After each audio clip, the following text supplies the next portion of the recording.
So, good morning and welcome to Amsterdam. Thanks for all of you coming here today, and equally thanks to all of you joining online. I can tell the audience here in Amsterdam that you've been outnumbered significantly by the numbers online, which have passed, did I see 1,500? Yeah, expected at least. So let's see how it goes. My name is Stefan Tirstrup. I'm the Chief Medical Officer here, and I'm been given the privilege to welcome all of you here. And this is a great pleasure to welcome you here for this scientific symposium to mark the 15-year anniversary of the Committee for Advanced Therapies, or the CAT. So the CAT is out today. This symposium will be, of course, looking back on the past 15 years of work, review how science and regulation have evolved. But we will not only dwell with the past, that's always nice to do, of course, but we will also be polishing the crystal ball and look forward into the future. And to do this, we have with us today an impressive lineup. Just to mention, all the past and the present chair of the committee is here. This is an exceptional lineup. So many thanks for you to show up here today, and to all the other speakers who will engage during the day. So I'm not going to preempt the discussion in details, but personally I believe that the creation of the legislation that led to the legislation around advanced therapies and the creation of the committee was very wise and very timely.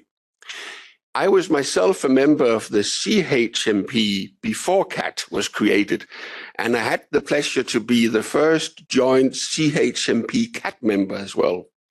But looking back at the pre-CAT area and CHMP, I remember Klaus Zitucek, who was the chair of the then called Cell and Gene Therapy Working Party, coming to the committee. I apologize, Paula. Anyway, both of you reported back to the CHMP, and I must admit, thinking back, some of it was really more sci-fi than it was. Maybe, I guess the science was there, but some of the therapies were really scientific, really challenging, and some of it even sci-fi. And only few products at that time actually came for review for marketing authorization. And those who came, I must say, most of them failed for different reasons. But then activities really picked up with the creation of the CAT, and the activities really took off there. So looking back on the 15 years and the products that have been on review, we will, I'm sure, I haven't seen the presentation of others here, go into the details, but they evolved from cell and tissue therapies into now recently gene therapies, which was even more science fiction when I left medical school 30 years ago. Some of those products went to the market. Some of them, a considerable amount of them, actually showed out either to be commercially or technical viable. So it's also a field where it has been challenging for the products actually to reach the patients, despite many of them being real game changers, and some of them still having an unexplored clinical potential in other therapeutic areas. Think about the CAR-T therapies originally approved for B-cell malignancies, but now being explored for more general immunodeficiencies, for solid tumors and so forth. But the challenge in reaching patients have also led to being caused by challenges in member states due to the high cost of these products. So passing the hurdle of health technology assessment and pricing and reimbursement have actually had a negative impact on patients' access to these products.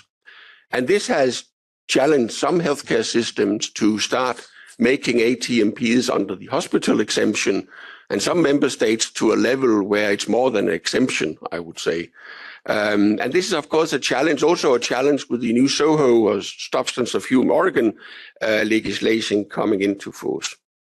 Dwelling just a second, as you all know, the health technology assessment legislation for EU is coming into force, fully into force, let me say that, in January next year, and it will be dealing with oncology products and ATMPs, and there may be even an overlap of ATMPs for oncology here. And we're going to see whether that legislation will enable more patient access to ATMPs in particular, and oncology products as well. I think only time can show us where we get there. So there are still a lot of challenges, not only for the committee and science-wise, but actually also in making these products available for patients. Let's turn back to today's anniversary. I want to thank all my colleagues who have made this possible, and I want in particular to send a warm thanks to all of you who's going to speak at this conference. I will stop here. I will leave the floor to the speakers. I hope you will enjoy the day and that we'll have a lot of fruitful discussions. Many thanks. Thank you, Stefan. A very nice scene setter for today. So I'm Caroline Potet, the head of the Therapeutic Office for Advanced Therapies and Hematological Oncology. And I have a pleasure to introduce the first session, which is really around the raison d'être of the CAT. But before that, I would also like to welcome you all here online and really thank everyone for those who contribute, but also those who are taking a day to be here and hear about what CAT has achieved today and what still needs to be achieved and the future of the advanced therapies. So for this first session, we have a privilege of having three very good speakers who have two things in common: passion for science and dedication or commitment to public health. So the first speaker is actually our current chair, Ilona Reich, from the Austrian Medicine Agency. And before being the chair appointed in 2023, she was also the vice chair for 6 years. And she has been in a regulatory network for a long time, starting as a pharmaceutical assessor and also leading the clinical unit in the Austrian Medicine Agency. And in her speech, Ilona will actually provide a bit of a reminder of the missions of the Committee for Advanced Therapies and her own reflection on what CAT delivered so far. The second speaker is Dr. Kieran Breen. Kieran is also very close to the science. He's actually done an academic career in neuropharmacology, especially in neurodegenerative disorders like Parkinson's disease. He's the head of research and development at St. Andrews Healthcare and has been a member of the CAT since 2013 and vice chair since last year. He has also served on a number of cross-committee task force and is actually also a patient representative appointed by the Commission at CAT. And one of the missions from Kieran is really to bring the patient's voice. So from here, you will hear how CAT has delivered for the benefit of patients with input from patients. And then the third speaker is Patrick Sellis.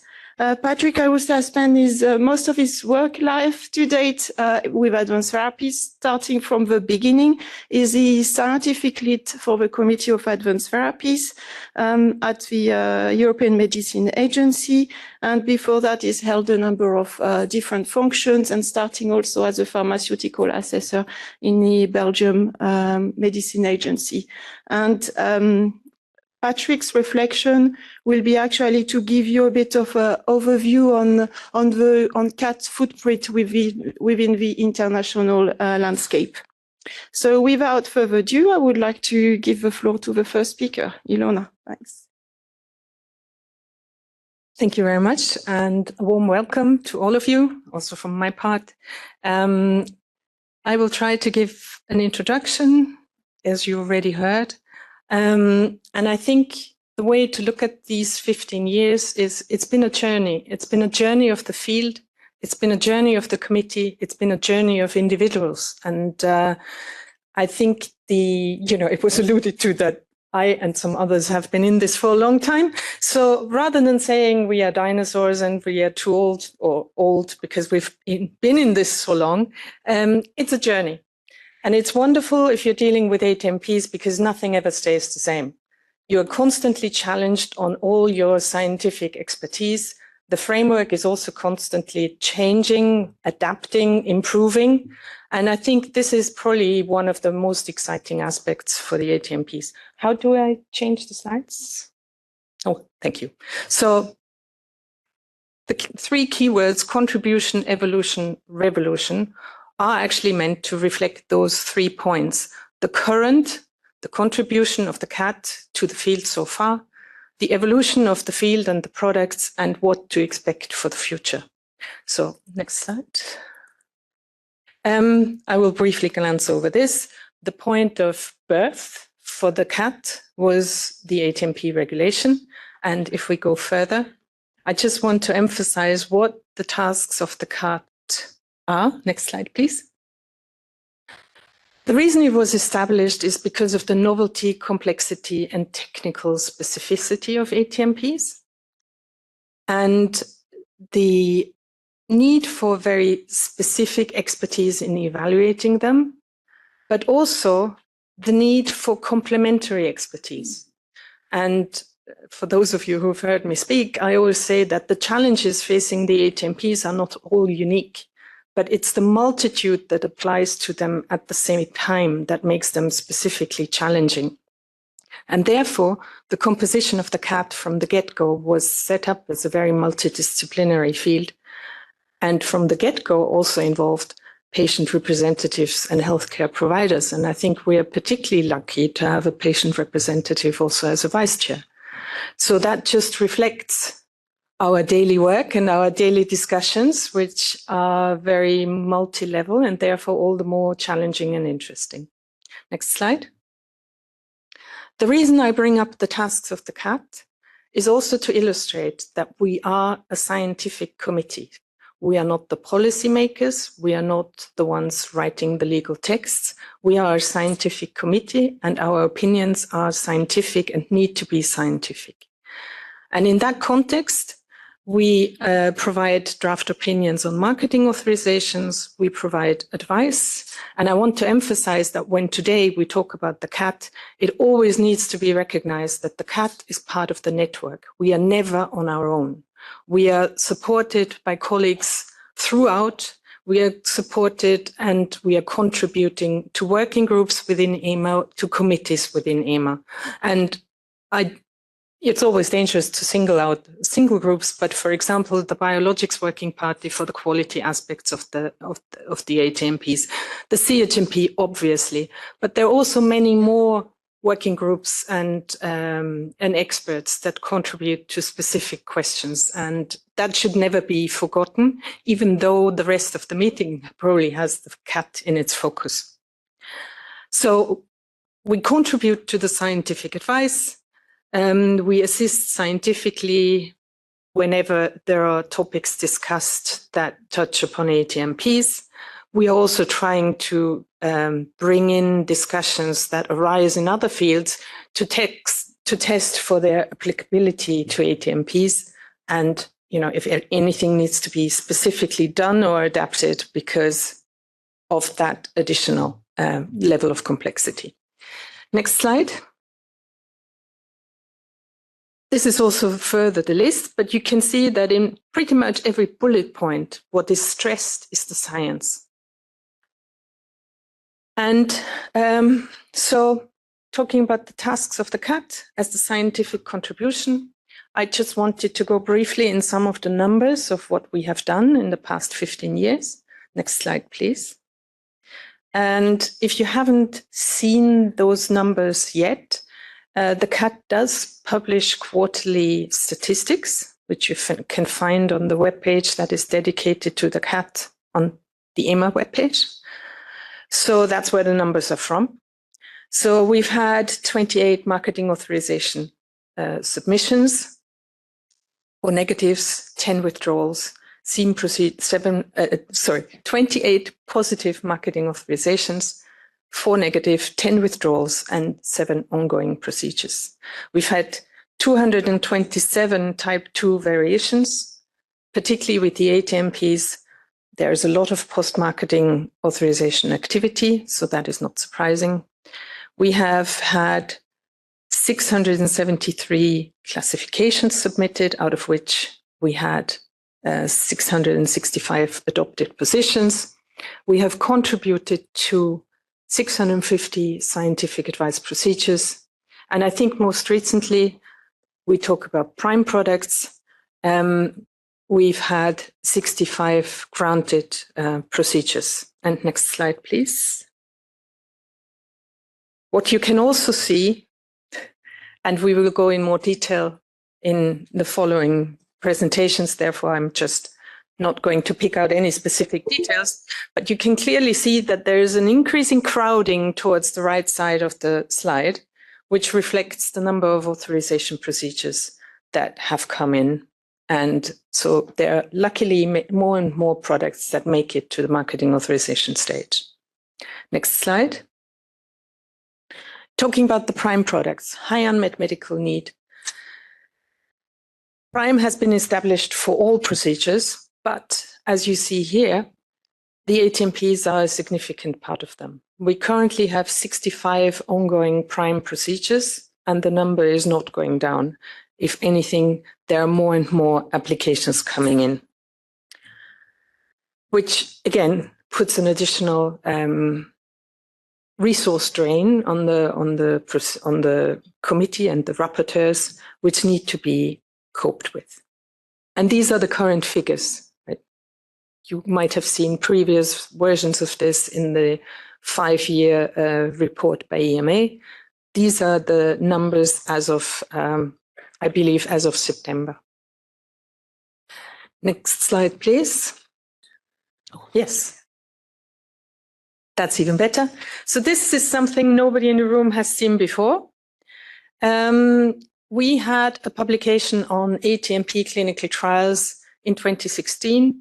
And with the switch to CITES, we thought it might be a good idea to pick up the analysis and come up with it again. So I've got, at this point, it's the very first draft of an analysis.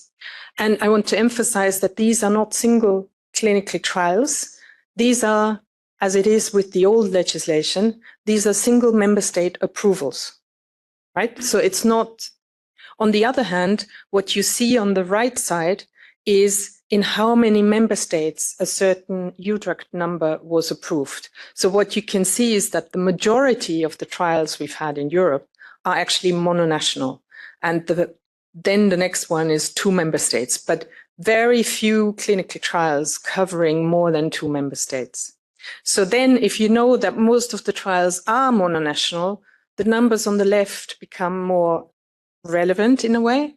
And what you see in green is the number of gene therapies and somatic cell therapies in the dark color and tissue engineering on the very left. So you can see that there was a definite increase in gene therapies, which then fell dramatically, probably related to COVID, but also due to the transition to CITES.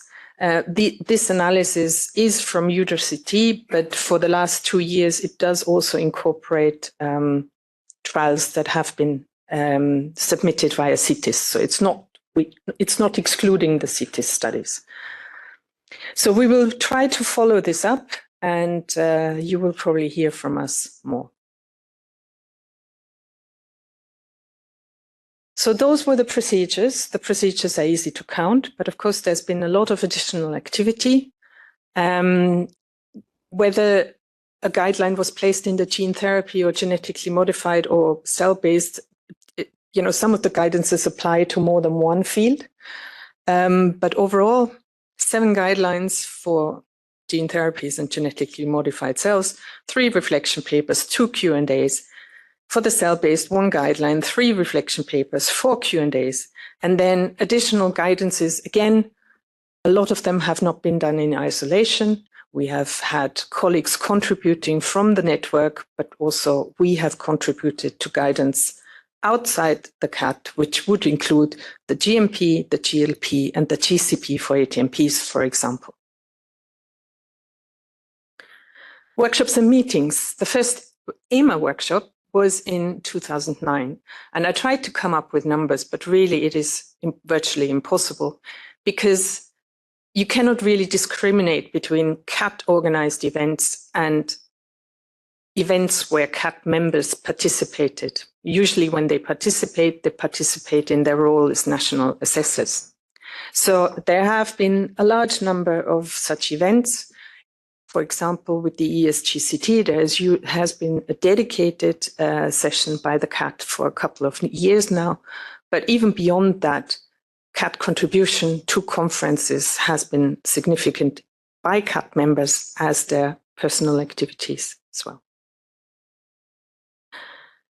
One of the things that keep us very occupied at the moment, that we hopefully have finally reached the final stages of this, is the guideline on quality, non-clinical and clinical requirements for investigational ATMPs in clinical trials. And this is not the first guideline for products in clinical trials, but it's the first guideline that not only has quality, but also non-clinical and clinical sections. And it was initially started in 2015, was hit by the pandemic, and we went through 2 consultation procedures. And just for you to know, we had 250 pages of comments in each case. In each case, 200 for quality. So all of that needs to be dealt with, but we've made it through, and we are hoping to have the guideline published by the end of 2024. Fingers crossed. We are trying our best. We are always talking, or there's a lot of talk of what the members bring to the CAT, but I think there should also be a discussion of what CAT members take away from the CAT and how they are contributing to building the field in Europe. So CAT members and their colleagues are contributing to national support, answering specific questions within their agency, but also in the context of national scientific advice. On the level of EU and internationally, by contributing to EMA procedures, not only as CAT members, but also as national assessors, by contributing to the European network in EMA and non-EMA working groups, in guidance development and training, by raising regulatory issues to legislators, and by contributing to international activities. And you will hear more about that later as well. And I just want to emphasize, because it's sometimes not really that clear, that other than the formal procedures, none of these activities generate income for national authorities. So you need to be aware that national authorities are doing their part by actually permitting their assessors to contribute to these activities. And usually it's done on top of the assessor's national work, not instead.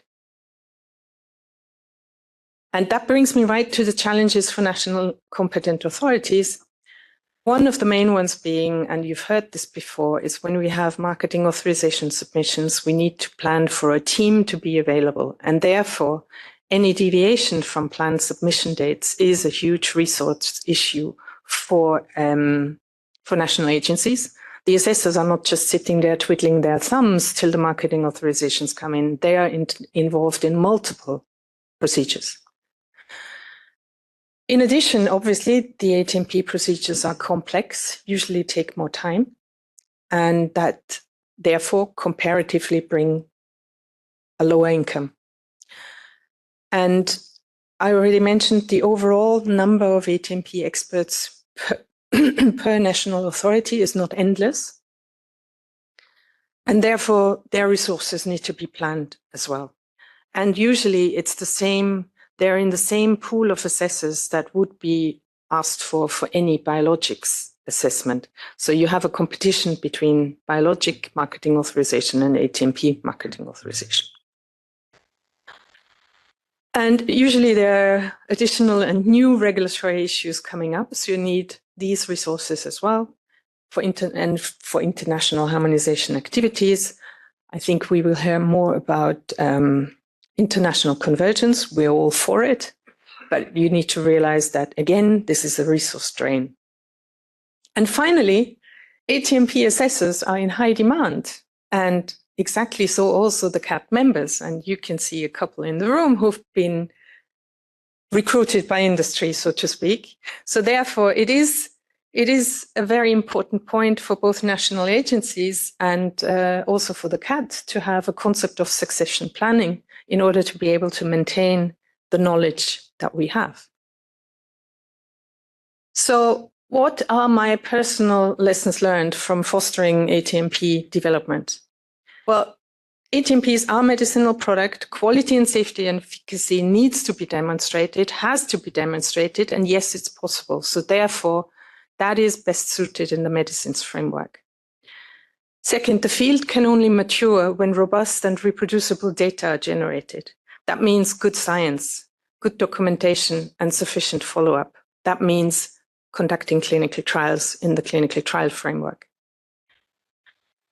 Clinical trial procedures and interface aspects need to be clear, and that is specifically an issue for ATMP, where we have GMO interfaces, SOHO interfaces, device interfaces, IVD interfaces, and in the future, the HTA being more of an interface, still remaining independent, but with a strong need for information exchange. So that then touches on the organization of the health system as such.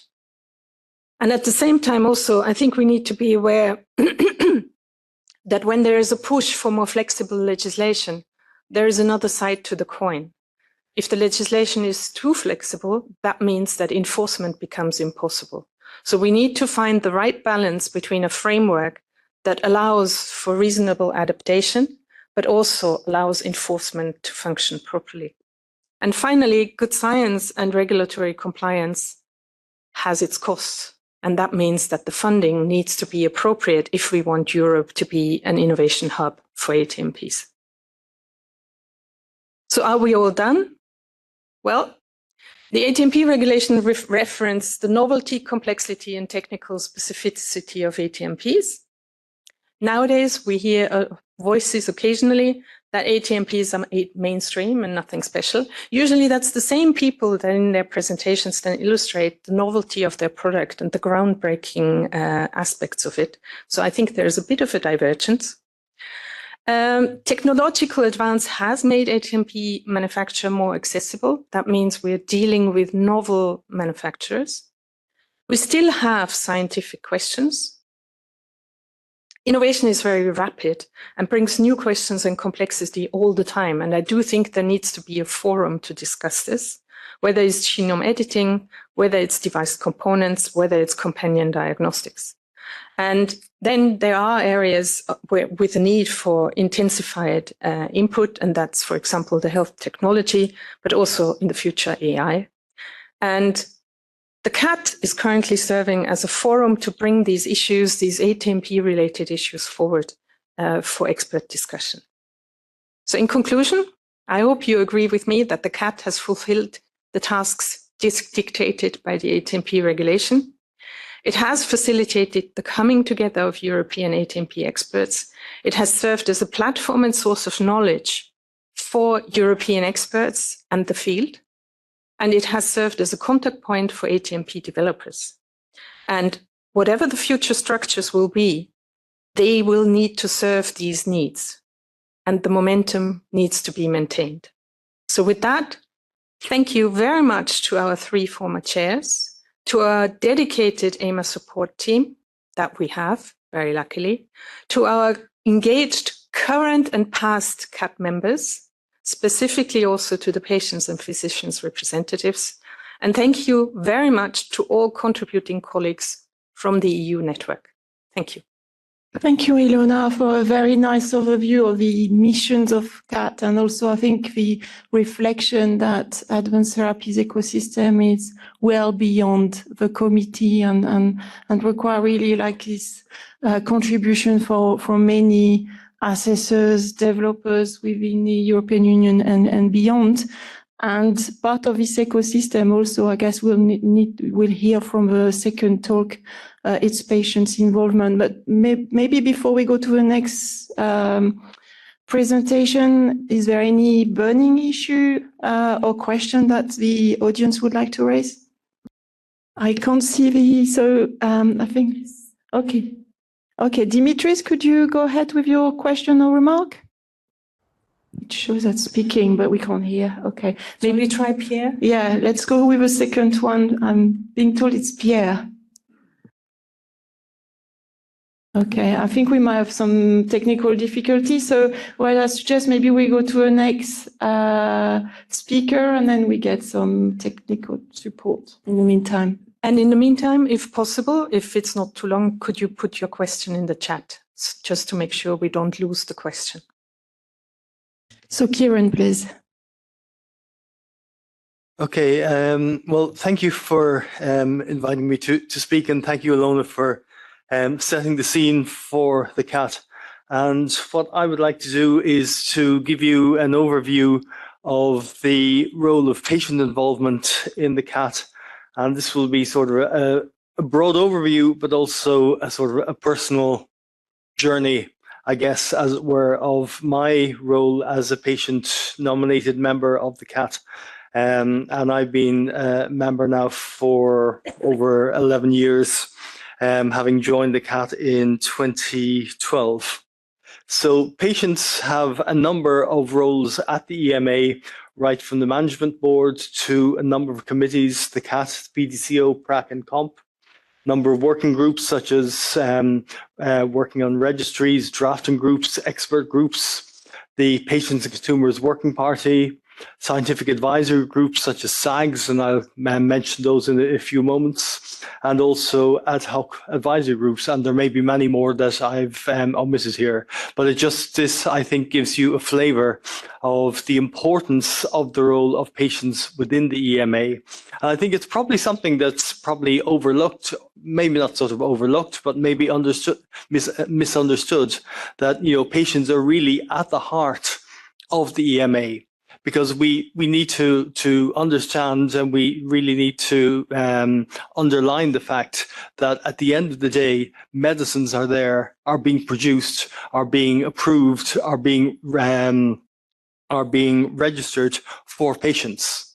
So the impact on patients and feedback from patients is key. And this is why it's so important that patients are involved at every step of the way.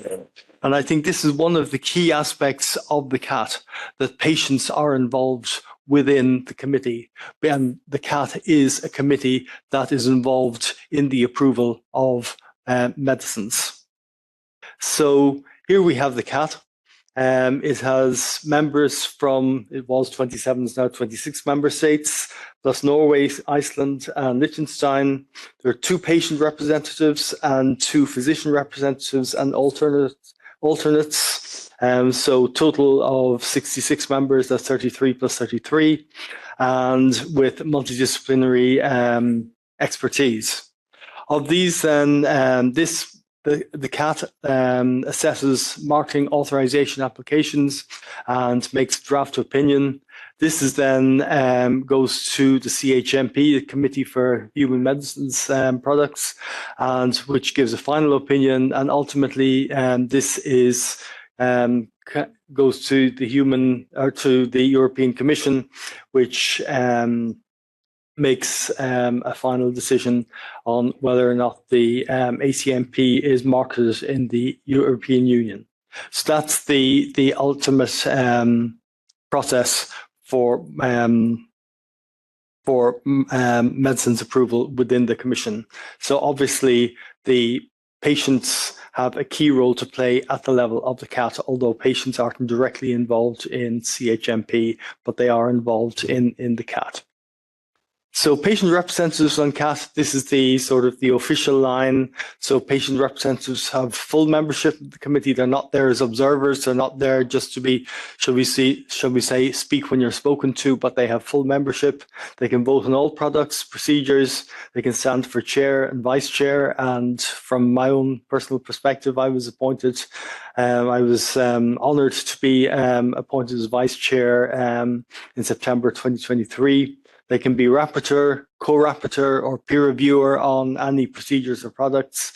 They can be peer reviewer for scientific guidance and advice, and they can take part in the assessment teams for ATMP product classification, certification of quality or non-clinical data, and also marketing authorization for ATMP. So basically, the patient representative on CAT has as much or as little to do as any other member of the Committee for Advanced Therapies. And I think this is really important to emphasize that patient representatives on the committee have a full and meaningful role on the committee, as they do indeed on any of the other committees. And I've spoken to patient representatives on COMP, on PRAC, and on PDCO, and again, they have as much to do as anybody else does. And I think this is again really underscores the importance of the role of patients within the EMA. Now, this is a slide that was given to me actually by somebody on the Patient Consumer Working Party, and it's a sort of an outline of the patient, the sort of 4 key roles of patients within EMA scientific committees. And there are 4 key areas. So the first is expertise, and the role of a patient representative or patient nominated representative is to convey a combination of specific education, training, and professional expertise as a patient organization nominee. So our role as a patient organization nominee is to bring that area of expertise and training as a representative of the patient organization. The second is experience of having worked with patients. So we're not necessarily expected to be patients ourselves, but we do interact as a nominee of a patient organization. We have interacted with patients. So therefore we have that special expertise or that experience. Thirdly, we are advocates. So we are acting on behalf of patients when we come to the committee that we're working on. And fourthly, we are empowered. So we provide access to the information necessary to participate in the decision-making process. So these are the 4 key areas that patients and nominated members are expected to bring to scientific committees. Specifically, looking at our role of the CAT, we have a number of different roles that we can play, and these are just some that looking through what I've been doing over the past number of years and thinking about what the other representatives have been doing. These are some of the issues that we've been involved in. So acting as a patient champion, for example, looking at patient and healthcare briefings in the development of an SMPC, looking at it from a patient perspective. When an SMPC is being put together and it's being read, will a patient actually understand this? Will they understand what actually the language means? When they read through it? So again, looking at it not so much from a regulatory perspective, but looking at it from a patient perspective. Highlighting patient-specific issues to the CAT. Again, just looking at it from a slightly different with a slightly different set of eyes, I guess. Communicating the role of the CAT to the external audiences. And one of my roles has been to serve as the CAT representative on the Patients and Consumers Working Party, and really to explain what exactly the CAT does. And Ilona has given a great overview of the role of the CAT since it was started in 2009. But actually, there's a lot of people who don't know what the CAT does, what an ATMP is, what is gene therapy, what is cell therapy, what are CAR T cells. So to really educate patients about ATMPs and the nuances and what's the difference between an ATMP and a normal medicine. And again, that's, I think, one of the roles of the patient-nominated representatives, to get this information over in lay language so that people can really understand what exactly is going on at the CAT, what we do. So to demystify what exactly is going on. Also to propose patient experts and links with outside patient organizations. And one example would be to nominate patient members for scientific advisory groups. So when the marketing authorization as coming up, and a decision has to be made, and potentially a scientific advisory group is being formed to come up to make recommendations or make decisions. Again, we may be asked to nominate people or nominate organizations who may be involved, who will be able to provide expert opinions or expert advice on whether or not a product, whether there are challenges or advice. Additional advice may be required. To represent the CAT, dialogues with patient organizations, not only the patient organization which nominates me, but other patient organizations. And I've been involved in talking to other patient organizations, both about the CAT, but also about the regulatory process. And I'll come back to that in a few minutes, about the whole area of communication about the regulatory process in general, but also about the CAT and about ATMPs. And also to propose actions. Every year we put together a CAT work plan, and it's important that patient-nominated or representatives play a key role in this, because obviously we have as much an important role in deciding what needs to be done as any other of the CAT members. So if you look at the ATMP life cycle, the CAT is involved in the actual authorization, or making a recommendation for the authorization of the marketing application. But actually it has roles both before and after that. So on the left-hand side, we have ATMP development, and the CAT plays a role in providing scientific advice.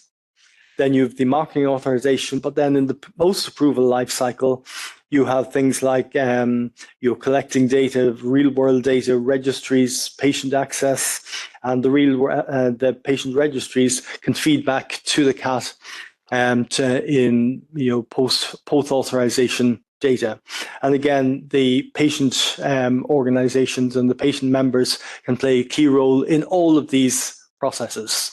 And personally, I've been involved in, particularly in the post-authorization part, where we've had a number of programs involved in patient registries. And I'll just mention this briefly because I think it's been really important, and it's something that EMA, but also the CAT has had a really important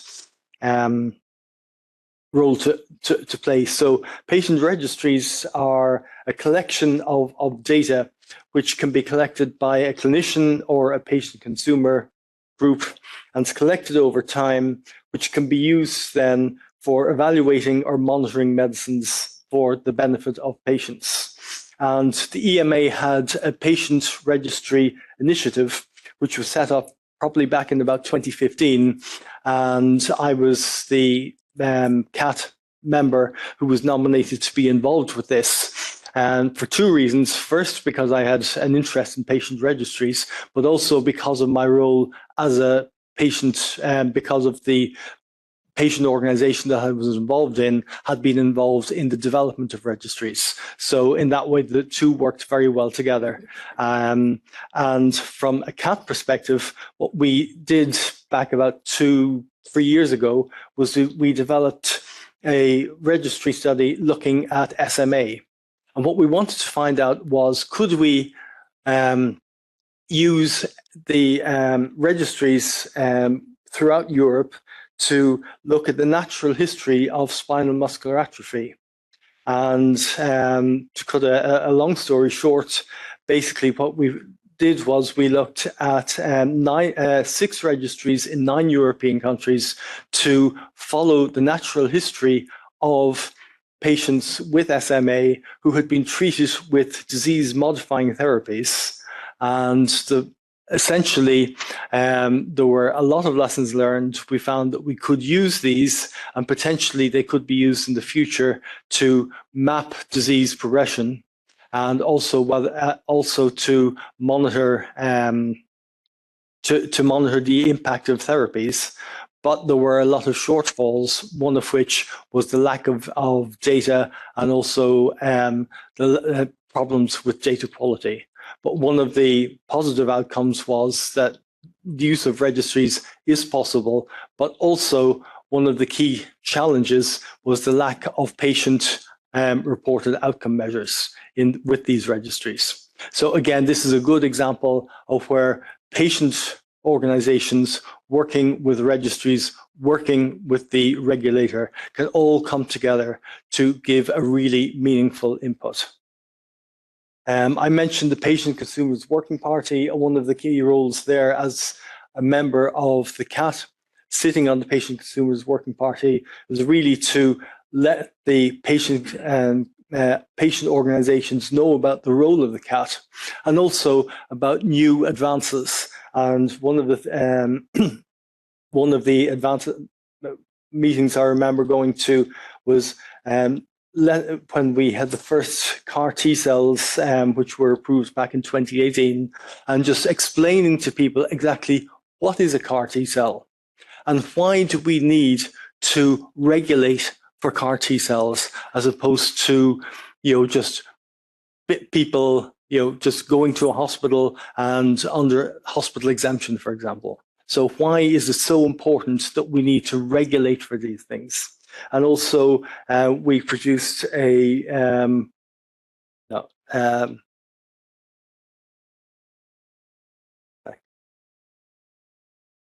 So also, why the whole thing about unproven cell therapies had started to come to the fore.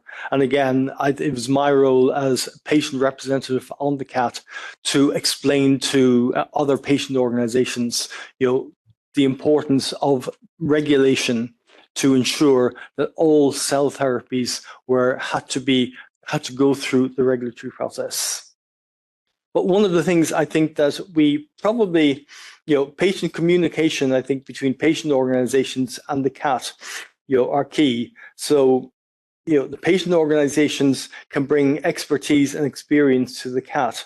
But I think the other thing that we need to do is to bring understanding of the regulatory process from the CAT to patient organizations. And I think this is one of the areas that we could probably do a bit better, to be quite honest.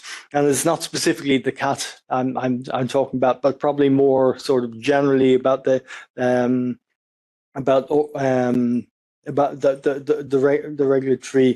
regulatory system. So I remember personally during the time of COVID that I was at a local level and working with local patient organizations, trying to explain to people what the process was in developing new therapies for COVID, but also trying to promote the role of patients in the design of clinical trials, explaining to people the decision-making process, how it happens, why it takes so long, why it needs to be why it's there, and it's there for the benefit of patients. And an example is a drug. When a drug is approved in the US and it's not approved in the EU, and then we're the bad ones. The EMA are seen to be the ones who are, well, you're stopping us from being treated. You're stopping us from being cured. Why is this? Are we getting the message across? And this is one of the key things. So I think we probably need to get our message across a bit better. And I think this is one of the key roles of the patients within the committees in EMA to get this message across to people, and especially from a CAT perspective, because we're involved in the actual regulation in the approval, so we can see firsthand when you assess benefit risk what exactly goes into that and what are the factors that are involved in making that decision. So I'll just finish off by sort of this is sort of my key journey at the CAT. So going back to October 2012. I actually found out about the CAT one day. I was just sitting looking at Twitter, or X as it is now, and I saw an advertisement asking for a patient representative to join the CAT. And I thought, well, why not? I'm involved in the patient organization. At the time I was working in Parkinson's, they were doing a lot of cell treatments, cell therapies, and I thought this might be of interest. Heard nothing for about 9 months. And suddenly I got an email on the 2nd of July saying you've been appointed in the CAT from the 1st of July.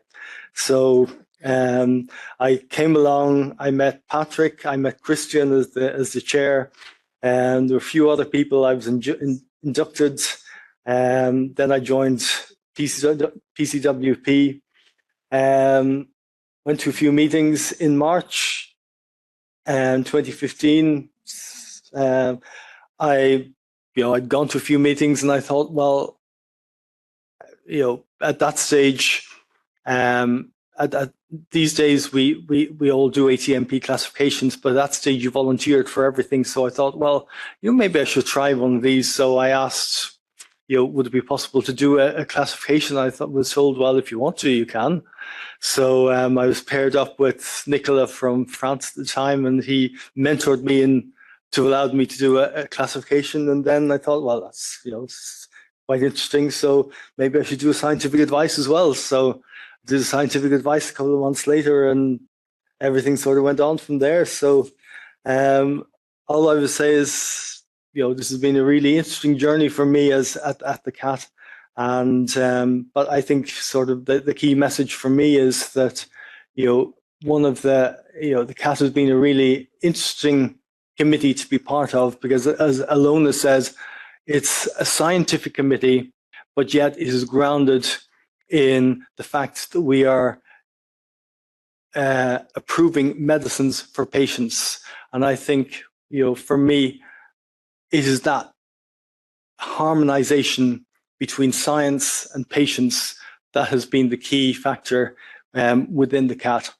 So with that, I would like to say thank you very much, and I'll leave it there.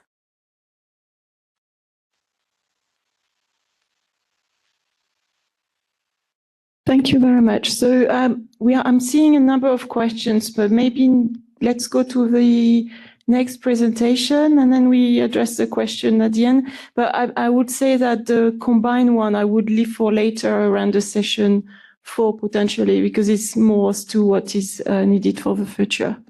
I think actually it's probably best if we collect the questions, because some of them will be answered by the subsequent presentations, and then we can check if we can generate an extra slot for answering questions towards the end of the meeting, in addition to what we've got. Thanks. And we can certainly include the questions, if not yet answered, in the panel discussion at the end of the meeting. So also a warm welcome from myself, and I'm here as not a CAT member, but the EMA representative, and support to the committee. My talk is on the international aspects where CAT is involved. And just to start, the international activities of the Committee for Advanced Therapies have always been there from the very beginning, and that's what I'm going to explain here.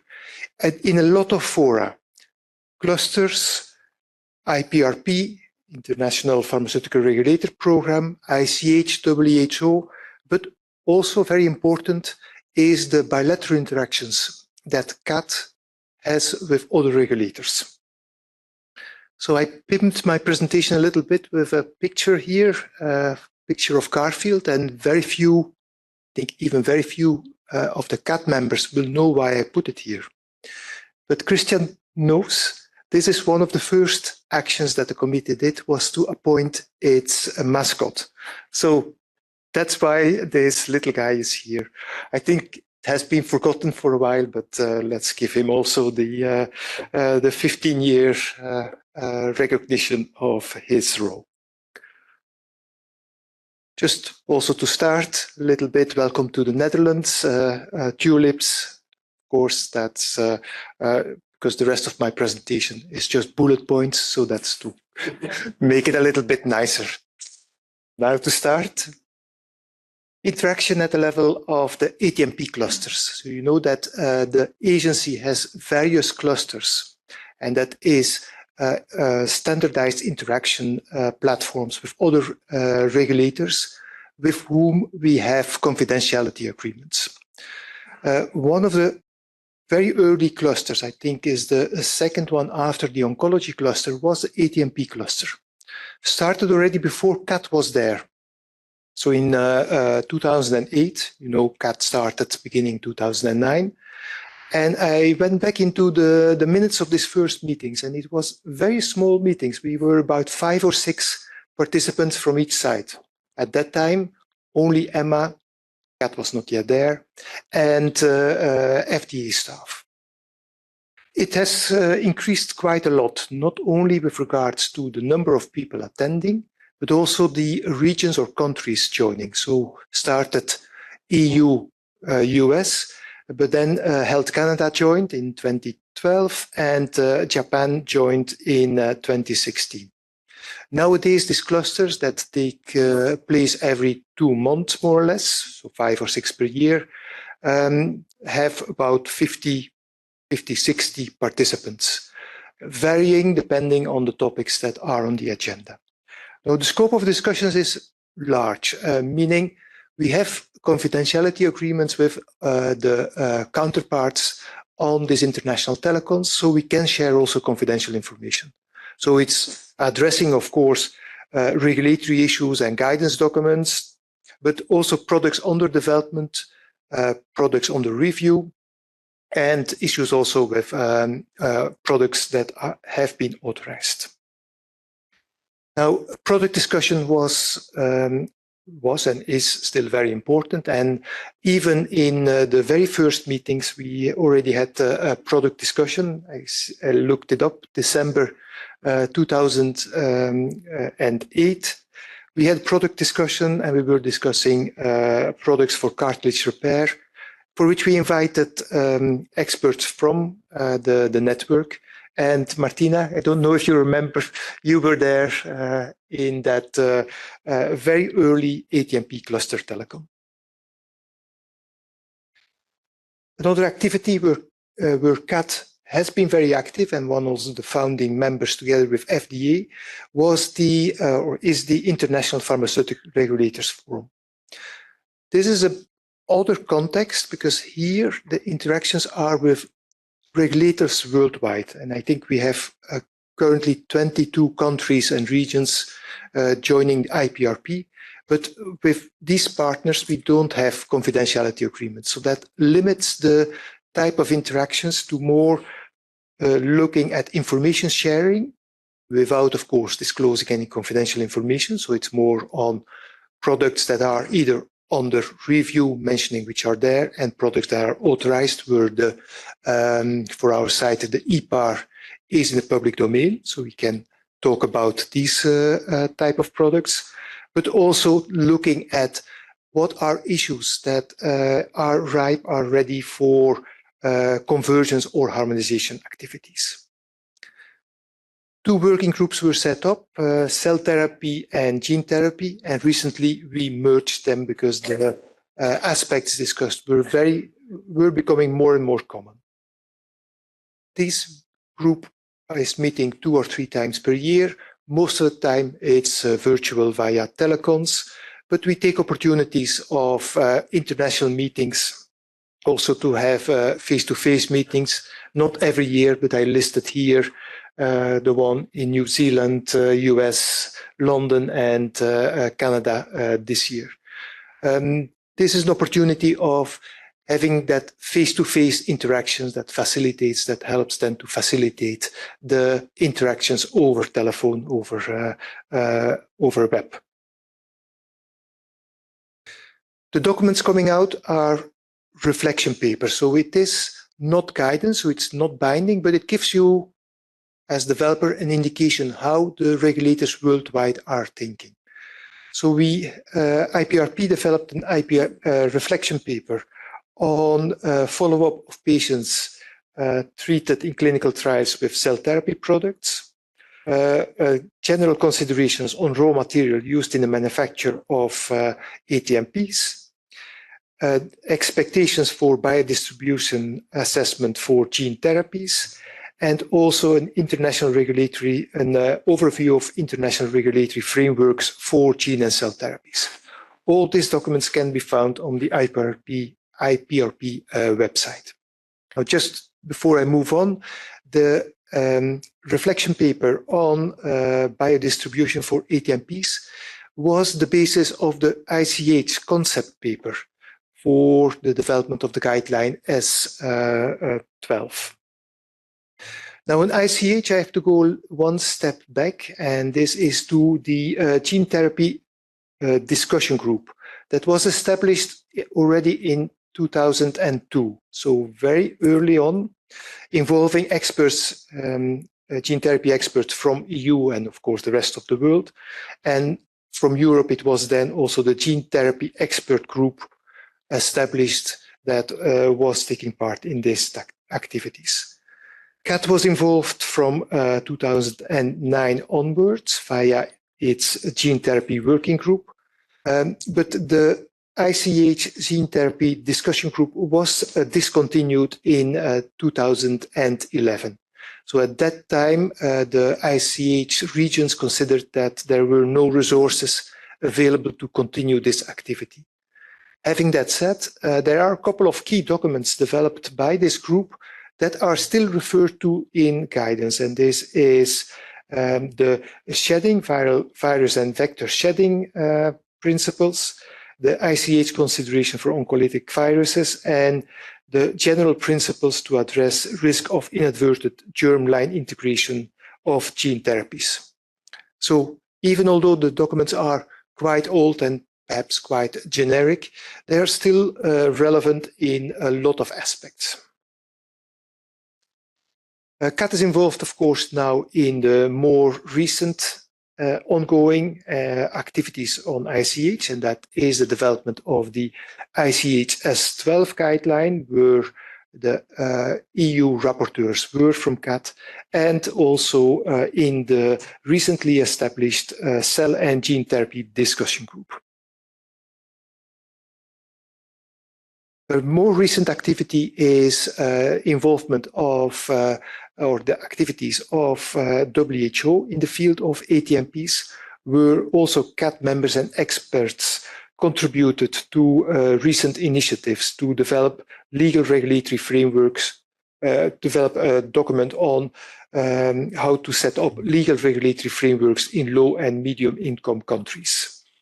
And CAT experts are also involved or have been involved in a recent training session in Oman. Almost at the end of my presentation, just a few words on bilateral interactions. So taking place quite regularly, mainly with FDA on products under development. So that is products that are under IND or scientific advice at our side, but also products that are under evaluation and on authorized products. A recent example of this one was the interactions with FDA on the secondary malignancies that were identified with CAR-Ts.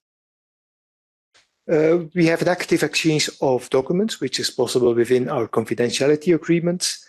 And just to tell you that, of course, CAT is taking part in the recent set up COGEN-T pilot for ultra-rare diseases. Now, just to have the expectations right, this is a very small pilot to test the feasibility for closer interactions between EMA and FDA for the evaluation of products submitted for marketing authorization at our site that have submitted a BLA at the side of FDA. So it is a very limited number of products that will be taken up in this pilot, and then we will see what comes out and how we then can come in the future to a type of more established interaction on products that are submitted in parallel in both regions. Closing here, so the need for harmonization, as I said, was already established and recognized by CAT very early on. and that is why CAT is involved in all the activities that I have listed before. We play a role, CAT plays a role in general, in an important role in harmonization, not only at international level, but also at EU level, because the CAT meetings act as a safe harbor for members to discuss national ATMP-related topics that are outside of remit of EMA, outside of remit of the CAT. That's on clinical trials, hospital exemption, and so on. International harmonization activities I mentioned, and the bilateral interactions with other regulators. And last but not least, just acknowledge and thank all the CAT members for their role as ambassadors to go out and spread the news in various fora, international meetings, both for educational reasons and for information sharing one side, but also to capture the issues that are flagged by you and any other developer in outside meetings. And with this one, I want to thank just a little bit of pictures of that I captured of CAT 1 year anniversary, 10-year anniversary, recent picture around Christmas 2012, 2022. I couldn't find one of 5-year CAT. Probably I have it somewhere, but I couldn't find it. With this one, I close and thank you for your attention.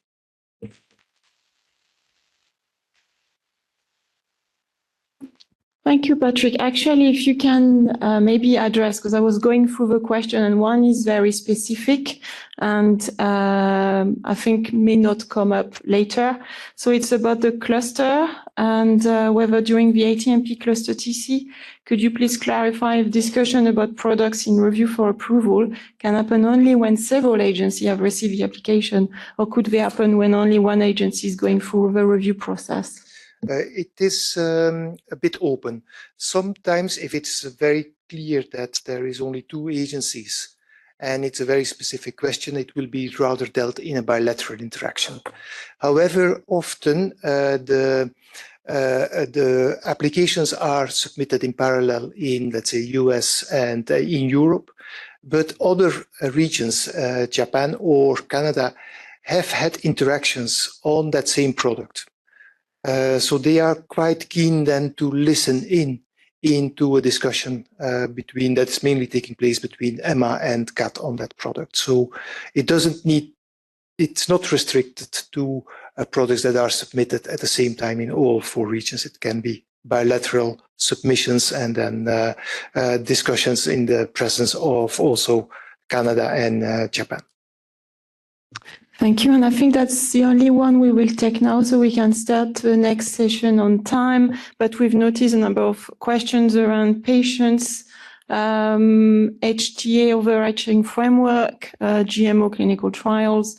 So we'll take that in mind where the speakers are coming back for the panels. And I'm sure some of these aspects will be tackled by our speakers today. Thanks, everyone. And now we move to the second session. And Ilona, you are the chair. Yes, thank you very much. So the second session is an opportunity for the former chairs of the CAT to give us their perspectives and experiences that they have gained. And we will have them present in chronological order of their chairman and chairwomanship. So the first one up is Christian Schneider. And Christian, please.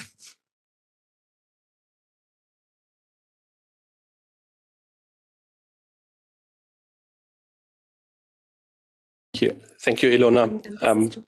This is to move the slides. Perfect. Thank you very much for having me here today. This is very exciting for me because I'm for the first time in this, for me, new EMA building today. I'm used to be in London for EMA. So this is also an evolution today for me. Allow me to share some views of having been the first chair of CAT at the time. This is a bit of a fairy tale. So because it's 15 years and on from them. So this is regulatory archaeology, what I'm doing today. And as a disclaimer, these are my own views and memories as a regulatory archaeologist that I am. So let's go to the early days. And actually, some people said, you're the committee without products, which actually was true. In the beginning, we had a lot of time. We had very skilled CAD members. We still do have very skilled CAD members. I'll come back to this. But we didn't have any products. But that was actually good at the time because we needed to first get the science in place. And we had this huge gap here that you can see here. On the left-hand side, we had great papers in Nature, in Science, in high-impact journals on top research for gene therapies and cell therapies on one hand. And then we had the legislation on the other side, and we had to bring those academic developments sometimes into the EMA building and then all into the member states. And the regulation that we had and have and the directive that amended the annex to the Human Codex at the time obviously contained a lot of rules, and we needed to find out how can we actually fill this with life and make something happen. And we were in the press at some time, but not in a good way at some point, but because for the first gene therapy in the Western Hemisphere, Glybera, we actually had a lot of press out there. What is the future of gene therapy in the European Union? How can committees come to different opinions? And there was quite a bit of criticism. And I found, and also the committees at the time, found that this was actually not very substantiated because they couldn't look behind the scenes. So in my archaeological undertaking now, I will look a bit behind the scenes of what happened at that time, because it is a good learning for where we are and also where we will go. And just to recap the history, so Glybera, I will come back to this in a second, is a lipogene parvovec gene therapy for a very rare disease. And in June 2011, unbelievable how long time that is ago, the CAT came to a negative opinion by consensus on this, the CHMP, then as it is their duty to adopt the final opinion, also to a negative for CHMP opinion. But here you can already see a difference. That was by majority, not by consensus. And then there was a re-examination. Companies can ask for re-examination. And then the CAT came to a positive opinion by majority. So you might ask yourself, how can that happen? Well, this is not unprecedented, that a re-examination and an oral explanation and a different presentation of data can actually also sometimes lead to a change in opinion as our science evolves as well during a procedure. And the CHMP at the time kept a negative opinion. That was then the time when all the publications came out. And upon the request of the European Commission, we then had another round of assessment. I will not go into so much in detail here. But at the end of the day, we had a positive CAT opinion by a majority, and also then, after another oral explanation, a positive CHMP opinion by majority. If I remember it correctly, it was, I think, 1 vote difference. And you can see already before there was almost a positive opinion. Then this was approved under exceptional circumstances. You are, of course, aware of what this means. This means that something is so rare or it is so difficult to create data that would ever put an applicant into the position to create robust data. So this was maybe a paradigm case for this. Now, very briefly on what this is. I said it's a gene therapy. It's for lipoprotein lipase deficiency. This is a very rare autosomal recessive disorder of the lipid metabolism. It's 2 per 1 million inhabitants. I believe we have a cluster of patients here in the Netherlands as well. They will likely all have been treated in the clinical trials at the time. This is an AAV-based medicine. And you can see on the right-hand side, one of the publications in human gene therapy in the journal. On the upper panel, you can see serum or plasma from a normal healthy donor, which is then cleared after some time, after a fatty test meal. And then you can see that is red. The plasma is basically cleared from lipids. And you can see on the bottom, a patient with lipoprotein lipase deficiency cannot clear the plasma from fat. And while I'm standing here, I'm digesting my nice breakfast from this morning, and my chylomicrons, that small lipid particles that are circulating, they are cleared by lipoprotein lipase in my body, and the fat is poured into fat tissue and liver. But in these patients, this doesn't work. So anatomically, these are quite large lipid particles, which can then clog up, especially small vessels in the pancreas, and patients can suffer from very acute and sometimes lethal pancreatitis attacks. That is the clinical picture, and also the problem that the patients had. We had also during the oral explanation a testimony of from one of the company's representatives of a very sad case of a young man going to McDonald's for the first time and afterwards dying from that. Doesn't mean that McDonald's food is lethal. Don't quote me on that, please. But I just said that these things that we take as normal is not normal for these patients. So there is a clear unmet medical need. So when we looked at the efficacy, this is the data from the primary endpoint, pre and post treatment in 3 cohorts, median fasting plasma triglyceride levels, you don't see much of a difference. And when I'm showing this to students and I'm asking them, would you vote for this being active? Nobody flags up.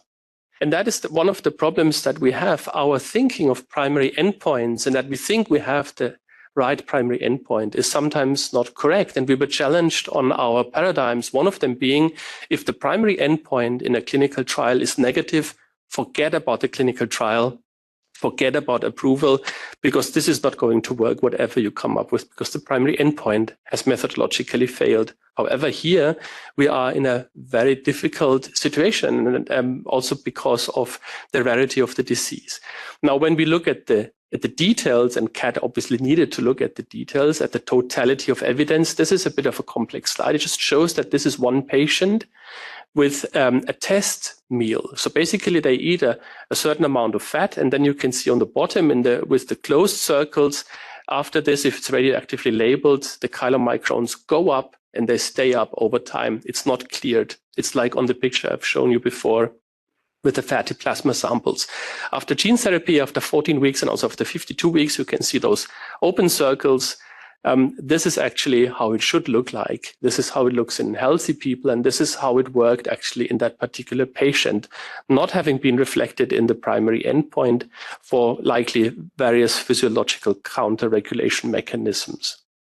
Now, of course, we learned at the time to look at the details and to look at the totality of evidence, not entirely unprecedented. People working in the blood coagulation field with hemophilia know how important it is to also look in very rare diseases on particular patient data. And then we had this press release questions and answers document published by the EMA, that there was insufficient evidence of a reduction in the rate of pancreatitis. So that's the clinical correlate. It's one thing to clear chylomicrons. The other thing is, can you show that there's a clinical benefit? We're not treating a biomarker, we're treating a patient. And here you can see that the CAT at that time already thought we should maybe have a look at this post-marketing, but the CHMP at the time acknowledged how valuable the treatment could be, but it took a different view at the time. So we had to look further into details. The CHMP found that the evidence of efficacy from a small number of patients assessed was not sufficiently convincing, and that the reduced risk of pancreatitis seen in a few patients could have been due to other factors. So that already prompted us to think, wait a minute, there is something about this disease maybe that is different from other orphan diseases that we are used to see.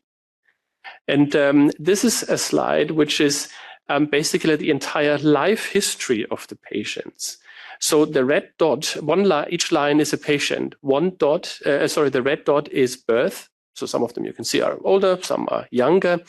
And you can see all of those different markings there is pancreatitis or severe abdominal pain, which might have been pancreatitis.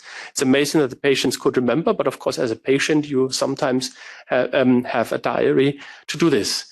Of course, it wouldn't make sense to look at the entire life before. You need to look at the same amount of time before and after treatment. So that is what the blue triangles show. And when you kind of do a little bit of a kind of a zoom into this, you can see this. Before and after treatment, the line in the middle is the treatment. Now, would you say that the comparison between the left and right is a significant difference? You could say there is less events on the right-hand side, but of course, this is far from statistical significance. What if there were 2 dots more on the left side or 1 less on the right-hand side?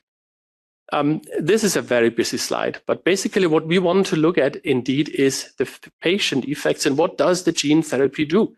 You inject it into the muscle of a leg, into the thigh, and as I said, each line here is 1 patient. So just follow with me through the lines. qPCR in the middle here is the quantitative PCR. That is the expression of or the successful transduction of the muscle. The injected muscle has in quite a number of these patients a strong signal, not so much the control muscle, which is C.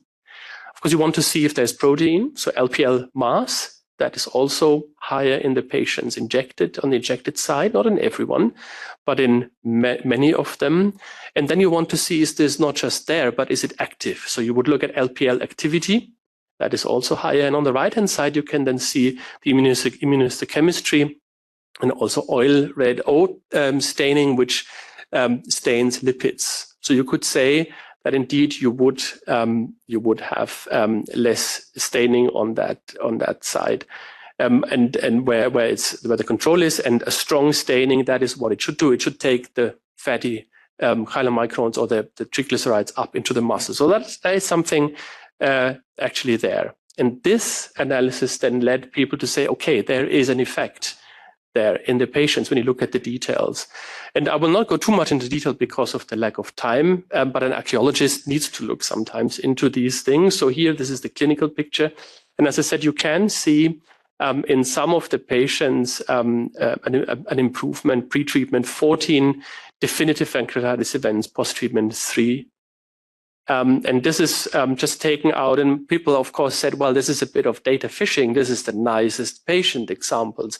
But still, when you look at the evidence, you needed to look at this as well. And you can see in these 2 patients, quite active before treatment, the test meal being positive then as an effect. You could see all the staining, the expression data in the muscle. And you could also see that there is 1 or 0 pancreatitis events afterwards. Now, what we decided at the time was we needed to explain to the public what happened, and we would do this with a scientific publication. So we had press releases from the EMA, but we said we will publish this in a journal so that people understand. And this is the rapporteurs, the co-rapporteurs from the various rounds, from the CHMP and from the CAT. And we published this. And actually, when we took all of the orphan drugs authorized at the time, and we ordered them by rarity, you could see that lipoprotein lipase deficiency is pretty much on the top. There were only 2 diseases which were more rare than this particular disease. So this is really an ultra orphan condition. And this is a very busy slide, but only look at the left-hand side for a moment. You can see a number of diseases there. In the middle column, you can see that there is medicinal products authorized, endpoints used, and on the very right-hand side, you can see the disease characteristics. And almost all of them are progressive diseases. So basically, the patient gets worse and worse and worse and worse, and then you treat, and then you see the effect. Or these are very acute diseases where inevitably you see an effect. With lipoprotein lipase deficiency, the problem is that this is normal people who sometimes have a pancreatitis. So it's a fluctuating course of the disease. So you cannot capture this in the very same way as for the other indications. That was the difference. And that was the learning for us, that we basically have to take the disease condition so much into consideration as well. And we didn't stop at the time. I will now leave Clypeira where it was. We said at the time, now we need to establish the CAT as a scientific player. As Ilona very nicely highlighted, the term science appears a lot in the legislation. And we knew that our main customer, one of our main customers, would actually be academic researchers. They would not necessarily go to the EMA website and read a guideline.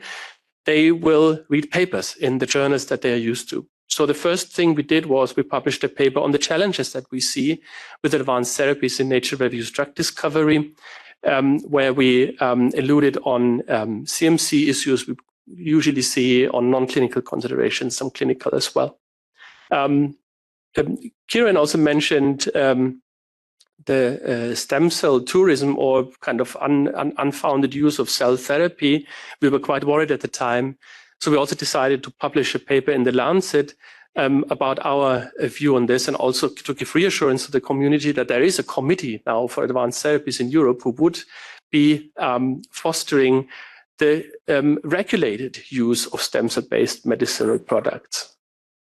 And some of our colleagues then thought, wait a minute, when we look into the clinical trials, we often see academics. Is this a chance finding, or is this actually something that is real? And they looked into, at the time, into the CT UDRACT database, and they found out that almost all industry sponsors were small companies. It's not new data, of course, currently, but at the time, it was quite a wake-up call to say that this is not the usual companies that we would see in the committees, not big pharma, but small pharma. And we had 50% of sponsors being academia, 10% charity. We hadn't seen, at least I hadn't seen that before. So of course that was also a different landscape, and we needed to accommodate. So at that time, it was good that basically we had the time to also do that work. We had meetings with stakeholders, and we helped also to learn ourselves and how we would have to maybe adapt our thinking. So this is what the CAT-specific tasks are. You know all of them. This is the Innovation Task Force briefing meetings where CAT can be invited.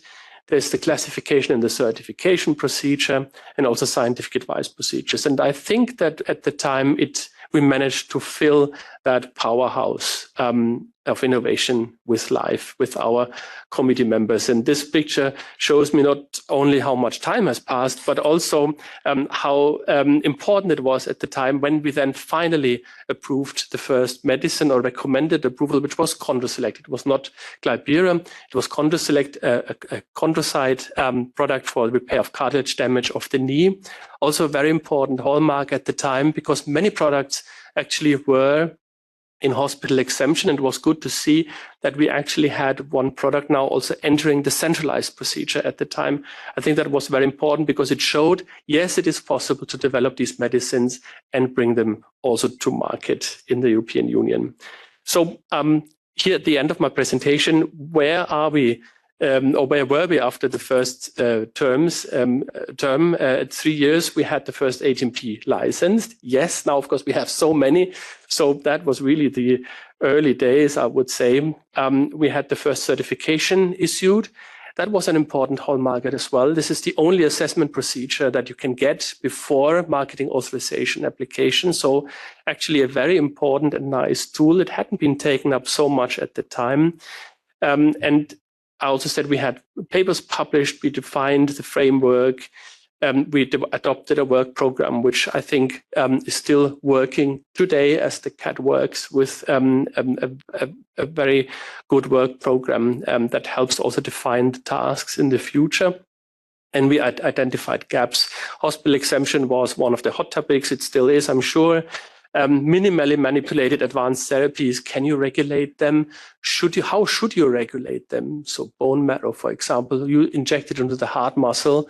Would you have to show that it is actually not manipulated? Or would you have to show how it is manipulated, and can you show it?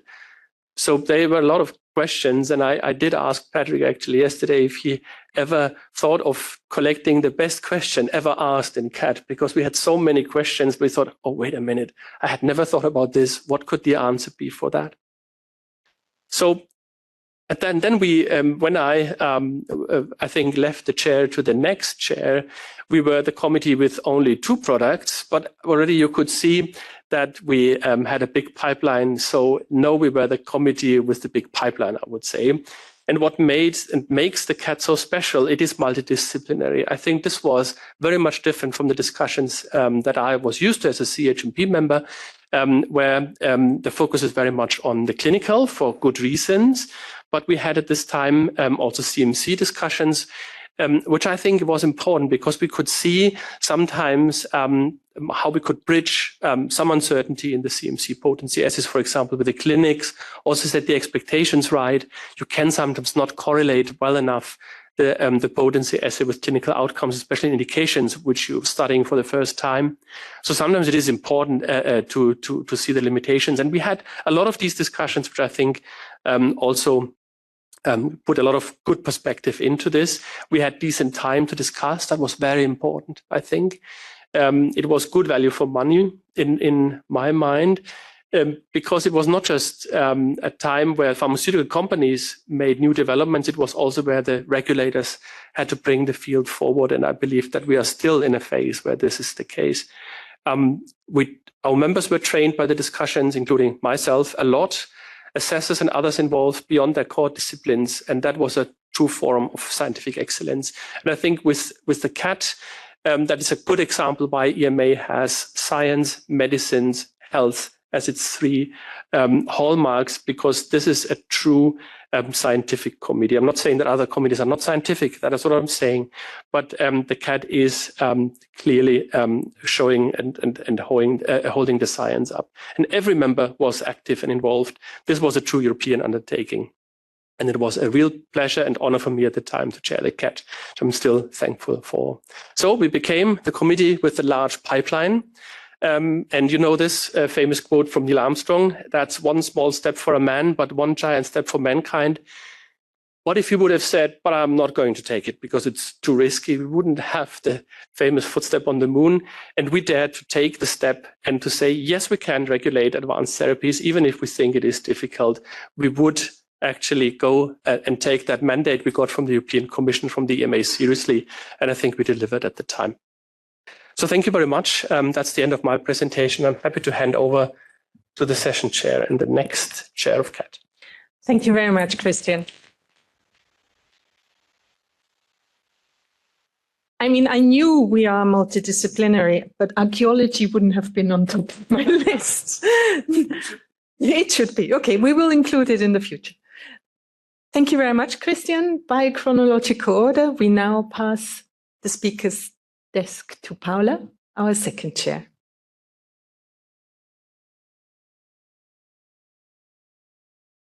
Thank you very much. It is really a pleasure to be here today, to see all old friends and many new ones.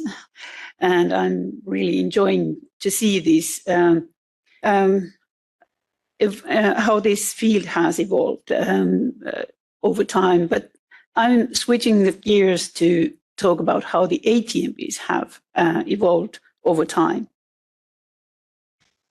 Already in 1998, there was a cartoon about very fancy spare parts that were coming to our reach, very new era of regenerative medicine. And already at that time, there was the first chondrocyte product for cartilage repair licensed in US, Carticel in 96. And another one was coming soon, Appligraft, which was the first skin replacement tissue engineering product approved in 98. And at that time also in Europe, we had a lot of autologous cell-based, quite simple products with just expansion and formulation going into the patients in various sites, hospitals, academic settings, and so forth.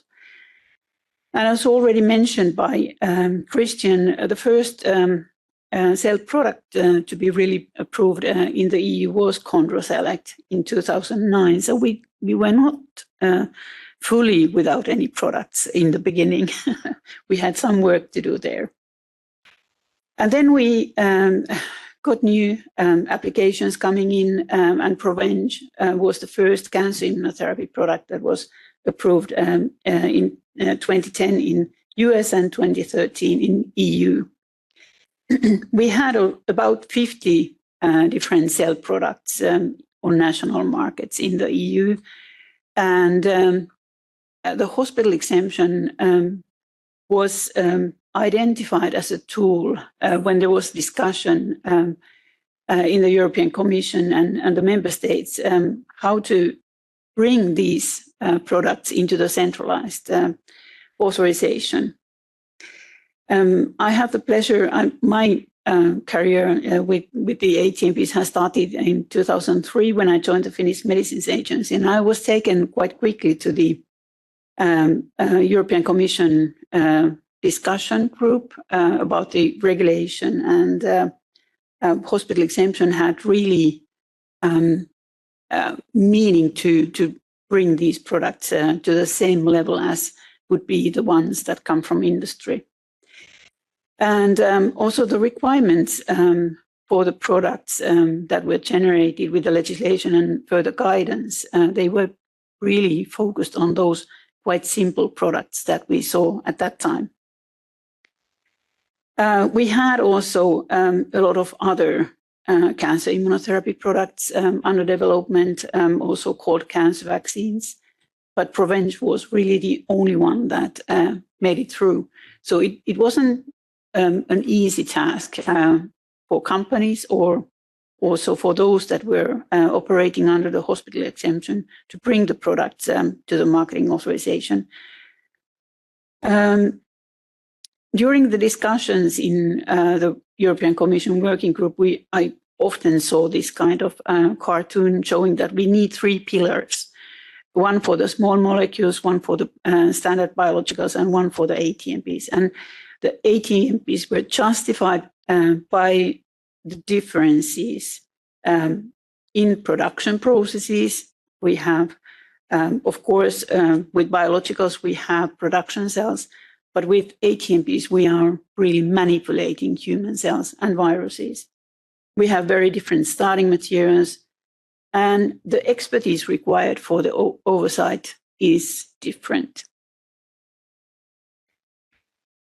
In 2014, when I started my term as the chair, we had 4 products approved. Within the first 5 years, we had 4 products approved: Chondrosalix and Macy for cartilage repair, Glybera, as mentioned by Christian, for LPL deficiency, and Provenge for advanced prostate cancer. We had at that time 4 ATMPs under evaluation and a couple of more to come by the end of 2014. Within 10 years, we are seeing a huge number of approved ATMPs and worldwide, not only in Europe or in US, but these are spanning to Japan, to Asia, Canada, and so forth. And what is notable in this slide, what you see in red means that the product is marketed in multiple market areas. Very early on, most of the products were very local. And as you can see, for example, in South Korea, a lot of cell therapy products approved that you cannot find anywhere else. But since the first CAR T cells, I would say that companies today, they are targeting to multiple markets, not only US or Europe. They are looking for many, many different markets. And the pipeline today is really huge. We have over 3,000 ATMP developers worldwide. And we have over 1,800 actively recruiting or ongoing clinical trials worldwide, studying ATMPs. As you can see, majority still are in exploratory phase, phase 1 and 2. But we do have also those approaching the marketing authorization. Going a little bit back for the 3 pillars and the reasons why we need specific oversight for ATMPs are the differences. If we compare to structure, ATMPs are much complex in their structure and much bigger. But they also have very different risks. than what we are seeing with small molecules, where basically we see general toxicities which are linked to those. Basic protein therapeutics, they bring in risks of tumorigenicity and immunogenicity, which are applicable also for ATMPs. But viruses and genetically modified cells, we are seeing also the risks of genotoxicity, environmental risks, and also concerns about long-term efficacy and safety. Very often, ATMPs are single-dose products, and the persistency and long-term safety are really an issue for these products. If we think about level of control, we are used today that with protein therapeutics, antibodies, it is possible to fully control the product. We can have everything analyzed. All small changes in the proteins, it's a full data set for the product. With viruses, it is almost the same. We have limited amount of parameters, quality attributes that can be assessed, and we do have quite good analytics for that today. The early chondrocyte products at that time was really the baseline for identifying the requirements for cells, therapeutic cells. And we came with identity, cell number, viability, purity, of course, some impurities like microbiological impurities, and potency. Very basic, very limited number of parameters if you compare the cells to protein therapeutics. With cells, we have, I would say, millions of different moving parts. We have tens of thousands of genes producing proteins. We have cell membrane with its trafficking, all the signalings, and not to mention all the organelles and so forth. So what we are really analyzing today from the very complex genetically modified cells, like, let's say, allogeneic CAR T cells, is still based on what we set for chondrocytes originally. Very little has come in addition to that. Of course, when there is virus transduction, there are elements coming like virus copy numbers and karyotyping, integration analysis, off-target binding, off-target editing if there is gene editing involved.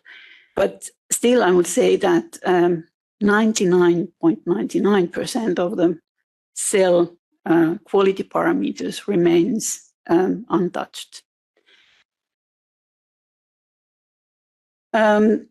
If we then think about the regulatory assessment of this kind of products, with chondrocytes, we had very clearly one starting material, the cartilage biopsy. We had very simple production process, cell expansion, harvest, and formulation. Usually, these products were not stored, so there was no drug substance separately and drug product separately. It was a continuous process and went directly to the patient. So no stability. It was very simple package.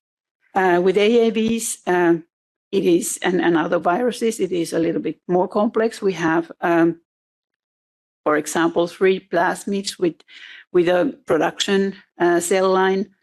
To produce the AAV, there is a production process very similar to protein therapeutics, chromatography steps and so forth. And then there is formulation of the drug substance. Usually it is stored, and then there is a drug product, just final sterile filtration, filling and finishing and so forth. A little bit more complex. But think about an allogeneic gene-edited CAR T cell. This is just one example that could happen, that you have T cells, a starting material, transduced with an AAV, which of course has these 3 plasmids and the production cell line.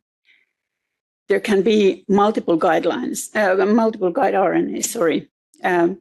for example, free, and it has enzyme, which means that there are 6 starting materials already in the regulatory package, requiring each the same level of information as for the drug substance. And then you can have also the drug product part. So these bring huge and complex regulatory packages requiring really multi-expertise teams to evaluate them. So today we have authorized ex vivo gene therapy products using retro and lentiviruses. We have in vivo gene therapies using AAV-based GTMPs. We have genetically modified cells, the first CAR T cells for hematological malignancies and some other indications. We have product authorized involving gene editing already. In clinical trials, we already have AAVs with modified capsids for repeat use, which is a clear gap at the moment for AAV-based therapies. The immunogenicity doesn't allow repeated use at the moment. CAR Ts, the first approved in clinical trials, we already have armored CAR Ts for fourth generation versions expressing cytokines, and we have allogeneic off-the-shelf CAR Ts under clinical development. And just that we started to understand gene editing, it is going forward. There are new techniques, for example, using AAV6 and the guide RNAs for gene delivery, and we have base editing coming in. So, I mean, the science is going in enormous steps forward at the moment. And more we are seeing in clinic combined use of ATMPs with other biologicals. So how is the field looking in 2030? So already said there are 1,800 and more recruiting interventional gene and cell therapy trials globally. US FDA has made a projection about 2030, estimating to have 60 US approvals, new approvals of cell and gene therapy products by 2030, so within 6 years. Expecting that more than 500,000 patients are anticipated to be treated with gene therapies. And now if you remember the cartoon of these red products that are marketed in various market areas, you can expect that quite many of these 60 will be coming to the EU authorities as well, requiring quite substantial resources, but also knowledge and expertise. And I think what has to be realized is that we don't only need the expertise for discussion, we need it for the decision making. Those that are making the decisions on the marketing authorizations, they have to understand what the product is about. What are the risks? What are the benefits for the patients? So US FDA has opened a super office for ATMPs in front of this flood of ATMPs in future years. And what are we seeing in Europe? The new pharma regulation is proposing to close the CAT. And I'm really, really confused. I don't understand, does the revised EU legislation take into consideration the future prospects and the possibility that we have enormous amounts of novel ATMPs coming to the doors of EMA? And shouldn't it be really the revision of such a guidance to put the legislation to this moment to see what are the products we are approving today, and not to claim that these are mainstream, because they are not. They are totally new, and we don't even know all the risks that are coming with these products. And I think one important thing has been said already today in the previous presentations is the support for industry. We really need heavy support for the industry when they are bringing these kind of very complex ATMPs to the marketing authorization phase. So with that, I want to conclude. I want to congratulate all past and present CAT members, CAT chairs, the CAT Secretariat for all the hard work. And I wish many, many successful years to come. Thank you.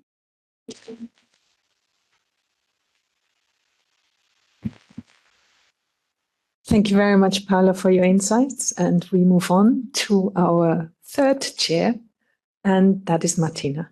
I can see there's a hand raised. Can you please put your questions in the chat? We will try to follow them up and continue. Please, Martina. Thank you very much, and very happy to be here. Feels like coming home a little bit. So, yes, how did the field of ATMPs evolve over time? And my perspective starts with these are my personal views and not the views of the Paul-Ehrlich Institute. And then follows with this slide that you have already seen. But I thought I'd show it again. Control Select, the first one, it is very deep in my memory because I was in the assessment team for Control Select in 2009, and it is really interesting to see then how things have evolved. And when I started as chair of this committee in 2007, there has been this move from a little bit away from the tissue engineering products to the gene therapies. And the gene therapies are shown here, those that have received marketing authorization since 2017. And I've categorized them into the ex vivo genetically modified cells with the CAR T cells. The 6 that we have approved, and below you see the CD34 modified cells. And then on the right side, the AAVs, the in vivo gene therapies, keeping in mind that the mechanism of action between CAR T cells as cancer immunotherapy is, of course, very different from the other 2 groups that are there to treat genetic diseases. And yes, differences to other medicines have already been mentioned, not only that they represent technological and scientific breakthroughs, they also represent breakthroughs in the treatment of patients with the option to repair disease-causing mutations with the potential for cure with a single administration. Complex, non-standard developments, concomitant therapies, conditioning therapy that require that these patients are treated in transplant units, novel toxicities. We're talking a lot about risk for insertional mutagenesis for the gene therapies, but do we really know how high the risk is?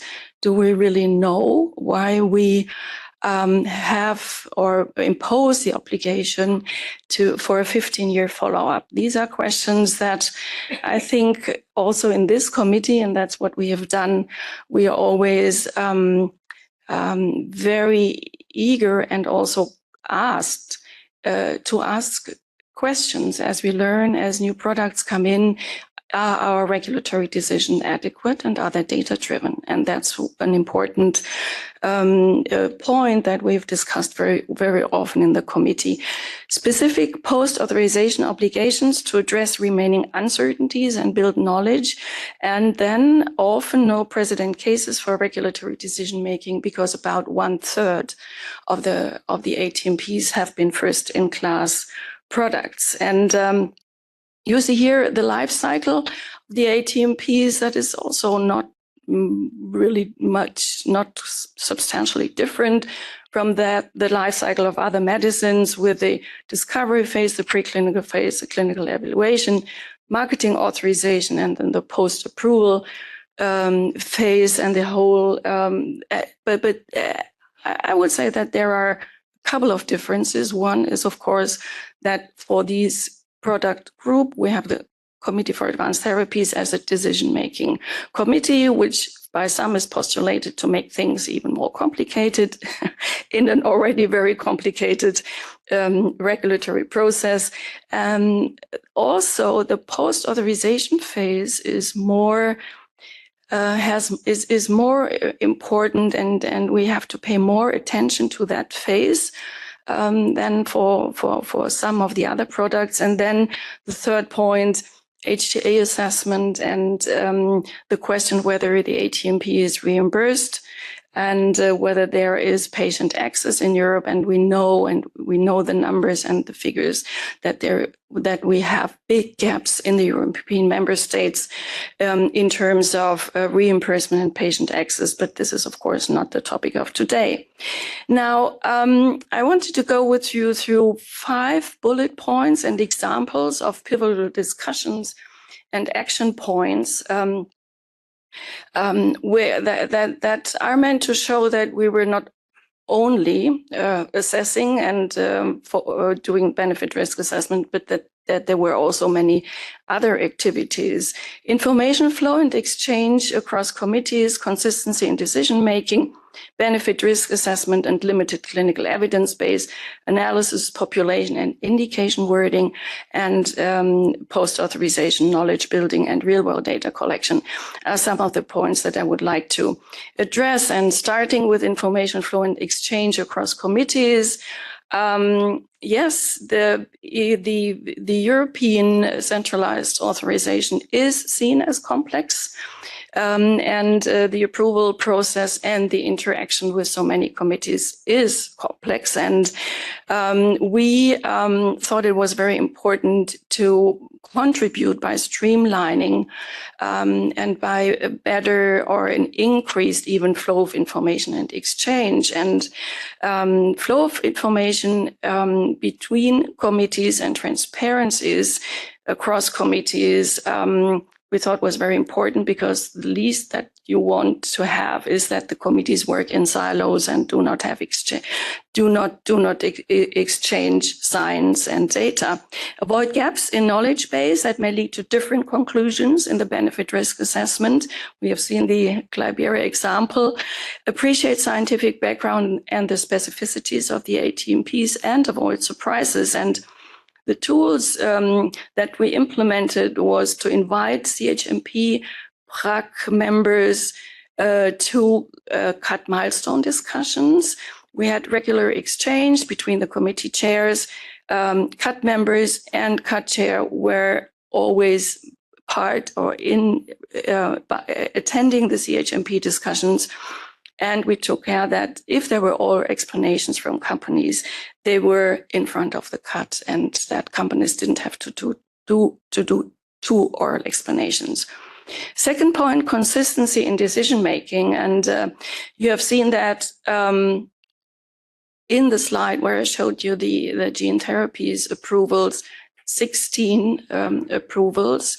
16 of these were were developed and authorized for orphan diseases, and 9 were given a conditional marketing authorization. And you know that the comprehensiveness or the non-comprehensiveness of clinical data is an important aspect when there comes the decision of a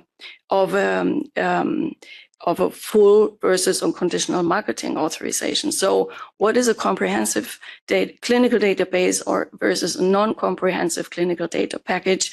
And we had, and this was a topic that we tackled in the CUT CHMP working group on comprehensiveness in marketing authorizations, where we worked together with subgroup of CUT members and subgroup of CHMP members 2.5 years, and which resulted in May 2022 in an agreement on comprehensiveness criteria to support the decision making, and that was integrated into the Day 80 overview template, and it's meant to give you as an ATMP developer also reassurance that we are doing great effort to have consistency in decision making. And the second point, and the second working group out of many that I would like to mention is the CUT working group on core product information for genetically modified cells. Also, that was a CUT work subgroup with very, and I want to mention that explicitly, great support from EMA, from certain EMA colleagues, where, and the reason for that was, you cannot imagine, we had the first CAR T cell submission in 2017, and then there were more genetically modified cell applications coming, and you cannot imagine how the variability of wordings in the SMPC from the companies in the different sections of the SMPC.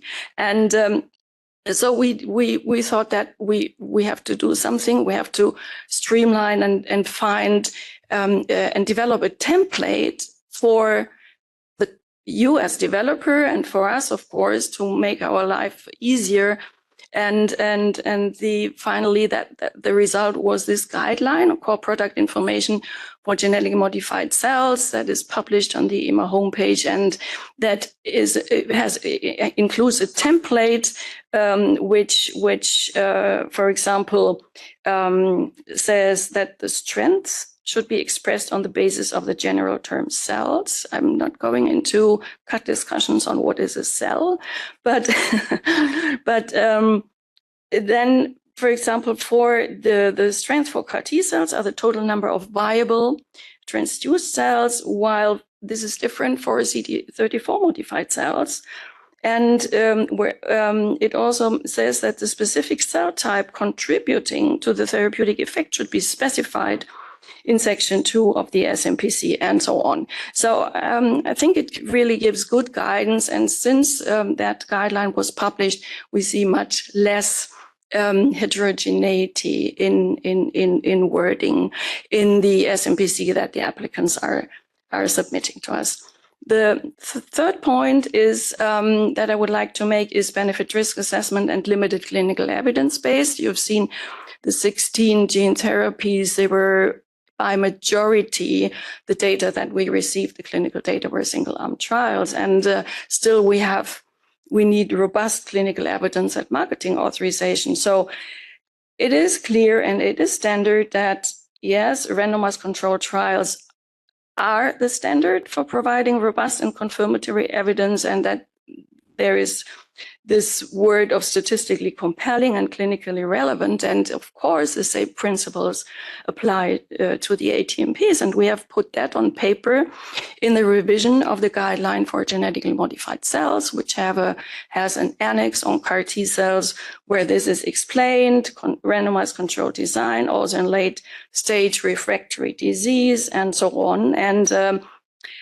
but what to do when we don't get a randomized controlled database with a randomized controlled trial? We have to really be able, and that's the experience where the CUT has a lot of experience because of this magnitude of orphan diseases, to come to a benefit risk assessment when the single arm trial is a basis. And then the questions are, what is the threshold of efficacy that is required to show that the treatment is working? What's the role of real world data? And of course, we've seen that real world data are very important to contextualize the SAT data, to derive a threshold and to interpret the clinically relevant effects. And I would like to give you here the example of Yescarta, one of the first CAR T cells that was submitted, and the initial marketing authorization was based on a single-arm trial with 111 patients enrolled and the MIT population of 101. Primary endpoint was overall remission rate, and the company submitted real-world data from a retrospective patient-level outcomes to provide context to help us interpret the SUMA-1 results. And what we did during that analysis and the review of the data, we did a raw data analysis of the SUMA-1, of course, then done by the rapporteurs, the rapporteur team supported by their biostatisticians. And we asked the company to do a worst case reanalysis of the Scholar One external data. And these analyses showed a 35% difference in overall remission and complete remission. And the conclusion was then that these findings are not chance findings, and that these findings represent a threshold, a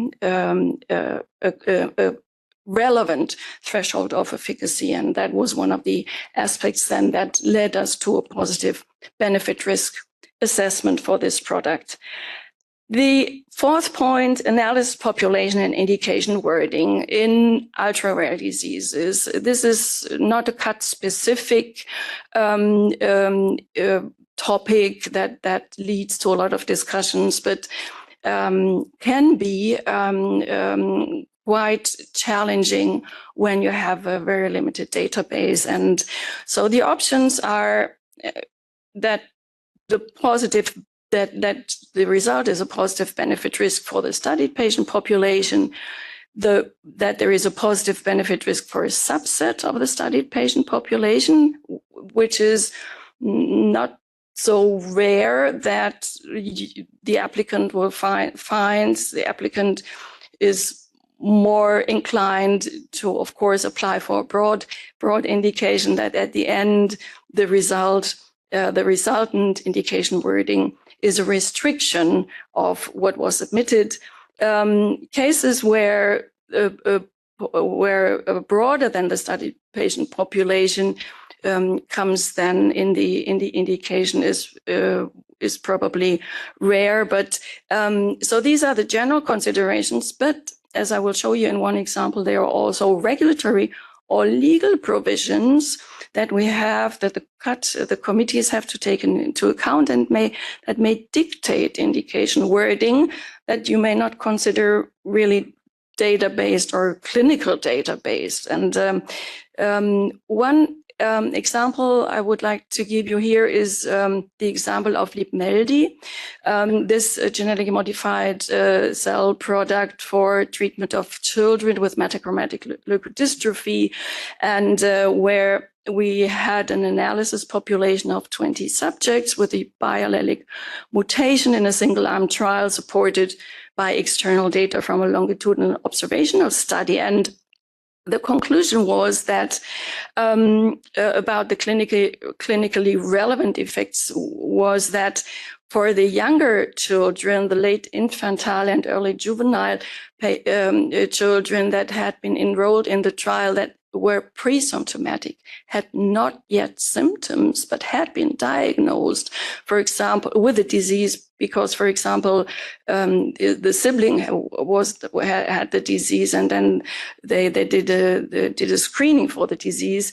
So when these patients are treated, the result is a normal motor and cognitive development, and the data that we received were quite long observational, quite long follow-up, 3 to 5 years. And that's a good database when you have a 3 to 5 year follow-up of the patients. That gives you a quite good chance to judge the duration of efficacy, which for these products with a single administration is, of course, very important.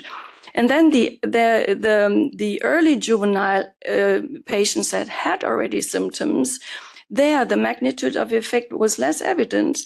Symptoms were worsening, but there was a slower deterioration compared to the untreated subjects. And and additional considerations when we came in the cut to the benefit risk assessment, can we identify pre-symptomatic patients in absence of an EU-wide newborn screening? And what if we exclude the early juveniles? We see that they have a chance for clinical improvement, even if they are not, the treatment does not lead to normal motor and cognitive development. The cut decision for the indication wording is shown here, that Libmeldi is indicated for children with late infantile or early juvenile forms without clinical manifestation of the disease at diagnosis or at treatment. And we also included the other subpopulation of children in cases when they still have the ability to walk independently and before the onset of cognitive decline, because we know that when you the later you treat a child with a monogenetic disease, the less you have a chance that the gene therapy can still do its job. And interestingly, I looked into one of the HTA decisions for LibMeldi on the extent of additional benefit and significance of benefit, and that one HTA decision was that for that first group there was a hint of major additional benefit, but for the second group not. The second example I would like to give you here in terms of analysis, population, and indication wording is the other CAR T-cell, CD19 targeting CAR T-cell that had a conditional marketing authorization in 2020. And when then the company came for an indication extension for the indication in adult patients with relapsed refractory BALL,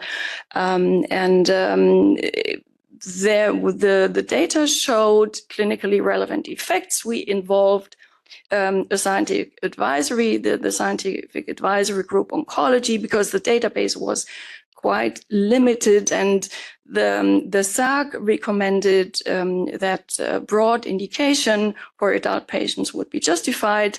But then there were additional considerations, and these were regulatory and legal. There is this provision that in case of a conditional marketing authorization, you're mandated to show a major therapeutic advantage over the authorized treatment in the case that the authorized treatment has a full marketing authorization.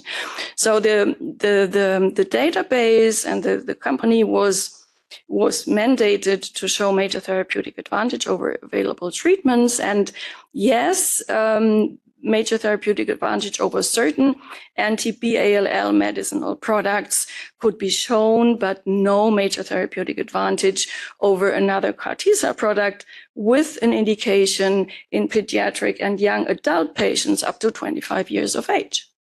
So that resulted in our European decision for indication wording that you see here, that for adult patients 26 years of age and above, where you can now ask, does it make sense? Is it a clinically rational decision? I leave that up to you, but that was a decision that was in connection with regulatory and legal provisions. The last example for activities are and this is something that I think has really developed through the time when more products came and when we were when we took the decision on positive benefit risk and on the post-authorization obligations. We need post-authorization evidence generation for these products because at marketing authorization, the database is usually very limited. So post-authorization knowledge building and real-world data collection. And I'm convinced that if there is good post-authorization data collection, that can be a link to patient access and incremental knowledge gain that then can feed back to scientific and developmental approaches, and it can serve the HTAs, because we see that the health technology assessment bodies increasingly require for the ATMPs additional data, additional real-world data. So if these things would fall very much nicely together into place, that's the theory. And that's the hypothesis that could foster patient access. From our perspective, post-authorization safety and efficacy studies, when we put this obligation to the applicant, they are there to complement and expand evidence generated in clinical trials. And the tools are usually prospective observational data collection according to a agreed protocol, pass studies, usually embedded in disease registries. But then comes a problem because our experience is that there are delays and gaps in real world evidence reporting, issues with data quality. And then when we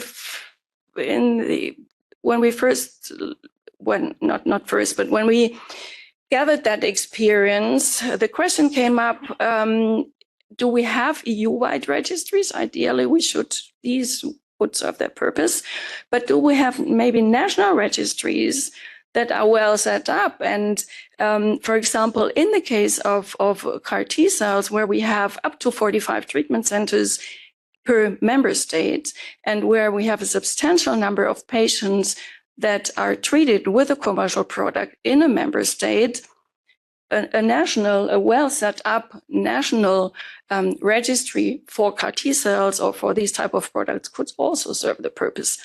On the other hand, when we have a very rare disease, like Upstaza, a very rare disease, and I looked it up, 12 patients have been treated with Upstaza, this AAV-based gene therapy, in Europe since the approval in 2022 for these type of products. You would, of course, wish to have a European-wide or a global registry that can provide us as regulators and also others with a good collection of real world data. So we learned during this experience, when more products were coming in, more post authorization data came back to the committee, that this is that this is an area that really needs more work in Europe, because it's difficult for developers. We have a quite not very transparent European registry data landscape. And there were actions that we derived from that. One has already been mentioned by Kieran, the CUT working group on real world data that we established in 2021 and supported the EMA funded study on spinal muscular atrophy registries. And we also thought it was very important to alert ATMP developers that they think early about post-authorization data collection, and we have implemented this into as a milestone in the priority medicine scheme. With that, I'm closing, and I hope that I could show you and elaborate a little bit that the Committee for Advanced Therapies has made major contributions to provide safe and efficacious and innovative medicines in Europe. And with this specific multidisciplinary expertise, time that can be dedicated to discussions, EU member state representation, highly engaged patient and physician representative, strong efforts to ensure consistency in decision making. I think we are quite well set up for cutting edge innovative medicines to come. So thank you very much. Thank you all. And I enjoy the meeting.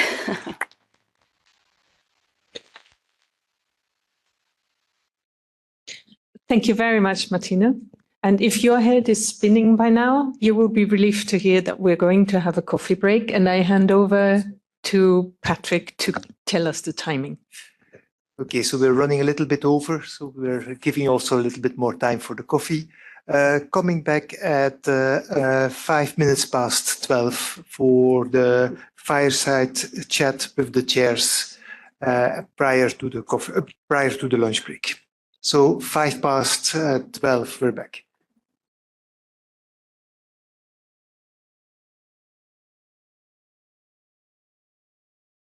Chairs. Maybe with first question, and well, I was going to say no particular order, but I will do it in particular order. And I'll start with Christian, and then move on to the rest of the chairs. And I'll ask the first question is, how did the field change since you left the CAP? Might help with. Thanks. So I could give an easy answer and say at the time we had no product, as you heard, now we have them. But that would be a too easy answer. I think what changed is not just the technology, but also obviously the understanding how to handle these products. I think we saw also in the presentation of the chairs how the understanding evolved amongst regulators, but also where we basically need to accept where there is the limits of our understanding. So I remember at the time that sometimes we read in assessment reports, we need to have an exact elucidation of the mechanism of action, what is the potency assay, it must correlate with the clinical outcome. That of course was very difficult to fulfill at the time.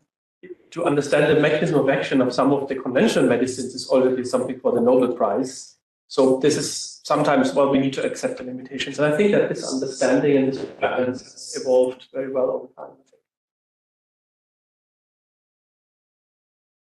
I think what has really changed in my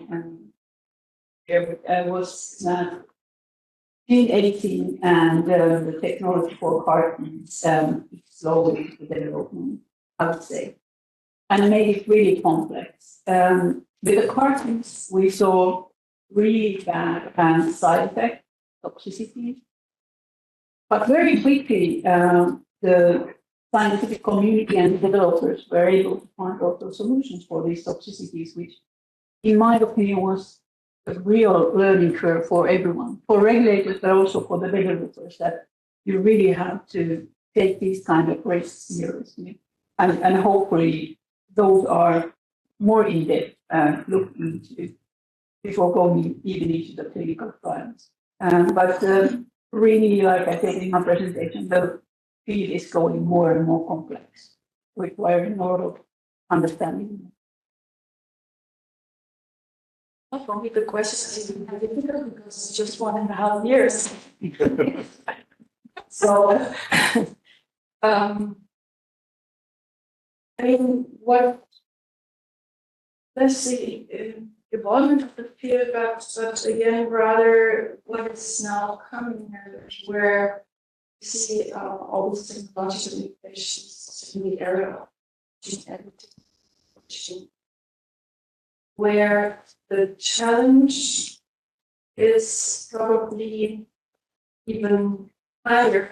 Colin mentioned the serious side effects from the CAR-T cells that tocilizumab and other treatments where the physicians were able to treat. And what we saw with the CAR-T cells when they damaged more and more in the clinic, that the rate of grade 3 and 4 areas was decreasing because we better standards and consensus papers, everything was developed, and at the beginning we couldn't meet with our patients in clinical trials to be hospitalized 10 days.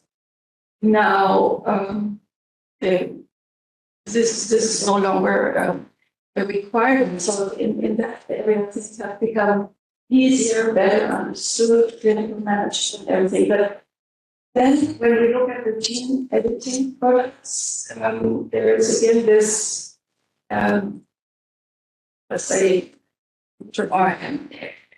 this big question, what are their toxicities? And it's much obvious than with the CAR-Ts and cytokine release toxicity.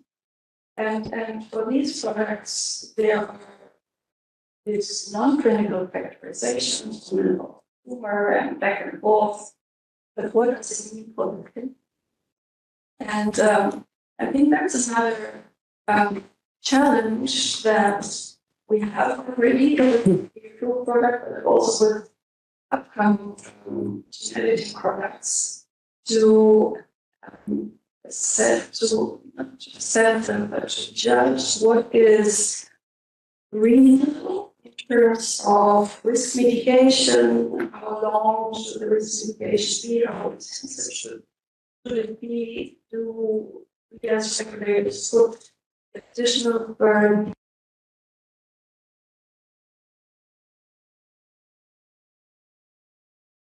My friends got started, so that's. I think if you look at it in a more big picture view, I think what is creating challenges is the acceleration. We now have products where the expectation, because of the speed of innovation, the expectation is that they are developed really, really quickly. They reach the market even quicker.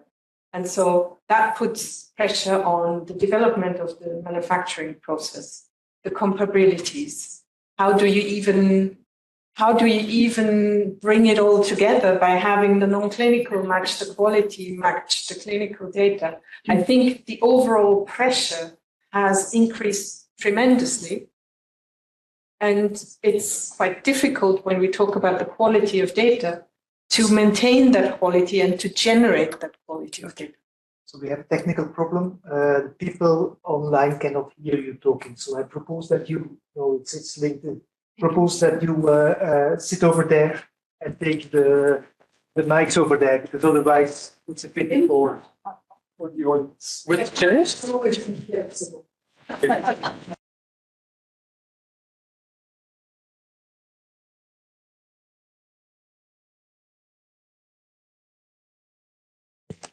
Yeah, so I can pick up the discussion, and I hope the audience online can hear us now.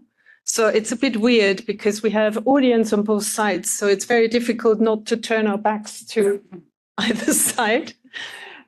Apologies for that. That's not necessarily the best communication mode. But so back to acceleration, that being an issue, and I think we also need to keep a clear head on the fact that not every ATMP will be safe and efficacious. So the assumption that just because it's an ATMP, it deserves to be licensed, that's probably going to be an unfulfillable expectation. So I think dealing with acceleration and the associated challenges for both the developers, but also the regulators, that has become a much stronger focus over the years. Okay, thanks. And sort of moving on from that then, I guess I'll stay with you for the moment, Ilona, and to ask, one of the points that I've noticed that has been raised from the people who are online is talking about sort of the cat and the committee and sort of moving forward. So the question I would ask is, what would you see, and then I'll ask the rest of the committee from their perspectives, the rest of the chairs, what would you see as being the biggest advantage of the cat as a committee? There are many obvious ones, but I would like to illustrate a very personal one. And that is, when I joined my agency, I was the only biotech assessor. And I was then also the first ATMP assessor. And it's an extremely lonely position to be in. And we are always talking about what the experts bring to the cat. But I really also want to emphasize the benefit of the cat for the experts. If you are in a country that doesn't have a large agency, that doesn't have a large scientific community working on ATMPs, you will still be faced with clinical trial applications. You will still be faced with enforcement issues. And if you don't have anyone to talk to, it's a horrible position to be in. And for me, the cat has always been a home where I've met colleagues with more knowledge than me that I knew by name, that I didn't have any problems sending an email to and saying, look, I have this issue. What is your position? And for me personally, that has been the most valuable asset of all. Of course, I also acknowledge the role of the cat in the overall system, but that to me is more obvious. But for me, it's the personal aspect of dissemination of knowledge across European member states. Thank you. So, Christian, you've been on the inside and now you're on the outside. So from your perspective, what do you see as being the advantage of the CAT? Well, I think this is both from inside and outside perspective, and this is the time for debate. I think it is very important that a committee has the time to come up with good solutions. I'm not saying that the CHMP would not have that. When I was a CHMP member, the meetings were extremely busy. We had very short coffee breaks, if any. We had short lunch breaks.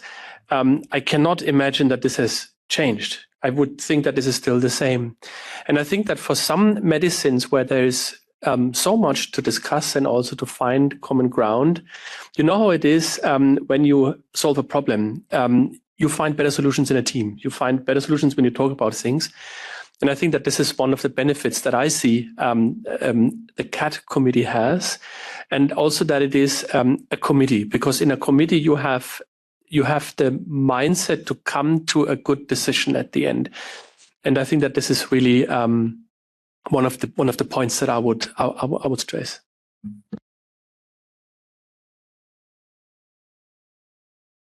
Yes, I would say that now looking from the consultancy point of view,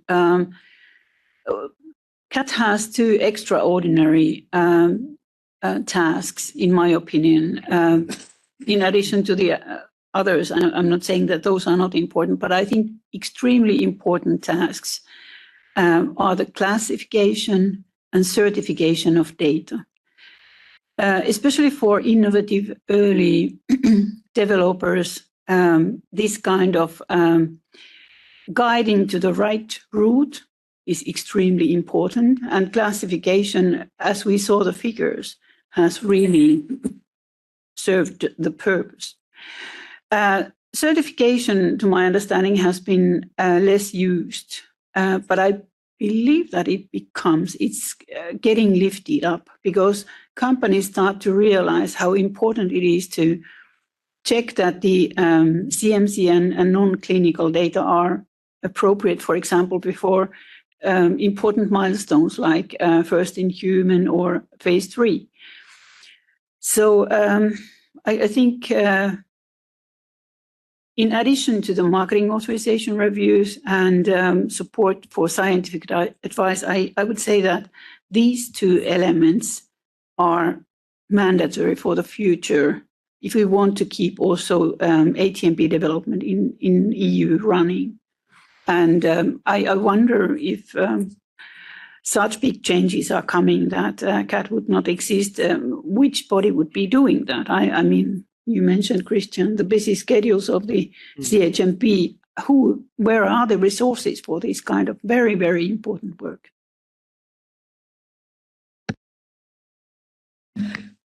Well, along the same lines, the gathering of the respective expertise for quality, non-clinical, clinical in one committee, and having sufficient time to discuss and have in the committee colleagues that are very close to the science and also colleagues that are still in science, and from some agency you can have people that are still part-time in the lab, and then have patient and physician representatives. This has been for many activities very important. Physician representatives that themselves are treating patients with gene therapies, and and have a very deep knowledge, science wide or clinical wise, for in these specific group of products. I think that is important. Meeting on a regular basis and having all the member states together is also something that I think is important to transfer the knowledge and the information, and to have the other member states take part and buy into the decisions that are taken, because in their member states, then there is always also the question of reimbursement and patient access, and so that all these together, I think, is important and is well represented in the committee. And just staying with you, Martina, moving on to ATMP developers, what would you say is the best advice that we could give to an ATMP developer? And what would you consider to be the most common misconceptions? Well, the first point is always the questions are ATMP developers, and they are basically always in the in academia. Are they aware of the regulatory frame? And how can we help in advising and in supporting academia? That has always been an important question to me, and also where we had some activities from our agency, and to really make clear what this life cycle is, what the important requirements are from the preclinical to the clinical stage. And these for the academic developers are the biggest hurdles. To teach them, to make workshops, and to provide them with good scientific and regulatory advice. And of course, that is then also different, where I strongly believe that the academic developers are well suited to come to the national competent authorities when it comes to clinical trials and the requirements for these, and which and to consult on a national basis, and then later on with the EMA, of course, where at the end, be it national advice or EMA scientific advice, it's the same people. It's the people from the national competent authorities that that do the work. Yeah.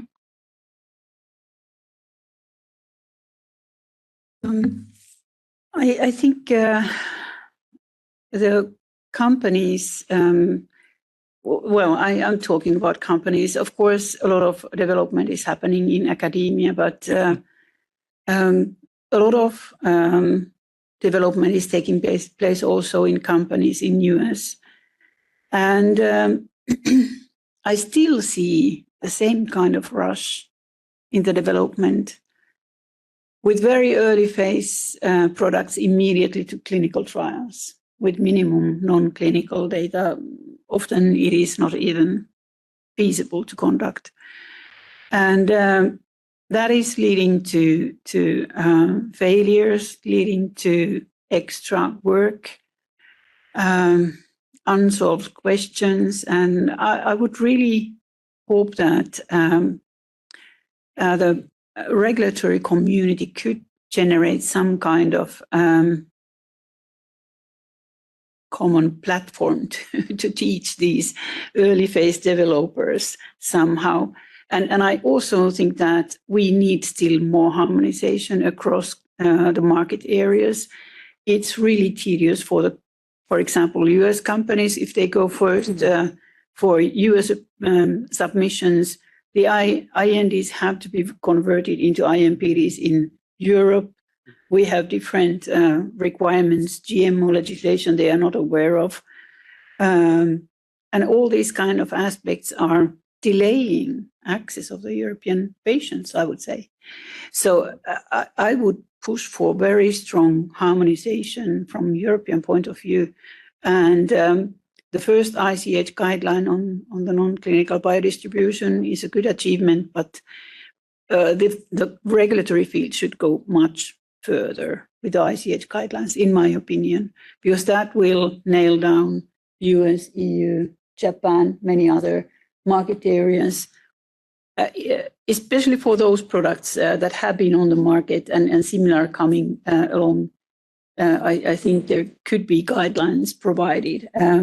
I was always, there were complaints that I'm too much of a fan of guidelines, but that is a good way of making joint commitments and agreements about what is required for which type of products are under development. Thanks.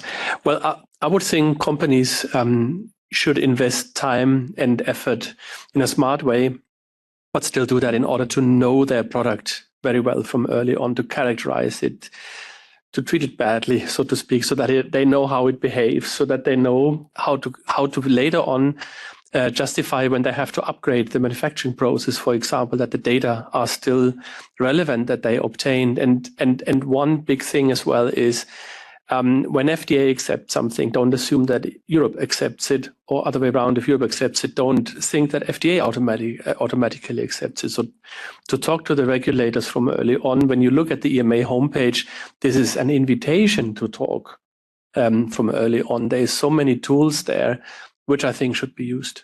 And that, of course, brings us back. This all costs resource on the national agencies, but this is resource well invested, because then you will get much better files later on, which saves time. Lona, and do you want to also mention the potential of the Prime scheme? Okay. So the first thing I would say is, reflecting the current experience with the investigational guideline, we keep getting requests for very prescriptive guidelines. And I think that the developers don't understand that that would not be beneficial for them, and it wouldn't adequately reflect the field where we have heterogeneous products. So this idea of a cooking recipe for ATMPs is never going to work. And so to understand that the guidance is a guidance of principles. But then if you turn it around, and I've had a discussion 2 days ago, for the academic developers to understand that this is not a cooking recipe, and so there is no fundamental problem of leveraging previously obtained data if they are relevant for a given development process. And I think to learn that message, that it's the principle you need to support, and it's not the guidance following it letter by letter. I think that in itself would be a large recognition. And that is then paired with, my personal comment was, think a lot before you go into phase 1.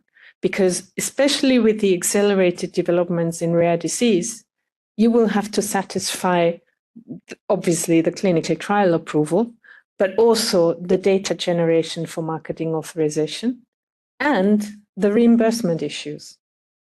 So to rush into a phase 1, if you're planning to generate pivotal data, is the worst idea ever. So then, reflecting on the Prime scheme has been introduced to assist developers by having an allocated rapporteur and by having an option for scientific advice with a dedicated team.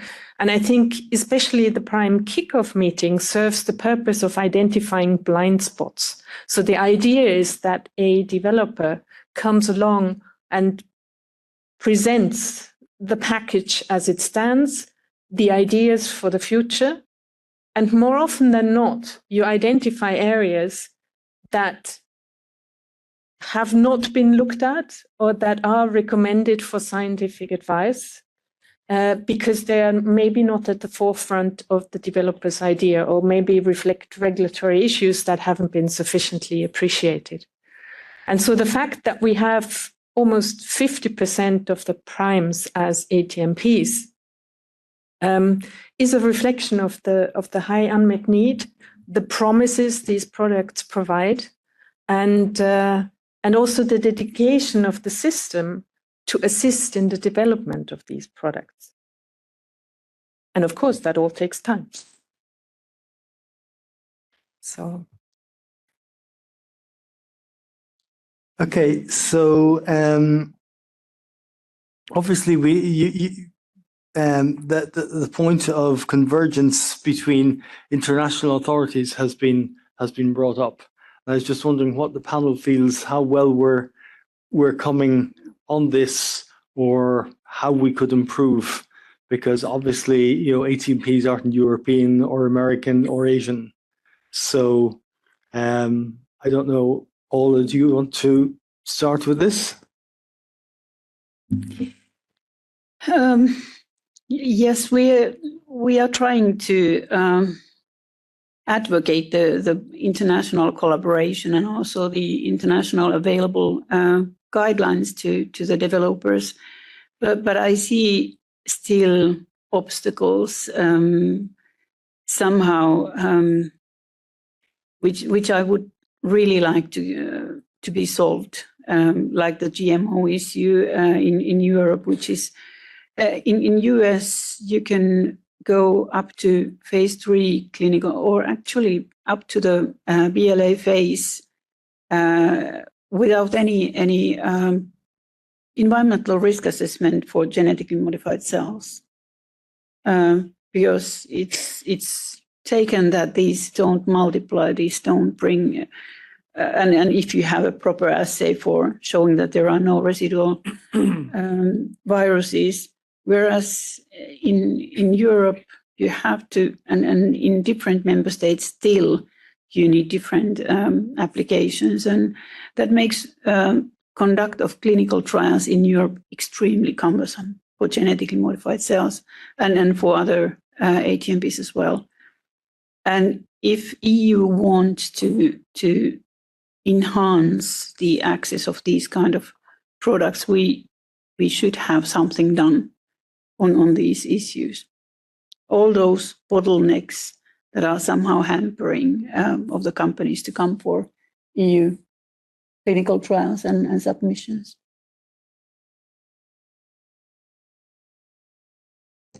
Well, I think, again, the cat doesn't make policy and the cat doesn't make the laws, but the cat is the one collecting the issues, and we can bring the issues forward to the policymakers to deal with them. And I think it is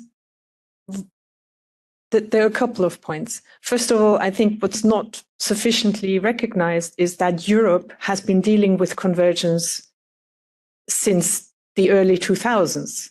So therefore, we are very much aware of how challenging it is. And I find it very interesting when I'm in international meetings and colleagues from single regulatory agencies talk about convergence, because I don't think they have a clue how complicated that really is in terms of, you know, the most simple part, which is people talking to each other, coming to scientific agreement. But the next level is how much of the convergence that we need is actually, I wouldn't say impeded, but it's contingent on the legal and regulatory framework to be aligned. And I think it is short-sighted to just look at the medicines, because if the surrounding legislation is different, that has a huge impact. So you mentioned the GMOs, but also tissues and cells. Where are the interfaces? Are the interfaces aligned? Are they not aligned? So in many ways, for the ATMPs, you need a big picture view of what do you want to achieve, and then what are the obstacles towards achieving those goals? Because I think everybody worldwide agrees that convergence is a good idea, but I think we need to bring it down to practical aspects and actually say, well, how do we take it further, and what is needed, and how can we achieve that? And for that, we probably need people outside the medicines framework to contribute, and we definitely need the lawyers to contribute, because, you know, unless the legal framework permits it, a scientific agreement is not helpful by itself. Well, maybe to add to this, from a scientific perspective, I'm more optimistic, because I can see that US FDA, for example, and the CAT and other regulators around the world, they see the same issues in science. And you have seen good examples for ICH level guidelines and the ATMP cluster. I think even if the agencies do not have to agree any position, I think have been a very good instrument to also show that there can be scientific exchange. And I think that is a very good step towards harmonization. If it is not on paper, then at least in the thinking. And sometimes the regulatory outcomes are not so different. And I could well imagine that this comes from that exchange. So I think on the scientific level, there is hope for a good way forward, I would think. I'm an optimist. Well, I think on the scientific level, that's not the issue, but there is an issue because if we look at the decreasing number of clinical trials in Europe and of clinical trials with ATMPs, and if we see that European companies do their first ATMP clinical gene therapy ATMP clinical trial in the US and only later come to Europe, then you could assume that there is something not working too well. And I've heard people say that European legislation is complex, and there is this interface problem, of course, but also I've people heard say that even if there is a new regulation coming out, it's always making things more complicated than it has been before. So I think that's really something on that level.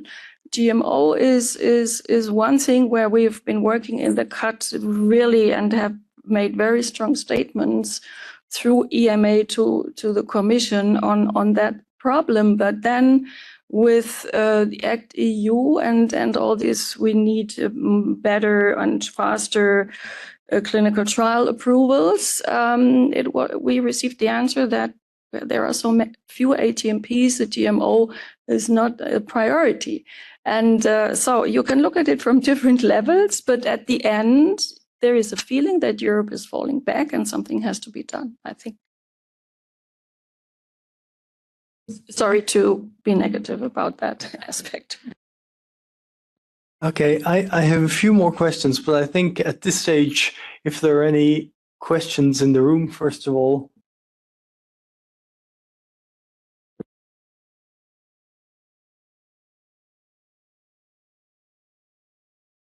Okay, I see two questions, two hands already. So, or three hands even.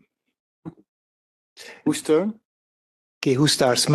Margarita, you first. Okay. So I'm very happy to be here. I'm an ex-CAT member.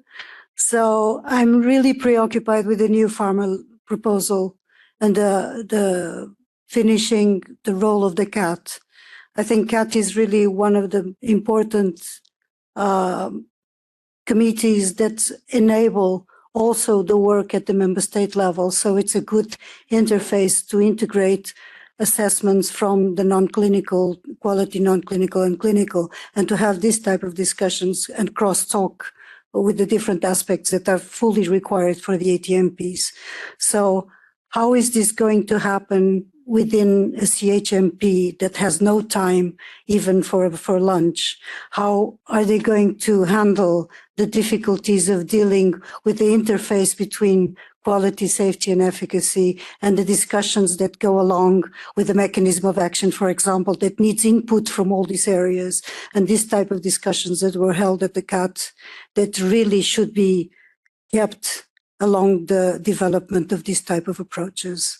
So for me, this is very, very difficult, and I hope that CAT, as long as it lasts, help us to fight against the foreseen death of CAT. Is it possible? I think it's a difficult question for the chairs to answer. But I'm hoping that Ilona takes the step forward.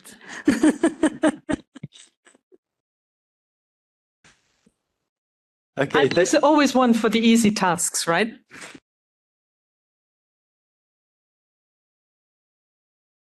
But in a way, the question is, do you have the connection to enable that? Because we were involved in the building of the legislation that ended up in the CAT recognition and the regulation for the ATMPs. We were in the building blocks at the level of the legislation with Nicolas Rossignol a long time ago. So we had that interface with the legislator. So can it be rebuilt again in order to have it in a proper way? I propose that we take that question perhaps in the panel where we have a broader representation. So I put the chairs a bit out of the wind now.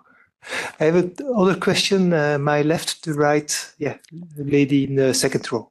If I can work this out. There we go.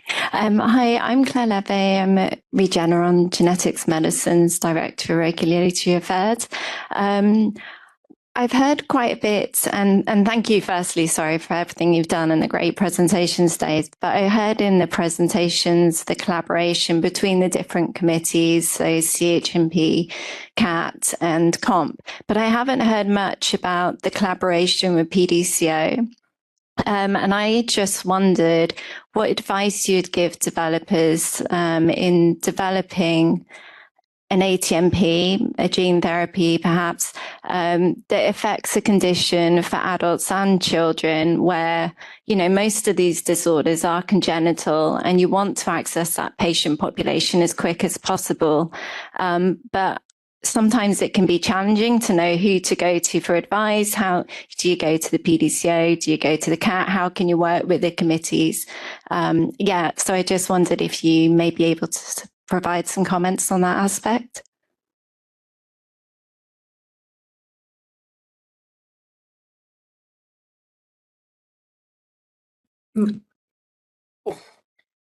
Well, I mean, the recommendation from EMA is, and this is really difficult with the mic, that you apply for a scientific advice at the EMA, where in that case, colleagues from this PDCO and also from the other committees, based on the type of questions, are then involved. And these questions are, or in other words, these questions are then passed on to people from the respective committees. So I guess that at least in my perception, the question and the scientific advice goes to that centralized SORB, but more than still some years ago, are members from the different committees included in the scientific advice working party, and their advice, you will see then that on paper together with the response that you get. For gene therapies, for monogenetic diseases that are intrinsically appear in children, you would, when you do a clinical trial, and you asking with regard to a clinical trial authorization, highly likely that you would have a pediatric clinical trial, and not the situation that you first start in adults and then go down in age-wise down to the patients. But that's something that, of course, always depends on the population, on the disease, and on the context. But at least that would be my recommendation in terms of EMA scientific advice. And I think, and I don't know whether the PDCO has a direct door for scientific advice, but that's the EMA colleagues that will know. So starting off as part of the prime procedures, you would have the PDCO representatives on board as well. And I can tell you that for a very recent situation, the recommendation was to sort of couple the scientific advice with the PDCO PIP. On selective questions, there is obviously interactions between the committees. That is on specific questions. So it's not that we haven't emphasized the interaction, but it is there through informal meetings, etc. But then, as Martina said, the scientific advice most likely being the entry point. Christian? Yeah, just to add, obviously the interaction with the PDCO would be the pediatric investigational plan that you would then develop earlier rather than later. That is always a good idea to do. And I think what comes a bit between the lines is there are many committees, many working parties and so on. This sounds overly complicated, but on the other hand, you need to see, of course, that the European strength here is all the experts in the committees, and that includes the pediatric committee, and that includes all the working parties. So the advice you get out of this is very strong, very powerful and consolidated. So I think that is on the good side. The outcome, I think, later gives developers good regulatory confidence for the further process in the development. Thank you. Okay, do we have any other questions from the audience? Okay, I think there are many questions, so we can take perhaps one more. Yeah, okay. Please Thank go you. ahead. So from an academic sponsor perspective, you highlight the importance of being guided in an early phase before first phase 1 studies. And on the other hand, there are several programs like PRIME and others that you can only enroll when you already did the first patient, which seems to kind of a strange combination, because you need the most advice from an academic development perspective just before the first patient. If I can jump in on that, I think it's just different levels. So if you, prior to your first clinical trial, you might want to talk to your national agencies. It's low level, it's not so complicated. Before you go into the bigger formal procedures on a higher level. And just to say, you can always get advice, but I also think that it shouldn't be misunderstood. The plan needs to come from the academics, because otherwise it would be a problem if we first tell you what to do and then review what you're doing. So there are certain points of assistance, and it's very important and I think also there is now more advice than ever before on various levels in the system. So understanding where you can get help for your specific situation and your specific point in your development is a very important one. We have the Innovation Network, we have the national advices, we have a lot of training, we have a lot of academic organizations providing training where regulators contribute. So I think the landscape of assistance by now has, if we talk about the things that have changed, that's also one of the things that has changed tremendously since the inception of the CAT. Thanks. I just would like to advocate on the use of the innovation task force in different member states, where you can go really very, very early on. When you have the first pilot version of your product and you want to know what to do with that to get the enough safety data, even to proceed to first in humans. So I think brave contact to the authorities early on is the key. Yes, actually, I was just going to expand on that as well, that the Innovation Task Force here at EMA, the members of the CAT regularly get an email from the ITF saying, we have this company coming, it's an advanced therapeutic product. If you would like to come along to engage with the company, to give advice, etc., etc. And, quite often they may come back 2 or 3 times. So, it's a sort of great opportunity for companies to engage with the EMA and with members of the CAT to get very early advice. So there are all these opportunities available, which I think are really important.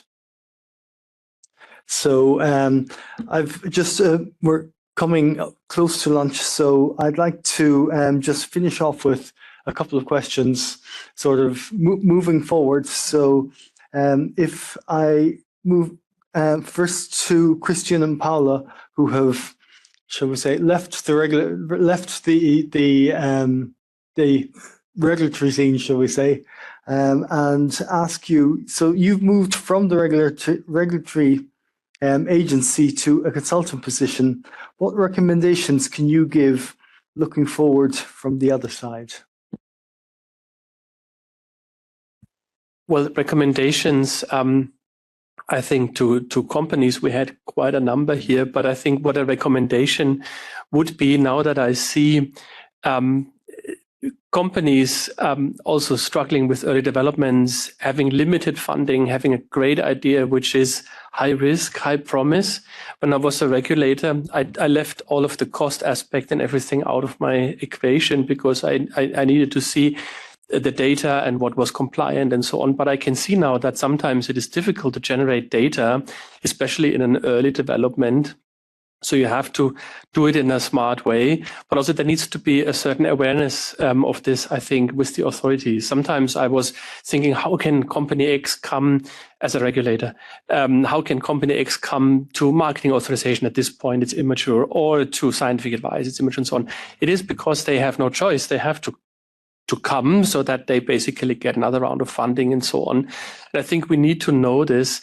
And also the requirements that are there would sometimes have to also be seen from this. I know that the regulatory authorities cannot have cost aspects and so on into their equation too much. But I think a certain awareness does actually help. It is not that they are stupid or cannot do it. It is sometimes that they can't. And this is why I think also then the advice obviously to the industry is have a good concept and talk to the regulators from early on. That raises the awareness at the side of the regulators, but also gives more certainty from early on.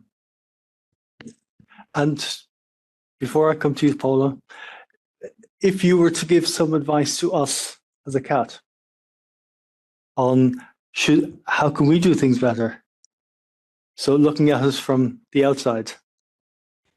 I think what would be good, and I believe that you're doing this, but I think what would be good is how can you maximize the learning from previous procedures, from other products, and allow a certain set of, should not say extrapolation, but a certain set of use of the data that we already know, so that there doesn't have to be a generation from scratch of data where you already know what the outcome is going to be.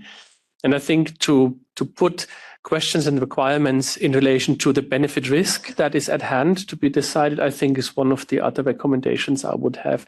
Of course, there's a lot of different questions that one can ask, but it's always important. Is it key to benefit risk? If I get the answer and it is negative, would I then dismiss the product? I think that is the benchmark that has to go into every question. That's what I would say. I have met very weird situations, and I'm really advocating this harmonization, not even only the guidance and these kind of things and legal things, but also in practice-wise. In US, a company may have 120 or even more quality amendments before they go to phase 2, let's say. They are modifying significantly without Europe seeing the whole product, and then they come here. How to generate the comparability for such a scenario? I mean, these kind of practical issues, even how to guide the companies not to go with every single minor change to the authorities, but try to generate processes which could be somehow compared. I mean, this is a real example. So I think I would advocate CAT to continue the good work. I think you are doing excellent work, but some kind of communication with the other regulatory parties would be partners globally would be good in this respect to enhance the global submissions and more success stories to more patients. And Martina, obviously you're still in the regulatory area. So do you have any sort of recommendations moving forward? Well, no specific ones. I think that I mentioned the need for education and training of people that are in the field and that are developing things, and the importance that they find the right person to talk to, be it on the national or on the EMA level. I think that's really the bottom line of it. And everybody here we need to be aware that technological innovation is so fast, and that everybody, all assessors and all people involved need to be up to the scientific, need to be, well, know the science in order to take data-based and science-driven decisions. And I think this is really quite a challenge, taking into account these rapidly evolving technologies, and where, as I said, we don't know which type of non-clinical data are relevant for the clinic, and then for the regulators to take risk-based decisions, but don't overload with then that what is following the physicians, the patients, and the companies with requirements that are not data-based. So rational decisions, I think, from the regulatory point of view, are important, and there is probably still room for improvement here. And Ilona, do you have any final comments to make? Duly noted.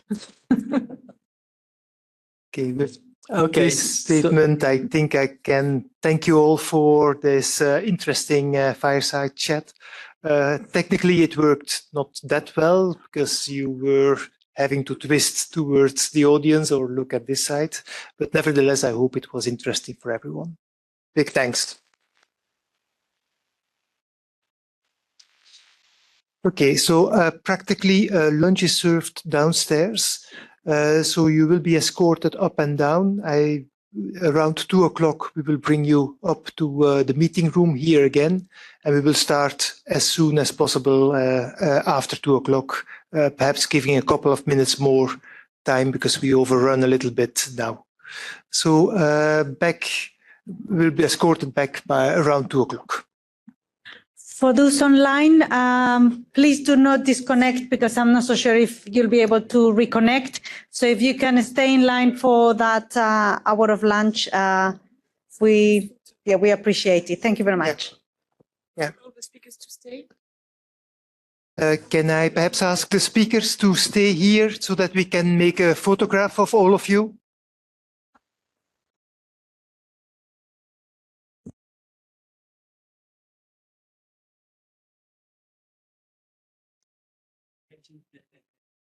Okay, so welcome back, everyone. I hope you had an enjoyable lunch, and I hope that everyone is happy and back in the office, in the meeting room. So we can start now with the first afternoon session, and these are a couple of presentations that we have. And we ask the speakers to address what they see as the challenges with novel ATMPs, with ATMPs that are under development. So we're moving from the previous sessions, which were talking more about the past and the status now, up to the future. And this is the next session and the panel session that hopefully will address some of those aspects. I pass the floor now to the chair of this session, Andrea Baru.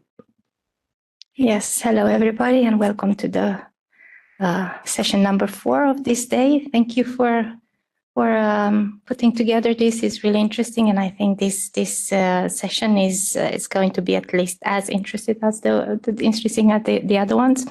So we have 3 presentations, and we will start with Professor Luigi Naldini.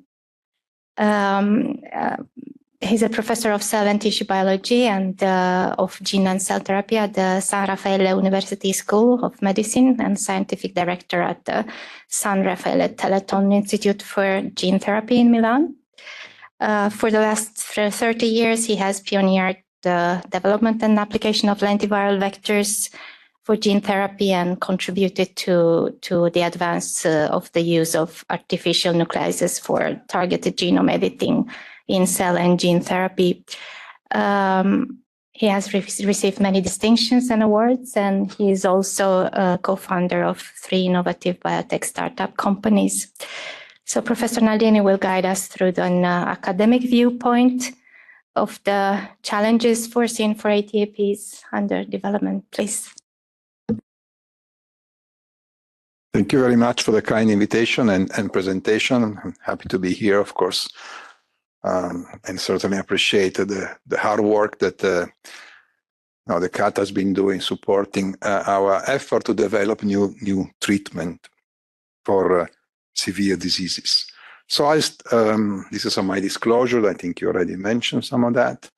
And I think I'd like to start from the word revolution that was used early this morning. I think we do have witness a revolution in molecular medicine based on a number of new technology, which we are becoming more and more confident with, and the possibility of transferring genes, as well as editing the DNA sequence, improve capacity to isolate, generate sometimes, and transplant stem cell of different type, and manipulate effectively the immune response. All of this in combination make possible design new treatment, in fact, ATMPs, which can provide radical effective response to otherwise serious or lethal diseases.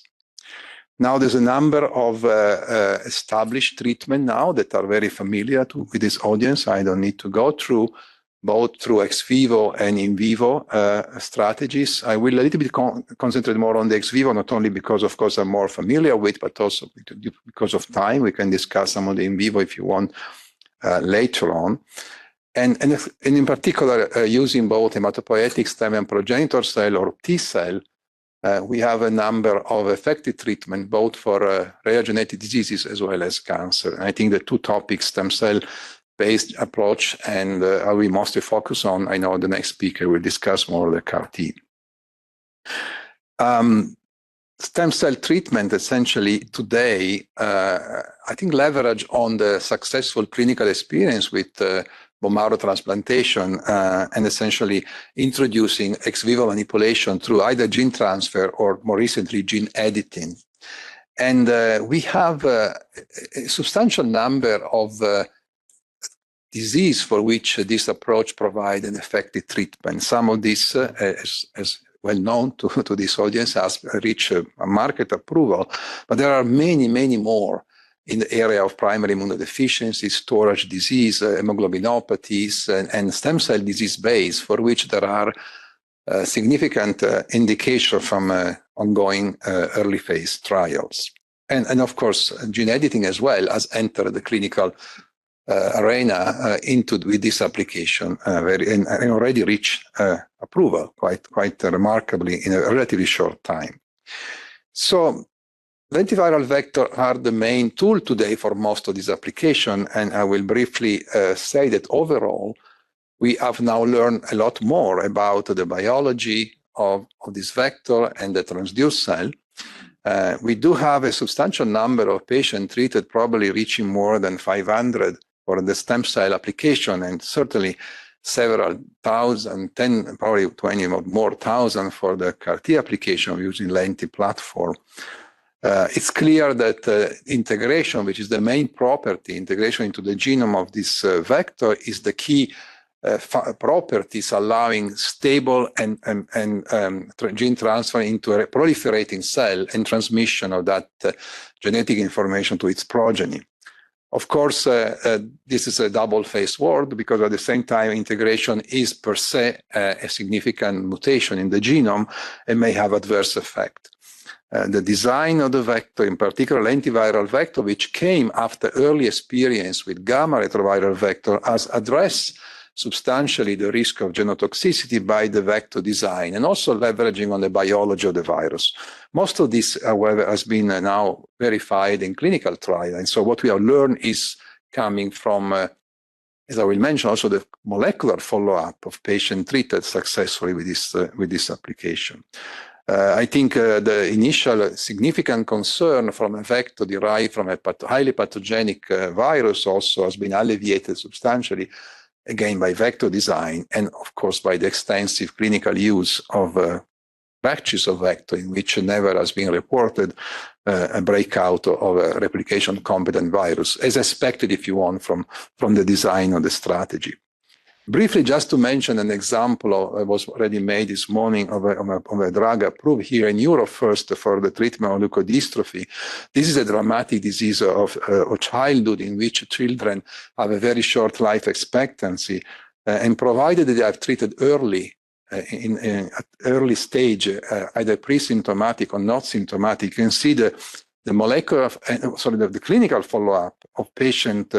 This was mentioned before. Now this is really after the approval. We continue to see an amazing survival benefit and essentially an amazing lack of clinical symptom of the disease, even more than 10 years after the original treatment. And you can see a sibling of that patient here doing so well. So this is the dramatic power of what we are dealing with, which is clear. Once and done treatment providing a remarkable benefit to patient. So and if you look into now the molecular level into this patient, we can measure stem cell activity because integration provide here a molecular marker. Each cell will have a different integrants. So we can follow stem cell, their progeny, and we can ask very relevant question. Is the graft changing, shrinking? Are their clone expanding? There is evidence of how safety versus potential risk. We have learned by previous vector platform and data that early stages in potential adverse event will show up as expanding clone carrying insertion near oncogene. And you can see that, again, this is data coming from different trial in our institute, including, you see in the middle, the leukodystrophy patient. And essentially, these are insertion analysis.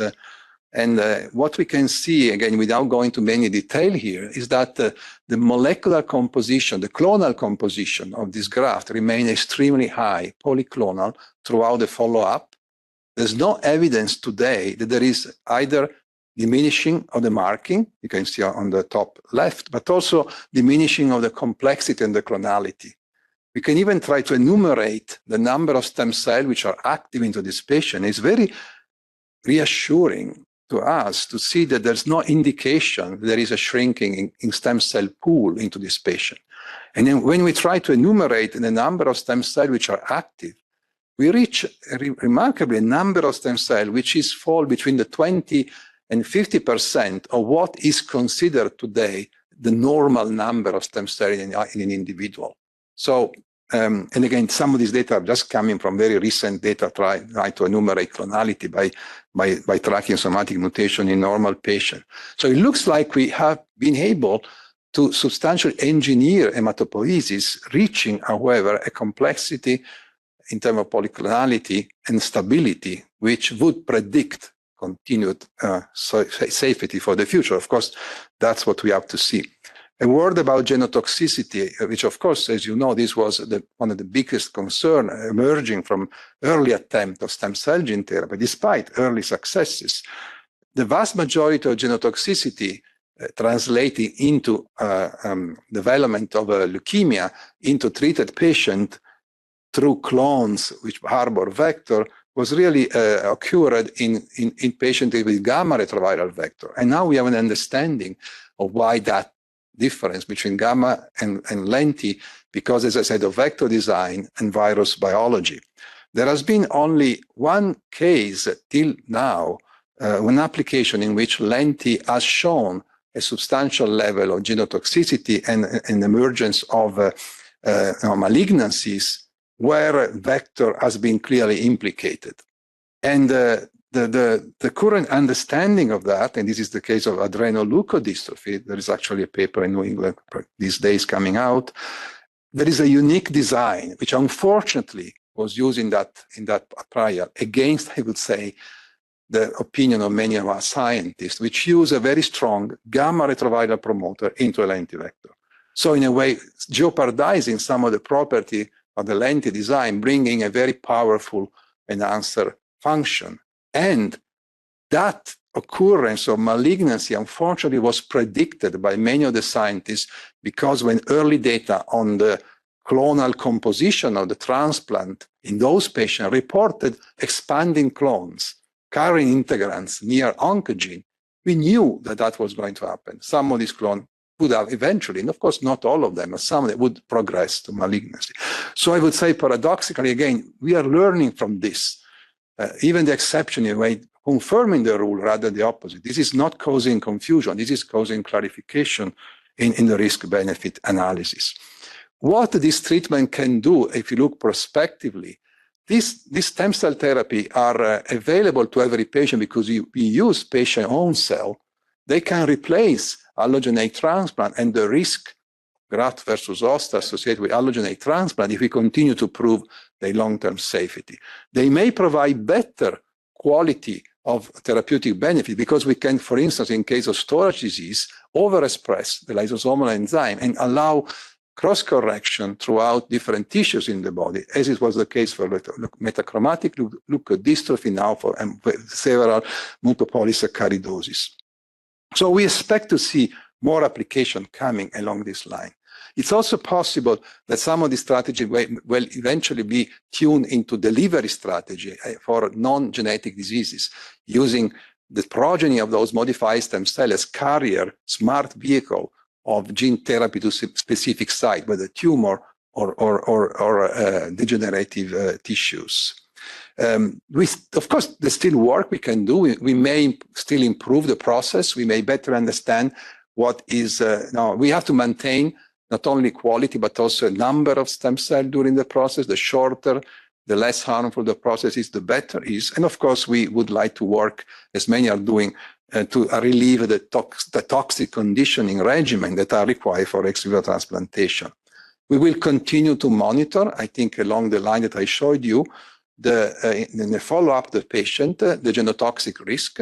We have, of course, to make sure that polyclonal genetically engineered graft remains stable, robust in the long term. But as I said, the current data are promising. So while this is the case, if you want, this is the benchmark, I would say today for stem cell engineering. Of course, we have genome editing approach, a strategy now, and a number of options there. So in principle, genome editing came with the promise of precision engineering.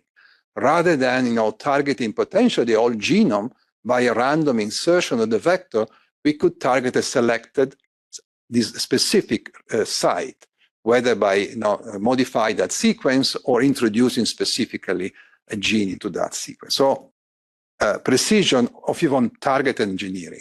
It could overcome some of the residual concern of a gene replacement strategy, which is genome-wide. It could allow to fix the gene itself carrying the mutation, so rescuing not only the function of that gene, but also the endogenous regulation. So these are amazing promise for precise intervention. I would say the genome editing has proven to be extremely efficient, at least for targeting the specific region of the genome. Precision in terms of outcome is probably not what we have seen yet. As you know, the concept of genome, at least the early, or let's say the most advanced, clinically advanced also use of genome editing is to deliver a break, a double-strand break in the genome, and then trigger a repair process.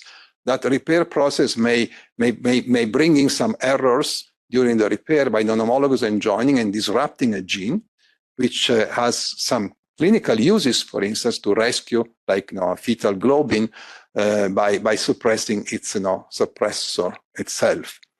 The reason I said we have good targeting but lack some precision is because we have learned throughout the years that unfortunately that repair process is not something granted in terms of the outcome. It's not simple sealing of the broken ends of the DNA. A lot more may happen at that break. There may be larger deletion, which can extend further. They may lead to even loss of chromosomal harm, large translocation, more severe event. And these things happen in a good fraction, unfortunately, of the cell. They may be spontaneously purged out. Probably this is the case for BCL11 targeting, so they may not eventually turn into genotoxic events which have a clinical implication, but we have to follow up, of course, to make sure. It may not be the case as a good for it was for Casgevy in other diseases. More ambitiously, we can rely on another repair process, which is essentially homology-driven repair, in which we can provide, together with the editor, which will be the nucleases, also a template which carry homology to the targeted region and a new sequence that we want to introduce. This is really writing on the DNA, introducing large sequence in a selected desired site. If you want the holy grail of a precision engineering. It's tough because it requires a more complex process, not only the nuclease, but also the template. Introducing the template brings back the issue of bringing large DNA molecule into a cell. Most of the time we are using vector to do that. So we have a combination, if you want, of gene editing and vector transduction. And then, of course, the complexity of this may also imply that this is less efficient. So now we have a less efficient and potentially more complex strategy. However, again, bearing the promise of truly rewriting long range of sequences. And today, this is the only reliable, feasible approach, besides something else which only belong to lab work with cell line. So where is the field has been going here? Optimizing efficiency, because it was, in particular, this repair process by homology-driven repair, to improve it. Relieving the impact, the adverse impact of the break.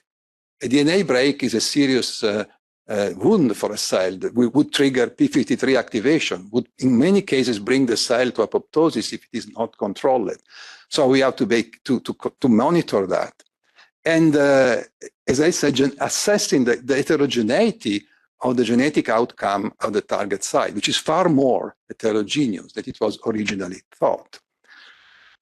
So probably the best way this will eventually land safely in the clinic is if we can combine this process of ex vivo editing with a selection strategy. We would, on the one hand, enrich for cell bearing the intended edit, at the same time purge out the cell carrying deletion or other adverse outcome. And this is where many of us have been working on, and hopefully we'll start to test this in the first protocol coming.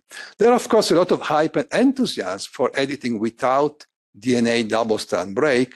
Some of this promise came from use of base and prime editors that is now have a different scope. They would allow more limited changes at the target site of your editor, individual base changes, or sometimes short writing. These are mostly used in nickase, so they suppose they should give only a single strand break, relieving many of the concern for the adverse effect of the double strand break. Unfortunately, it's like everything. On the one hand, this could be extremely efficient, and there is a lot of, again, potential from this approach, although these are mutation specific, so they don't have a lot of platformability strategy here. However, there is a complexity which is we are only beginning to understand. All of this strategy really have a complex interaction with the repair processes, far beyond the repair pathway involving the break repair, but many more like a base excision repair and other type of more error-prone path, which sometimes are recruited at the site. And so I think this is something that we have to better understand in terms of the genotoxic risk of the strategy, which are very efficient, but poorly understood. And some of the assays that were used in the genome editing using the CRISPR cutting, let's say, are probably not suitable to monitor some of these other more complex effect on the genome-wide mutational load. You think about you are expressing an enzyme which is constitutively deaminasing, for instance. This per se may have an hit-and-run biology, disseminating mutation throughout the genome. This is very difficult to monitor in preclinical studies. So if you now look at, let's say you are looking at sickle as an example of beta tau, let's say in this case, for which now we have a number of options. So many, essentially the thing I mentioned to you could be used here, starting, of course, from gene replacement, for which we have an approved drug, and essentially delivering by gene replacement a globin, functional globin throughout the genome by lentiviral vector. On the other hand, as you know, we can use now genome editing, breaking that suppressor for gamma globin, again, an approved drug here, which would rescue gamma globin. Why potentially, and again, this clinical trial started again, instead of breaking that suppressor promoter, we can use base editing, altering some essentially regulatory sequence in that promoter or in the target promoter, and potentially blocking again this suppression of gamma globin without extensive double-strand breaking. we can potentially repair the break, the mutation. This is the mutation for sickle is the same one recurring in all patients by using homology-driven repair, combining the break with the template, or we can silence those same, for instance, BCL11 expression by an epigenetic editor, which would dispense completely of both single and double-strand break. Are all of these strategies similar? Well, they are similar for the intended outcome. They obviously are very different from the tools, but I would claim they also are very different from what we know about those tools. And we should not look at them like independent and equally relevant today. If you look at the time we have had this thing in the clinic, of course, we have strong, solid experience with gene replacement, reaching up to more than 15 years in patient. And now we have few years for gene editing using the nucleases. For the rest, like base editors and prime, we are still at the very, very early days. This translates in a lot of uncertainties. And of course, there is a lot that we know, and probably quite little that we know that we still don't know. When you look at gene replacement by lentiviral vector, I listed here what we know and what we have established. And I think we understand what are the residual concerns to be monitored. For nuclease-based editing, very efficient potentially gene disruption, like for Cas-JV, much less efficient, more problematic gene repair, but potential for significant rewriting of the genome. However, what about graft clonality? What about the resilience of the graft? We don't know that much yet. Early clinical stage. What about off-target activity? We know how to control some of that, but not, of course, for the large genomic rearrangement.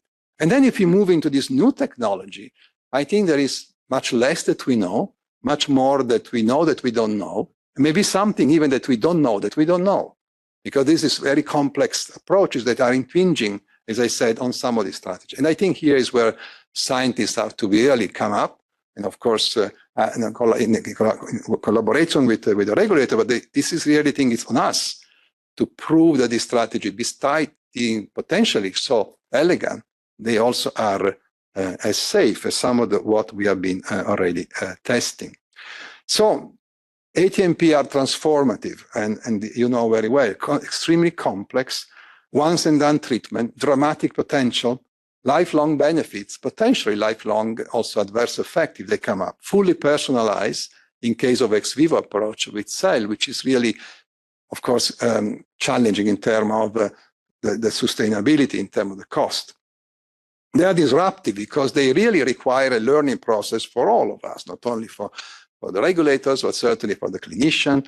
The delivery of this drug requires a significant expertise and also involvement at point of care that becomes really a co-actor of the pharma delivery. And of course, they are experiencing a significant challenge because of the cost by which they are coming in the market. Research is moving in some way to overcome the ex vivo part of the process for at least for like stem cell or even for CAR T. But I think, again, this push coming from scientists is, in my view, sort of at the moment blind to the challenging of moving those strategies in vivo, which would bring a lot of significant regulatory safety concern, distribution of this drug, poor control on target cell, higher risk of immunogenicity, and poorer, certainly for the moment, efficiency. So while we are looking forward to this, I don't think we should lose the potential of the ex vivo strategy, which have been so consolidated at this moment. Of course, there is a lot of interest in hypoimmune universal donor cell, but I think this will bring also the challenge of how can we validate the quality, genome integrity of a cell which has undergone substantial rounds of genetic engineering, which is very doable now. But what about the consequence of that? To what extent shall we be able to assess, and then also to assess the potential risk of those adverse effects of genetic engineering? Also considering that those donor cell will not be large pool. At the moment, they would probably be quite heterogeneous because they are not scaled up to trillions of cells, at least as long as they come from donor rather than IPS. So I think, however, we need to do something together because the potential, the proven therapeutic potential of some of this treatment may actually be lost if we are not able to deliver. And this is particularly true for rare disease, for the large need of those patients for which there is really challenging in maintaining them. And I think we have to realize more and more the concept of platform approach in overcoming the product-specific strategy, which of course is at the core, I understand, of the regulatory approach. But we know that for established technology, we are continue to use most of the same element for each new product in that class. And we have learned that those major biological property of that drug, whether it's a lentiviral vector or an AAV or even a nuclease-based editor, the major biological property in terms of biodistribution and activity, genotoxicity, most of that are dependent on those common elements. If I use the same lentiviral vector with the same promoter for different diseases, I don't expect any reason why my genotoxicity, my biodistribution, my stability would change because I change the sequence of that gene, unless there are, of course, transgene-specific effects, which I have to address in a specific model. So I think we have to leverage the increased knowledge that comes from a trial and the follow-up of those patients. It was reiterated this morning, I think, in a significant follow-up, that we have validated some of the strategies. We don't need to go back to scratch again for every new application. Otherwise, the burden, the cost, and the time will make it impossible to deliver some of these potential treatment, at least in the rare disease space. We know that we should do that. It's difficult because we cannot, as scientists, come with all those platform data, data file, vector data file. We may not own them. They are there. They are in the literature. May not be. So we have to find a way for which we can leverage on that. And if you want at the same time, we have to realize that if we continue to do non-clinical testing in models which are partially useful, testing a human cell product in an animal, of course, is limited. It's important to do. We have learned that we have to do something, at least initially. But the point of reiterating that trial, that study with a new transgene many times is not that relevant because we are not going to capture maybe disease-specific feature because we don't have a disease host, because we are using. So I think it's important to understand that there are strong limitations, unavoidable, of course, in those non-clinical models, most of which are essentially looking at class-specific, not product-specific properties. So why should we do it again and again? And if you look at genotoxicity, as I said, we have learned much more from the clinical trial than from preclinical testing.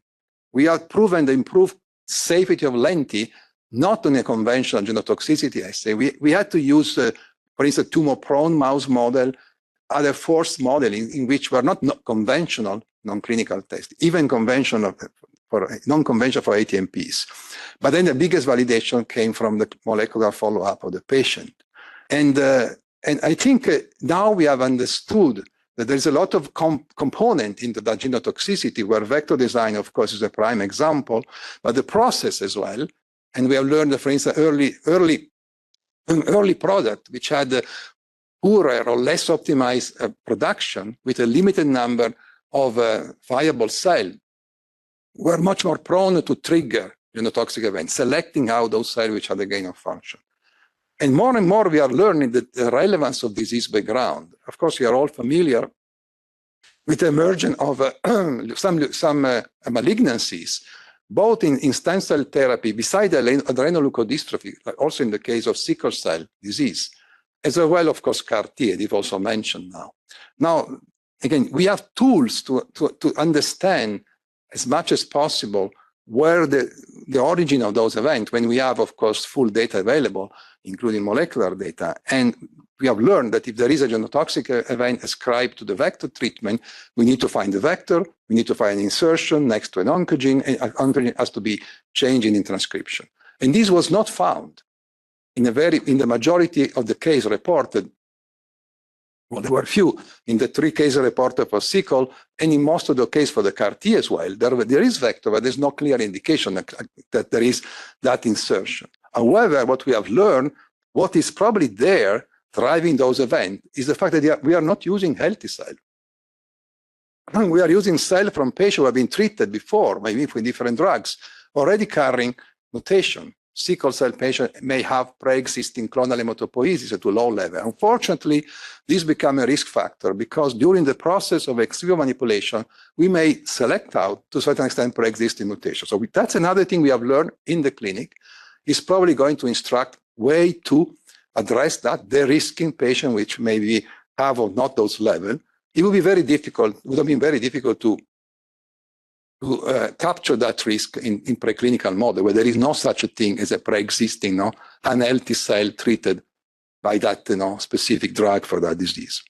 And so I think if you look at the gene editing, as I said, it's going to be even more challenging.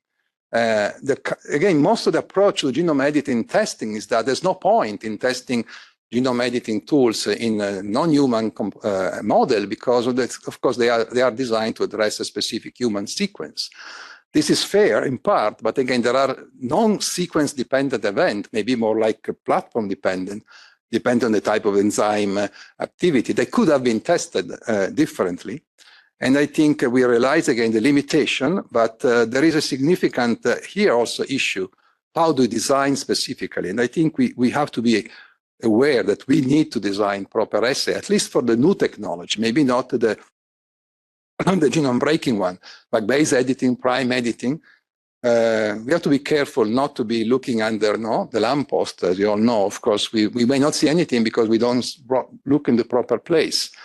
Why the genome deletion were not captured in early testing of nuclease editing. People have been using primers to amplify the target region to describe what was the outcome. But if there is a large deletion in that region, the primer will never work. And what was the outcome? 100% editing. Too bad that you had 20% of cell entirely lacking those genes. And that may happen again as an example. We have learned about that again. I don't think so. The other issue is that with editing, it's a hit and run process. It may be very difficult to trace back a potential adverse effect on the genome, which is maybe for which we don't have a clear connection. So I think this is to say that we have complexity, and we of course encourage, and we certainly agree with what was said before, as a scientist in general, the need to have an expert committee to which we can continue to work with, to support us in this series, not to maintain the current strategy, but to really address new strategy and address the perfect storm on rare disease for which, excuse me,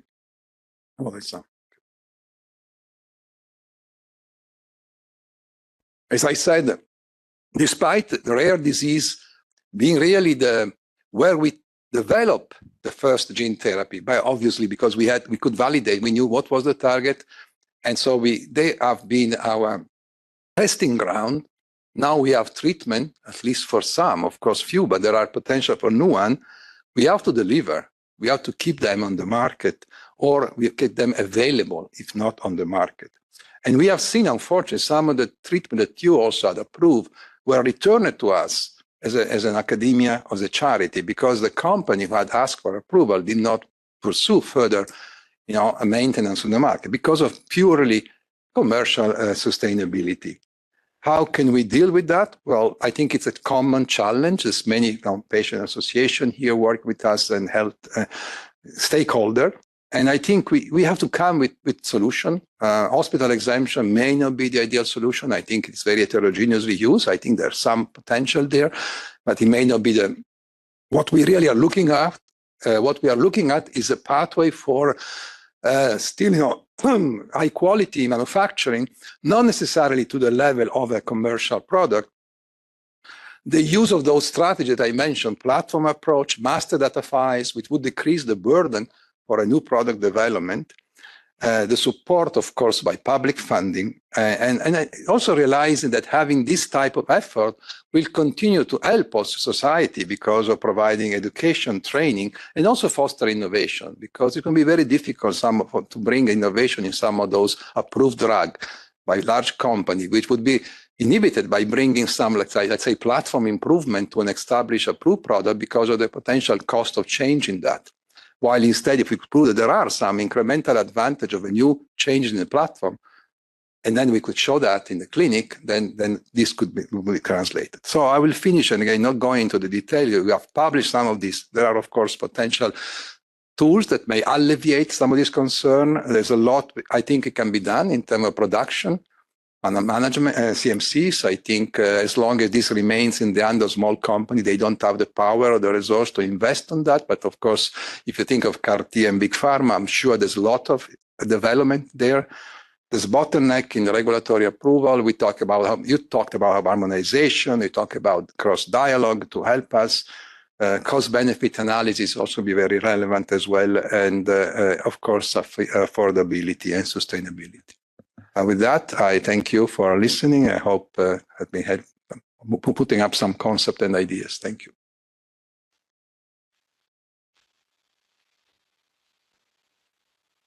Thank you very much for a very interesting presentation. I'm pretty sure that everybody agrees with me that you have delivered a trigger for how complex and challenging the field.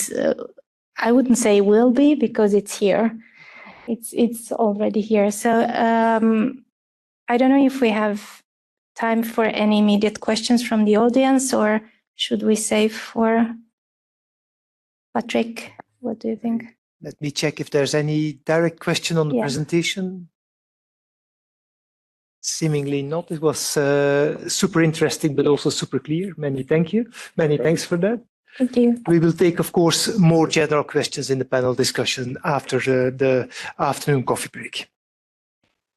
Yes, and our second speaker is Sibylle Herzer, Senior Director and CMC Regulatory Affairs at Kite Pharma. Previously, Dr. Herzer had several positions with Bristol Myers Squibb and Merck and G Healthcare, now Cytiva. And she has large experience in submission planning for biologics in over 30 different markets globally, and a strong scientific background in the downstream processing development and support of all types of biologics. Dr. Herzer received a PhD in cell biology, magna cum laude, from the University of Basel, Switzerland, and will talk through the challenges from an industry perspective. Thank you. Please. Thank you so much for the lovely introduction and also for the opportunity to present here on behalf of industry. I really appreciate that. And I just got to figure out the clicker, I guess. Thank you. Oh, that would be lovely. Thank you so much. So as announced, I'm going to give a brief overview of some of the challenges that we foresee in industry for ATMPs under development, and just a brief outline of the presentation content. We are going to first start out by acknowledging the really important contributions that CAT has made, both in the EU but also globally, to the ATMP sector. Take a quick look at the ATMP landscape today, and I think you've seen some of this earlier this morning as well. Then talk about current and future opportunities for ATMPs before we get into some of the impact that we foresee, because some of the already existing changes and also the coming changes, and some of the things that we'd love to see, and then very briefly touch upon global convergence that we'd love to see, and harmonization, which again will repeat some of the points that you've already heard about earlier today. So with that said, first of all, I really want to say thank you to the Committee of Advanced Therapies for the amazing work over the years. I couldn't speak and say thank you in all these languages, but these are the 24 official languages of the EU. Amazing progress in the clear delineation of ATMP classifications, and as we've just heard, also certification, which hopefully we'll pick up on more. Then the critical role in providing scientific advice on behalf of the EMA, of course, the pivotal role in approving therapies, sometimes first globally and definitely first in class, groundbreaking therapies. Also the representation of all member states. And then last but not least, of course, celebrating today 15 years of experience, both in the pre and post-approval space. So thank you.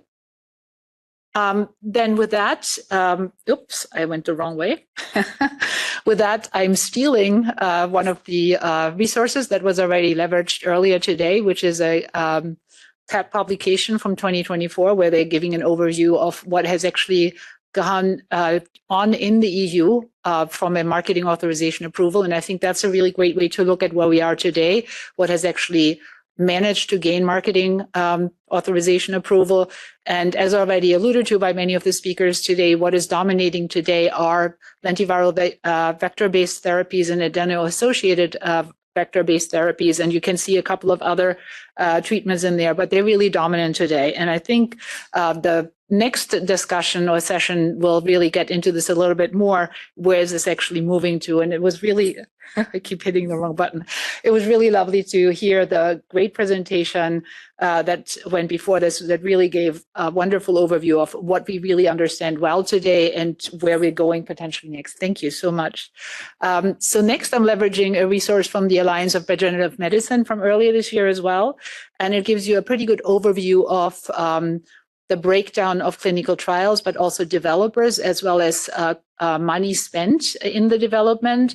And as already mentioned earlier today, the EU is not quite in the space where they're getting early access to some of the clinical trials or seeing the same exposure of clinical trials.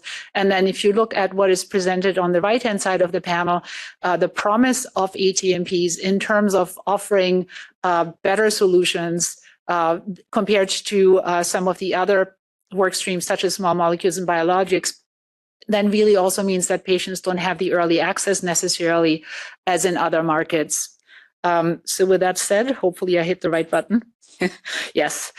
So a little bit, and I'm going to go into more detail here as well. So overcoming some of the challenges for ATMPs in the EU. From an industry perspective, the streamlining of the EMO structure was something that was welcomed, but only if the strong expertise can be maintained.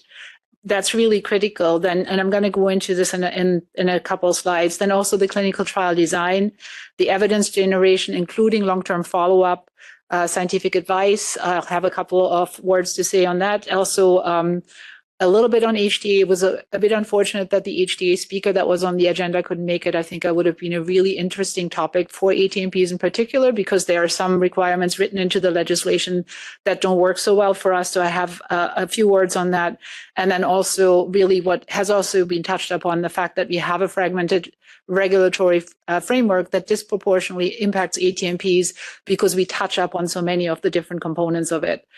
And also a little bit about future proofing and, of course, the regulatory sandbox. So maintaining the strong expertise in ATMPs, we really think that we wouldn't want to lose this amazing expertise, and not just integrating it into the working party approach, but making sure that the patient voice is not lost, it is maintained and strengthened, and also the horizon scanning, the training, the education. There was a lot of discussion on resource constraints, and really the resources need to be there for this, because the ATMPs will continue to have a revolution. So they're going to keep evolving much more quickly than other branches of the industry. So it's really important that the resources are in place and also to disseminate the learnings and make sure that it's equally accessible to all member states.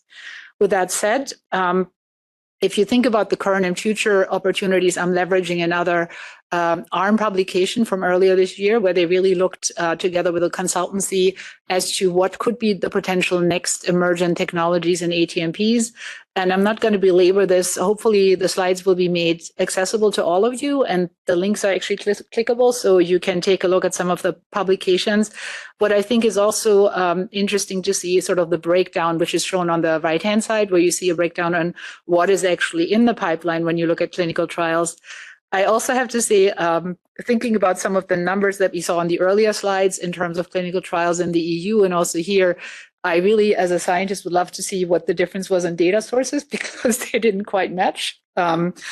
So with that said, I have a rather busy slide here where I really want to get a little bit into current and future opportunities for additional areas of interest that I think are quite relevant for ATMPs.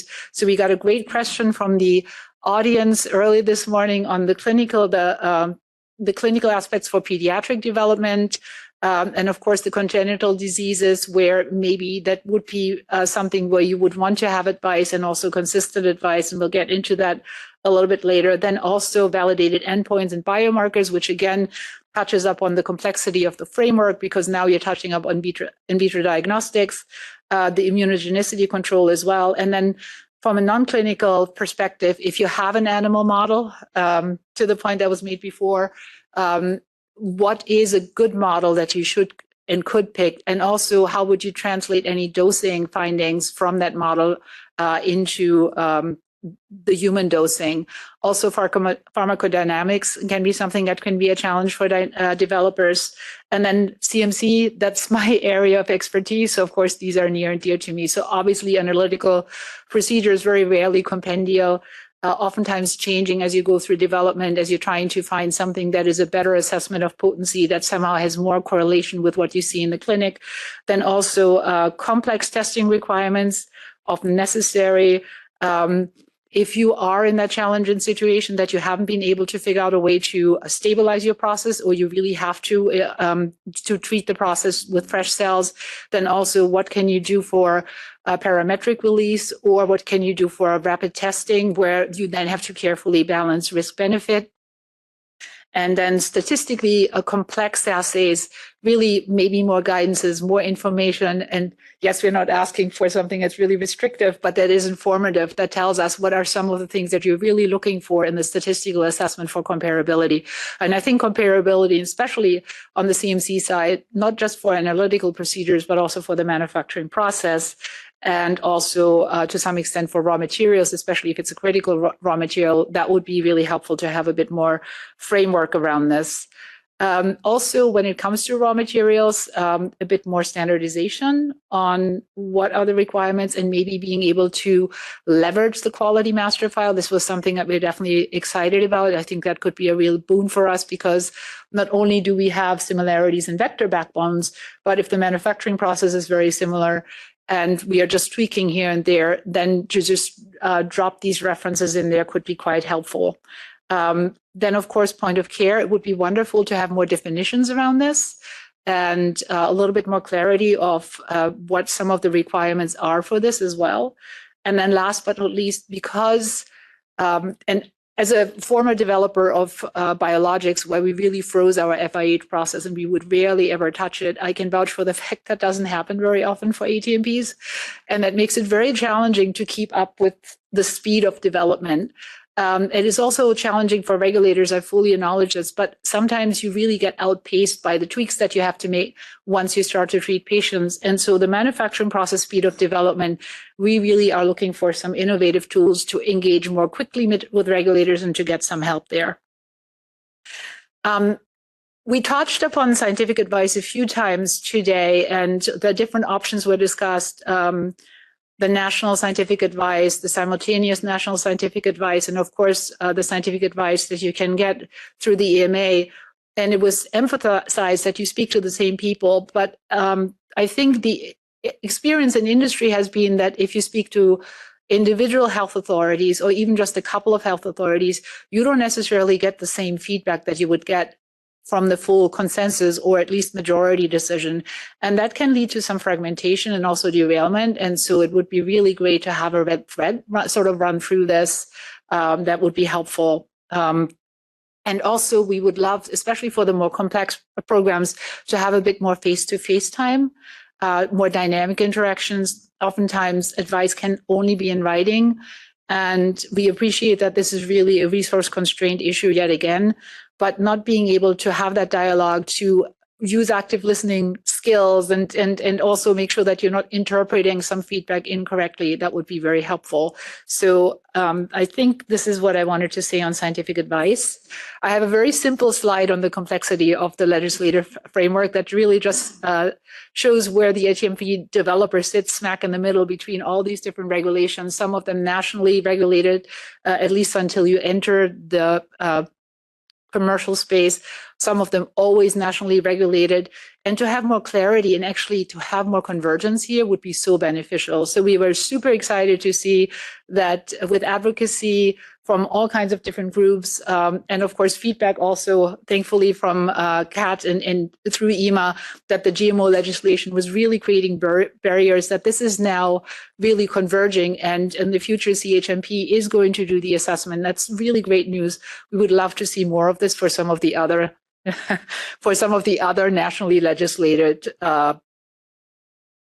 aspects of what ATMPs sort of deal with when they enter the EU. And so more of this would definitely be very welcome. That's all I wanted to say for this slide. I am just briefly touching on the general pharmaceutical legislation here as well. I think anybody who's listened to some of the talks today will understand that some of the exclusivity challenges we will face as ATMPs are very easily understood if you have very small patient populations, or if you require some pretty intense infrastructure to actually deliver the product to the patient that is simply not available, nor is it reasonable to expect that all member states would make it available. I think this is not really practical for ATMPs. The hospital exemption, we were happy to see that it's still in the legislation, because we know from the few publications that some physicians have actually done that they have saved lives in the past. At the same time, we think it would be not a good idea from a patient safety perspective to consider this as an alternate pathway for either a clinical trial or marketing authorization, simply because all of this framework is in place to keep patients safe. It was not invented by industry. It really comes from regulators, and it comes from regulators because they're trying to keep patients safe. So from our perspective, a better definition and better boundaries between non-routine and something that is really something that should go into a clinical trial or into the commercial space would be wonderful. The regulatory sandbox, even though some of us have a hard time to envision exactly what would go in there, it's something we're excited about, because at the pace that we're developing, there are definitely potential new products that are so novel that we need a playroom that we eventually then exit to make sure that we have the same guardrails as for other products. And then, as already alluded to, the quality master files, I think, are something that everybody is quite excited about. But expanding this and coming up with a platform file that could be leveraged would be wonderful as well, especially because, again, as was already alluded to in the prior presentation, there are some similarities that you could leverage, such as helper plasmids, for example. The GMO process, as excited as we are about this, some of us that have leveraged some of the other tools that were supposed to lead to conversions have had the experience that some markets would still ask for extra stuff that wasn't on the common application form. So to have some reassurances or just some endorsement that this is really going to be just an environmental risk assessment, combined with the fact that we will have some simpler processes for some of the genetic editing tools that we've been using for a long time and that have a strong track record of safety, would be great. I've also dropped a couple of references in there from industry that sort of highlight some of these. And then actually one reference, the second reference really touches on the next two bullets, was the complexity and the non-complexity of ATMPs. More definitions would be very welcome here as well. There is a proposal for a definition of a GTMP in here from another position paper. And then, of course, a little bit more framework around how to best leverage real-world data and real-world evidence would be welcome. Just one slide on the HTA regulation and the EU joint clinical assessment. We think as industry that it disproportionately favors products that can undergo random clinical trials, and understandably so, because that's the gold standard, but that's not always going to be feasible for us. And so therefore, we really would love to see a little bit more flexibility for ATMPs. Also, when it comes to the expectations about the sheer amount of data that needs to be generated. And then, of course, we will very gratefully and happily pull in real-world data and real-world evidence as it becomes available, but it really might make the therapies inaccessible for a while. So I think a more flexible approach is really what we're advocating for. when it comes to future proofing and additional flexibility, I've already touched up on this. We really like the idea of having a bit more flexibility. So the point of not painting ourselves into a corner by screaming for too many guidances is heard and understood. But we do also think that it's important that there is the appropriate regulatory oversight throughout the process from clinical trial to marketing authorization. And so we want to emphasize that the flexibility cannot come at the cost of those guardrails. Last slide, I promised. So the last topic I wanted to briefly touch upon is the global harmonization and convergence. And I've picked a couple of the favorites that we would really love to see more of. So the testing requirements for starting materials, that would be a really great one.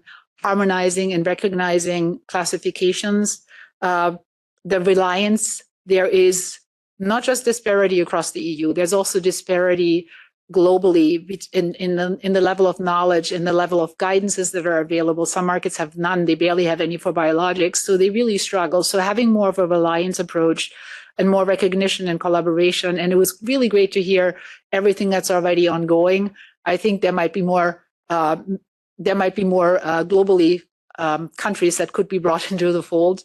And then, of course, harmonization of accreditation and standardization programs, the in-country testing, which globally still crops up, which is just simply not feasible for a lot of our products. And then the universal label. Right now, the majority of our products are frozen. The real estate on the label is really prime real estate. It's sort of like Amsterdam. So you really want to make sure that you limit the amount of information you have to put in there and not to have too many languages on there. And electronic options would therefore also really be welcome. And then when it comes to streamlining and harmonizing, GMO requirements globally are also very, very diverse.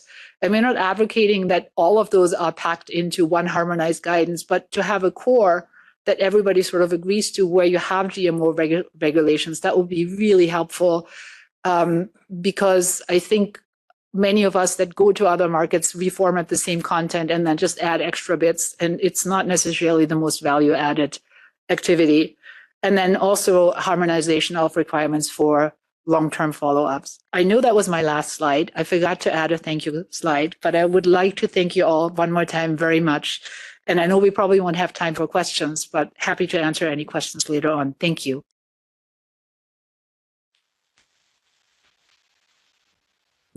Thank you very much, Sibylle. It was a very thorough list of pain points and points to discuss, further discuss, very relevant for both the current stage and for the future of ATMP development. Thank you. So we'll save the questions for the panel, or are there any immediate questions in the audience? Doesn't. Yes, Margarita. Well, thank you. This was a very interesting presentation. And I was wondering, when I see the requirement to have a more harmonized approach for the GMO, I was wondering if the experience is there of not member states not using the simplified approach that was developed through the Commission for the GMO assessment. Why is it?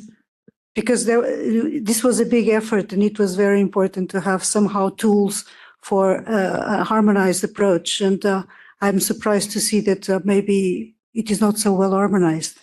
We have definitely gotten questions from member states occasionally that asked for extra things that according to the common application form shouldn't be necessary.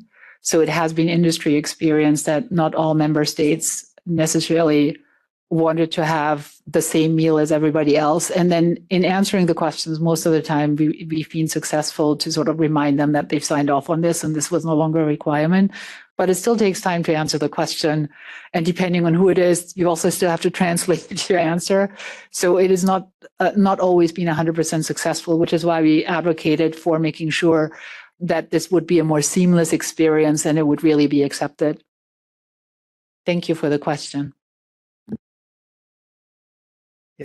Just to on this topic on GMOs, on this common application document. There is one problem. All the content becomes public according to the common template, and industry is, especially the first-in-class developers, are really afraid of that. Thank you, Paula. I propose that we take the topic on GMOs a bit more in detail in the panel discussion, because it is there are quite also a lot of questions that were made in the chat on the GMO aspect. So we will have a bit of an exchange of views there during the panel. And I move back to you, Andrea, for announcing the last speaker. We go for the last but not least speaker, and that it's Iril Daly, which is a Chief Executive Officer of the patient-led global umbrella organization Retina International, representing charities and foundations in 43 countries, with the purpose is to foster research into rare and inherited as well as age-related retinal diseases, and to advocate for equitable access to diagnosis, care, and treatment. Errol is the current president of Rare Disease Europe, Eurogis, and has worked in patient advocacy for over 20 years. She holds a bachelor's degree in business and international relations, and she also is a person living with a rare eye disease. As such, she will present a patient and community perspective on investing in ATMPs to address eye unmet need, with emphasis on inherited retinal dystrophies. And Avril is joining us online. So please, Avril. Thank you so much. Can you hear me okay? Yes. Okay, good. So I just firstly want to thank you so much for providing the opportunity for the patient perspective today. I'm very sorry that I'm not in the room. I certainly had planned to be, but unfortunately, events, as they say, events. So again, thank you. And the first thing that I wanted to say is when I was invited to give this presentation, I didn't notice immediately, but I did notice that subsequently that today is in fact World Sight Day. So it's the perfect opportunity for our community to address some of the key challenges that we have in the context of ATMPs, and provide some background into maybe some work that we have done to address those challenges, and provide just our particular need as a community. I think the conversations and the discussions this morning have been fascinating. And from the perspective of a patient, listening to all of those, and certainly the questions in the chat, etc., there's so much that we agree on as stakeholders, and that's the first thing that I wanted to say. So this presentation is based on a paper that we had published recently, and the paper actually was developed through a multi-stakeholder meeting that was held in Ghent in December 2022, and was organized by ERNI. And I think it's important to state upfront the fact that these European reference networks are really critical in a lot of the areas that we are discussing, and have that ability to bring us together as stakeholders to address the challenges that we face, particularly in Europe. But of course, also the ERNs, because we're dealing with rare diseases. And of course, as you will all know, these are global in nature, and we have very good connections to our colleagues in all of the stakeholder groups globally. We can bring in perspective ex-Europe as well. And I think this is something that's very important. And I just wanted to bring that to your attention. So as patients who are living with ophthalmic disease, ATMPs hold great promise for us. You know, we in Retina International, we're a patient-led organization. We were established in 1979. We have 43 charities, foundations of various different sizes and scope globally, from the United States to Pakistan to South Africa to Brazil. But the majority of our membership is based in the European Union and the European Economic Area as well. So we deal with rare, inherited, complex conditions, but also, and importantly, age-related retinal disease. And in fact, a lot of what I'm going to speak to today is about IRDs, but could be applied to a number of age-related conditions like age-related macular degeneration and geographic atrophy as well. So these conditions, they change lives, and there is a very high unmet need within the community. We want to reduce the burden of disease on patients and, of course, those who care for them as well, and society at large, and to improve the delivery of care and treatment by reducing the burden on health and social health care systems, and, of course, to address the many societal inequalities that affect people living with progressive vision loss. So inherited retinal dystrophies, or IRDs, they're a complex population. They're made up of specific genetic subtypes. There are over 300 different gene types that have now been identified under that umbrella of IRD. So obviously very complex. And they're underrepresented, and that's in part due to a lack of uniform access to genetic testing. You can have a clinical diagnosis of a condition, but you're really, because of this complexity, you can't really have a confirmatory diagnosis until you get access to genetic testing. And unfortunately, that is not always the case across Europe and, of course, as you can imagine, globally. So there is a real problem with patient identification. And so, of course, and this has been discussed already this morning, the establishment of coordinated registers and cohorts would really allow patient identification and the collection of that really important natural history for these conditions, which is going to be, of course, essential for understanding how these diseases progress and, of course, developing the treatment for them and how that treatment can impact that population. So the prevalence and impact of IRDs, and I should say, next slide, because I think somebody there is moving the slides on. So next slide, please. So the prevalence and the impact of IRDs at a national and at a global level, it has remained largely underestimated and misunderstood. The socioeconomic burden of IRDs, in addition to their impact on the well-being, mental health of the population, has been very well documented by patients and healthcare providers over the years. We've known about this, but there hasn't been very many studies. And so Retina International undertook a study in 2019 looking at the burden of these diseases, the social and economic impact, starting with the Republic of Ireland and the United Kingdom, looking at the various jurisdictions to look at how these conditions really affected us as a community. And what we learned is what we pretty much already knew, that this, that these conditions have a significant burden on well-being, on mental health, on access to education and access to employment, and had a very significant impact on productivity. And yet, in the context of value, IRDs are measured in their cost to the healthcare system.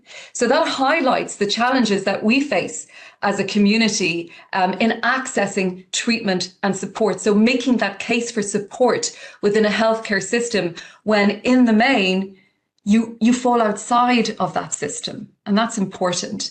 So this is just an example of the study that we did initially in the Republic of Ireland and the United Kingdom, which really shows that the impact is on well-being, on productivity costs, on mental health and such. And I would like to say that we repeated this study with the United States and Canada and came up with the same data, that it was really affecting people's well-being.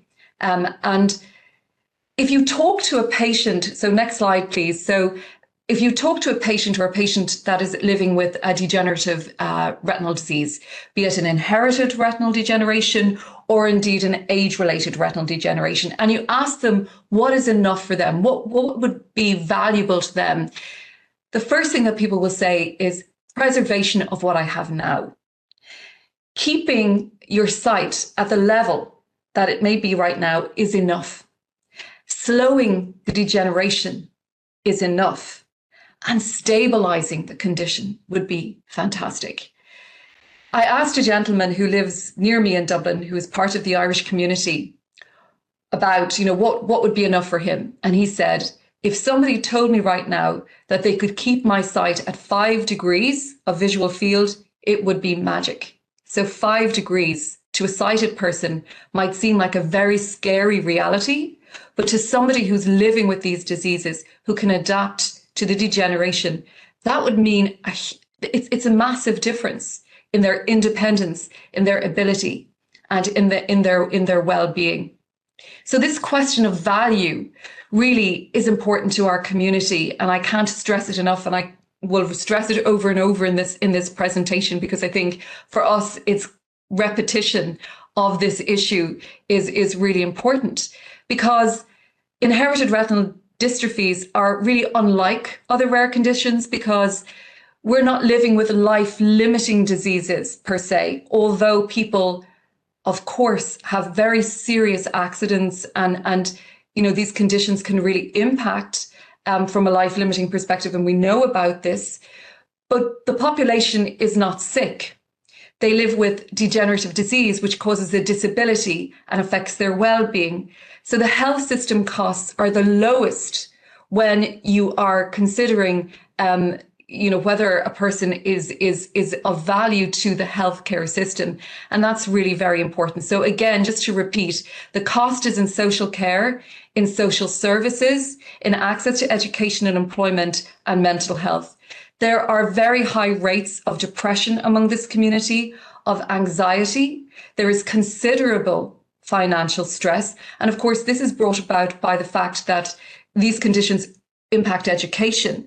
The ability to go on to third level education, to have the supports needed to get a person who is living with severe visual loss through that system, and then to access employment. That's really critical. Many people living with sight loss are living below the poverty line. In fact, 25% of people living with sight loss are employed, and employment here is categorized in 8 hours employment a week. So you can imagine where that burden and that financial stress would be. There's also productivity losses. People with vision loss often need support, and that's not always available. There are significant impacts on the caregiver. In many cases, particularly with children who are living with IRDs, a family member may need to give up their employment in order to address the needs of the child. And unfortunately, that tends to be the mother. And there are also, of course, intangible costs. So for us as a community, I've talked about the fact that preventing the degeneration of vision is really critical to this community. And we know that where there is a confirmatory genetic diagnosis, it's possible to understand how an IRD is likely to progress. But we need to get access to the genetic testing in the first place. We know that early intervention has the potential to halt or slow down degeneration of the retinal degeneration, which can lead to a longer life with visual function and functional vision, resulting in changes that impact the course of a life. So getting to that patient earlier is really critical. The earlier, the better. That's really important. And that's where therapeutic development is going in our space. And that's important because preventing the development and progression of disease in general is a key policy pillar within the European Union, but it's also a key pillar among national healthcare systems, where we're moving much more towards a preventative healthcare system as opposed to a reactive one. But what we find in the retinal space is that this is undervalued. It's not widely understood. But there are new approaches, and many of them have been discussed today at this conference, and it's great to hear about them because it's the same for our diseases. We're looking at new therapeutic approaches, for example, optogenetics, antisense oligonucleotides, genetic or gene editing, which we've heard so much about already. But we have to say that the enthusiasm is fading.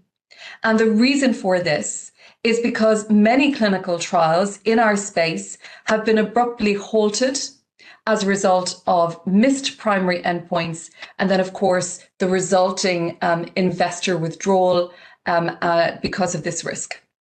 So choosing the measurements is critical. And this has been discussed before, and I'm sure it'll be discussed again today.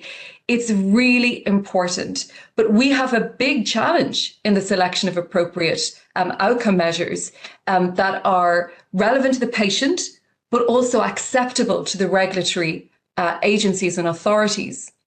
That lack of understanding about the pathophysiology of IRDs and what is important to this community is really causing us challenge.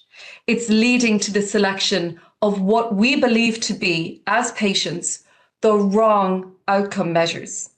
And this is a significant issue for us. It's really decreasing the chance of success.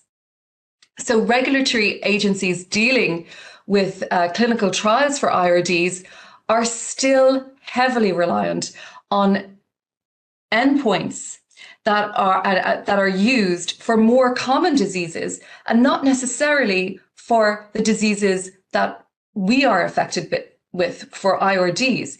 They're using best corrected visual acuity and visual field. So this is not necessarily appropriate, we believe, in our community where we have slowly degenerating diseases. And many people who are affected by IRDs, myself included, will have pretty good central vision, but really bad peripheral vision.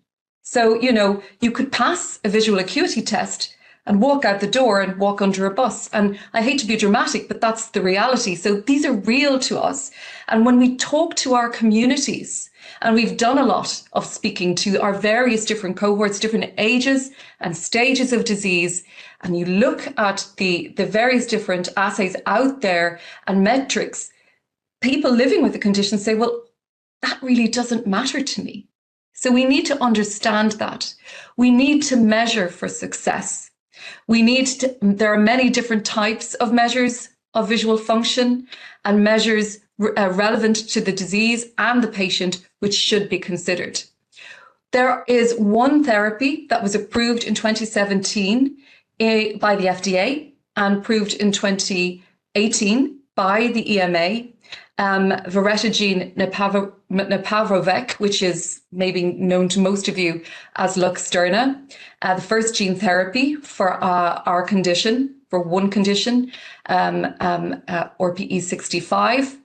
Now, a very specific test was developed for this clinical trial, a multi-luminous mobility test.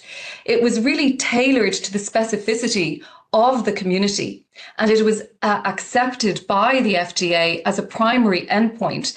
And that, we believe, really enabled this a really critical sight-saving gene therapy to be approved by the FDA. So it was a very novel approach and accepted. And that's something that, is something we must keep in mind. IRD patients, as I have said, will consider marginal visual improvements to be of benefit to them. And even halting the degeneration at a progressed stage of the disease is very, very meaningful. So for some on a progressive course towards blindness, a simple maintenance of the current state of vision can be and is life-changing. We must develop these trials for the patient need, design clinical trials for rare diseases such as IRDs should be adapted to the known challenges, the challenges that we know the patients are living with on a day-to-day basis. And we need to optimize small populations, incorporating adaptive designs, novel designs. And we must have a framework for continuous assessment and learning from those who have participated in the first trials. That's really important. Identifying reasonable controls, such as, for example, in our case, the fellow eye, or stratifying control groups to correctly match the populations to increase the data quality and the volume, of course. We must include the patient perspective. The patient voice has not been heard enough in this space. And until recently, there was no reliable patient-reported outcome measures tailored for IRDs. And of all the trials conducted, none have reported on the results of these various tools that have been used. And that's something that we really need to address. So delivering on the promise of ATMPs. So successfully bringing IRD therapies to market will require a combination of initiatives. Regulatory agencies need to work together towards global harmonization of procedures for a more universal and rapid approval process. And we have heard about this morning, and I was minded by one of the presenters here at the fireside chat this morning, saying, you know, it's a lot more complex than you might think. And I think we appreciate that. And we understand that, but we have to move forward and find that way. And we, in the rare disease community, particularly in the patient community, when we're talking to our peers across borders, you know, this is something that comes up time and time again. It's also an issue of cost, you know, and so there's a lot we can do here that we can work together to address. We must further expand options for conditional approvals. And, you know, we also need to increase investors' awareness about the unique challenges of longer trial duration. And I think this has been brought up as well this morning in very interesting comments about education. And it really struck me a lot of the points that were being made, because it's something that we within the patient community are very keen to engage in. So this, you know, we have to ensure that there is education among all stakeholder groups of the challenges that exist and find the ways to address them collectively. So really, in conclusion, from the perspective of IRDs, they are emblematic of rare diseases that are becoming actionable as we enter new eras of innovative medicine and tailored, personalized therapies. We can now, in some areas, prevent blindness. There are pipelines where we know that the earlier the intervention, the more we can prevent not only the onset of disease, but slow down that degenerative process. Clinical trials have to be specifically designed for IRDs under study with the selection of outcome measures that are meaningful to the patient, reflecting the disease process and acceptable to the regulatory agencies. Trial results will require evaluation through global regulatory pathways to streamline efforts to alleviate otherwise inescapable blindness. So I just wanted to draw your attention to some related publications that have informed this presentation. As I said, we have conducted studies on the impact of inherited retinal degenerations in the Republic of Ireland and in the United Kingdom. We've repeated that study in the United States and Canada. We also have engaged our patient community in giving their perspective on living with geographic atrophy and what a therapy would mean to them in reality. And we have just had a publication accepted for JAMA Ophthalmology looking at the burden of geographic atrophy and age-related macular degeneration on the patients and on society at large. So I want to thank you for the opportunity to present to you today. I am really grateful that we were able to do it, as I said, on World Sight Day. I'm sorry I'm not in the room, but I've thoroughly enjoyed the talks to date and look forward to further for taking any questions and the panel discussion. So thank you so much for your attention. Thank you.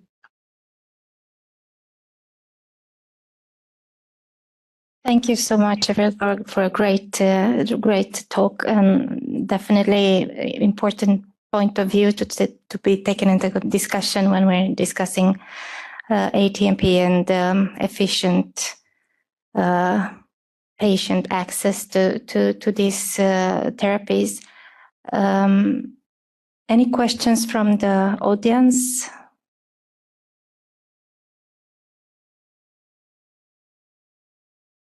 Doesn't seem like. No, more than a question, I would like to thank you again for underlining that in many cases the clinical benefits is not an improvement, but is a kind of a stabilization and or slowing a progression. This is something we also discussed at the CHMP quite recently for another product for the macular degeneration, and it was quite tough to clearly convince colleagues that in many cases it's almost impossible to increase the acuity of vision, but it's enough to slow the progression or even better to stabilize.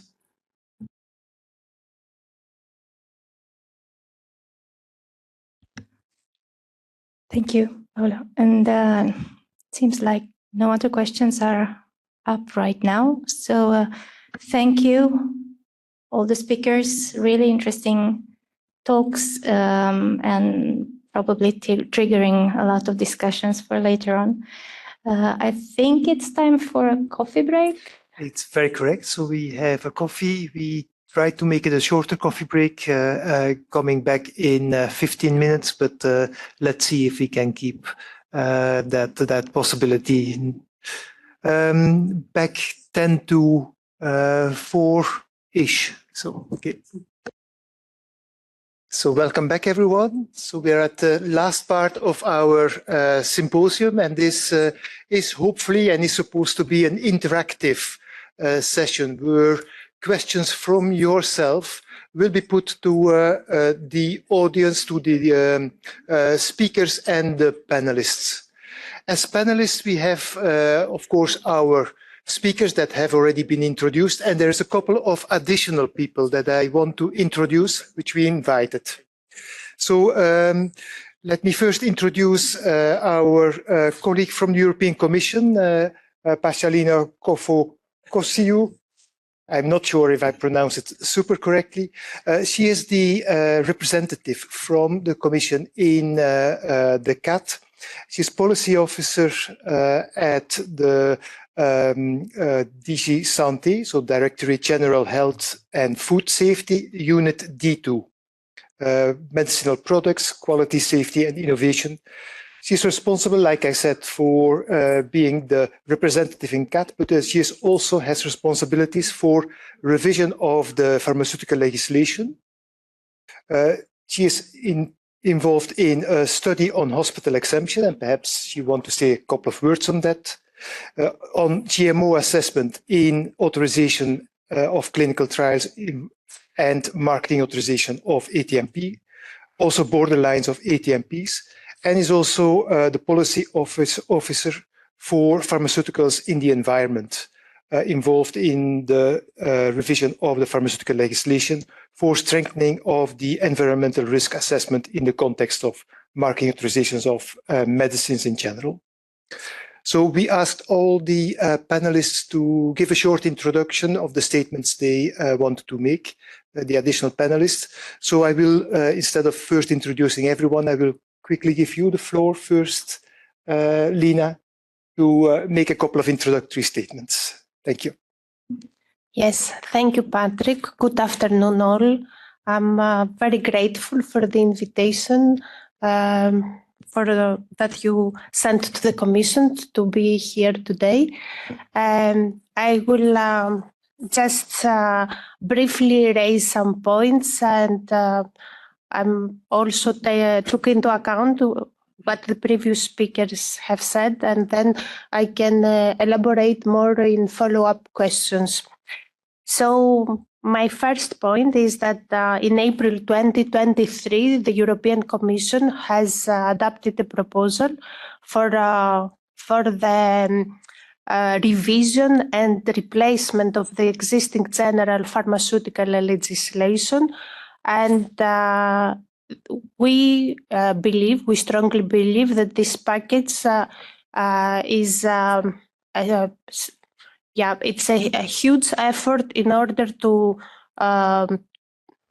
remove the current, let's say, roadblocks, and also to make the regulatory framework for pharmaceuticals in Europe fit for the high biotech and artificial intelligence and era, but also we want to, at the same time, to make Europe an attractive place for biotech companies. We want pharmaceuticals and biotech companies to invest in Europe. So in this pharma package, we have, it was ATMPs was not specific at the subject of the EU pharmaceutical legislation, but there are provisions that surely address many of the aspects for the ATMP development and marketing authorization. The second point is that from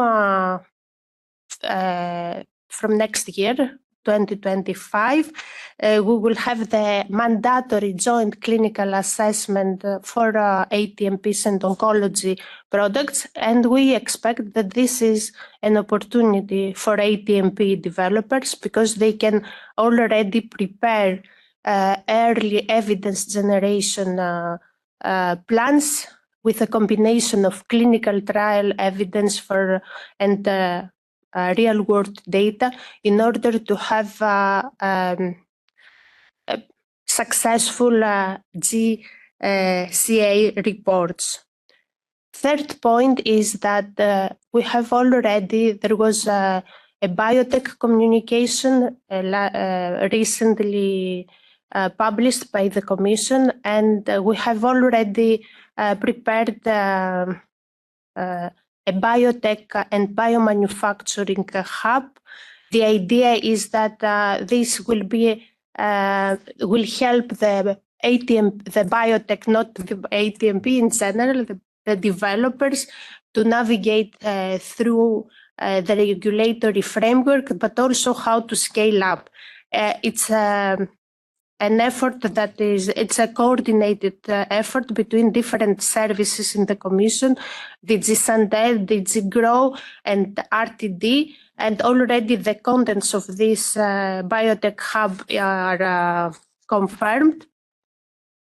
Also, with the new political guidelines, the President Ursula von der Leyen, in the mission letter to the new Health Commissioner, has explicitly mentioned the Biotech Act. And I was expecting that today also this symposium would be a point of inspiration of whether ATMP specific points could be addressed from this Biotech Act. We have also the Draghi report that has explicitly mentioned ATMPs as a vital sector for innovation.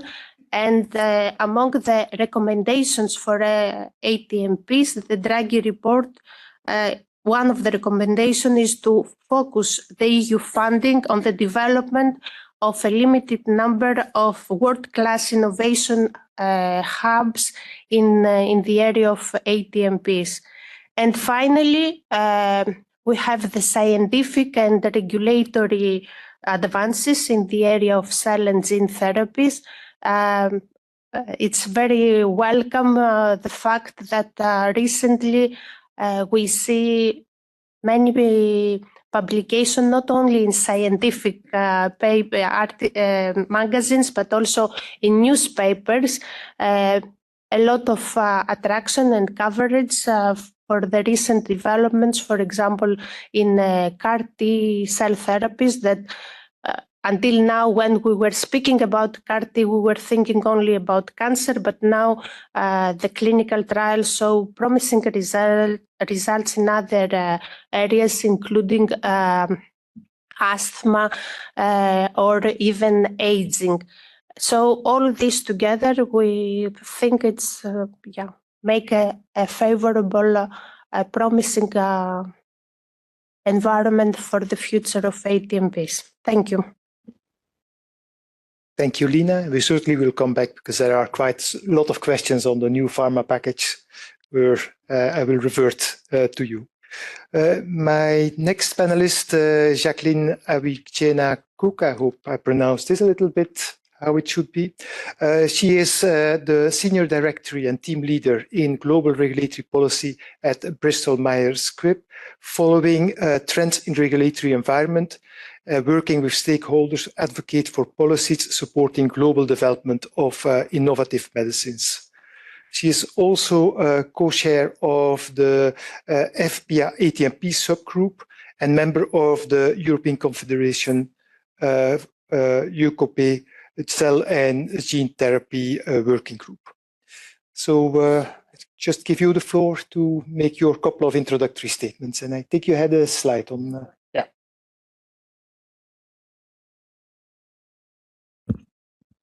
So thank you, and thank you to Kat and the EMA. It's a great pleasure to be here today and celebrate the many achievements over the past 15 years. For the panel discussion, I'm sort of focus a couple points on thinking ahead what the next 15 years looks like. It's hard to imagine what the next 15 years looks like. It's a long time. If we think about how long we've come in the past 15 years, I think about, I have a 10-year-old daughter. In 15 years, she's going to be an adult. And so looking ahead, there's a couple of points, I think, as industry, we wanted to highlight in what that looks like for ATMPs. Many of them have already been mentioned here today.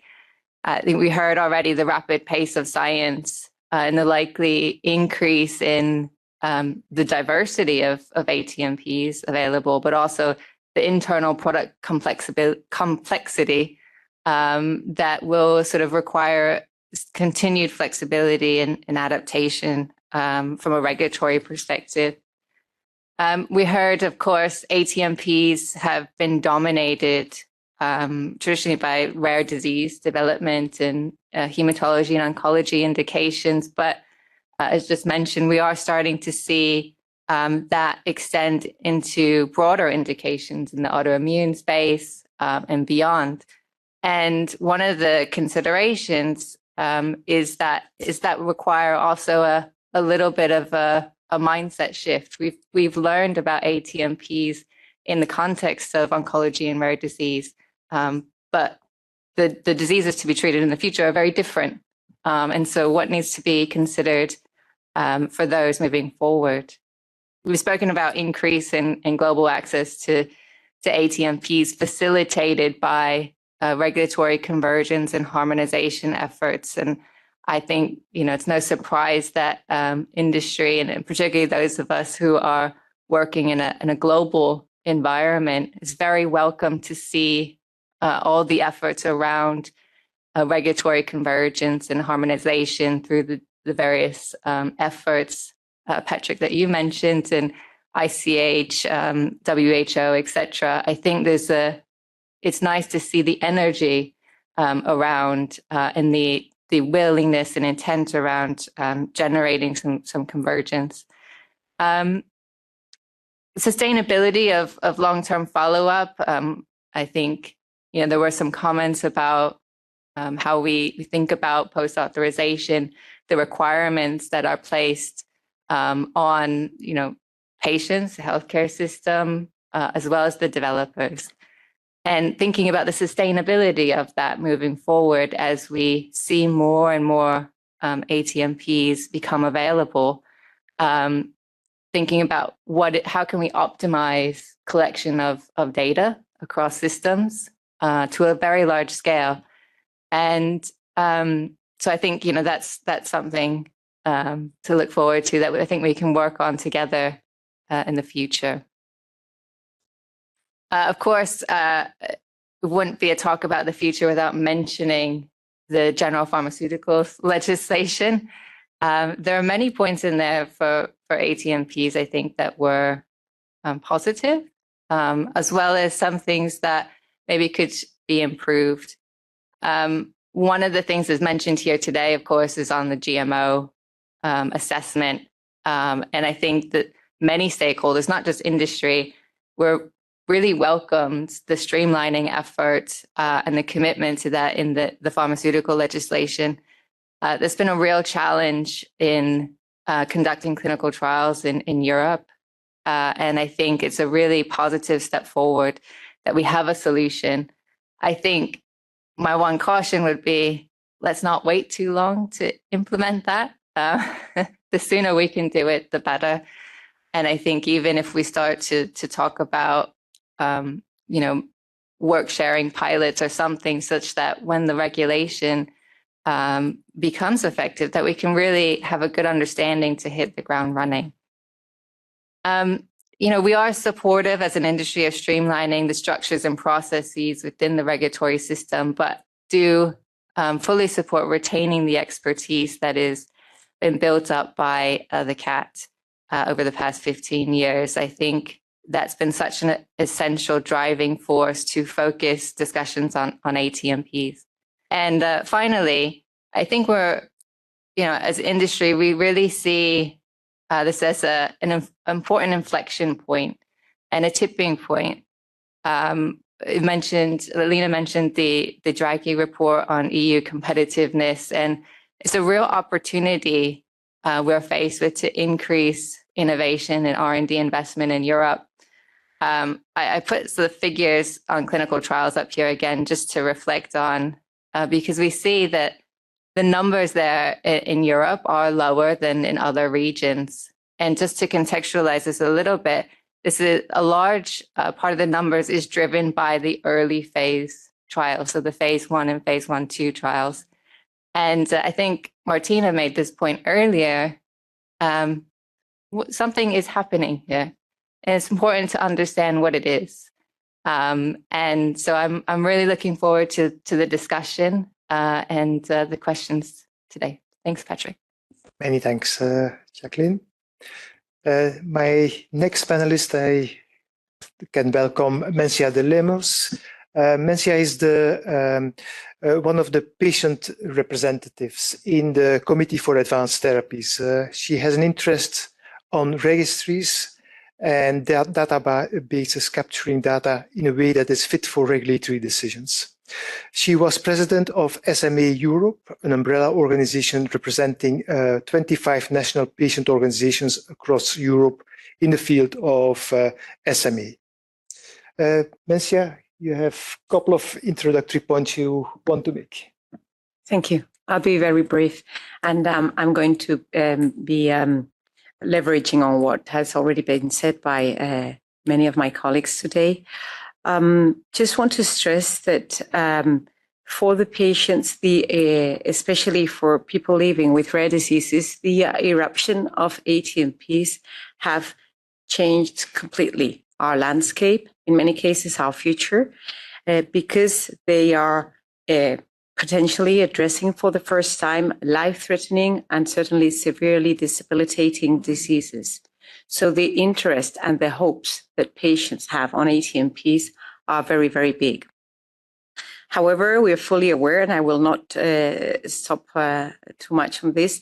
This is an arena, the drug development process of ATMPs for rare diseases, that's full of pitfalls, it's full of uncertainties because of the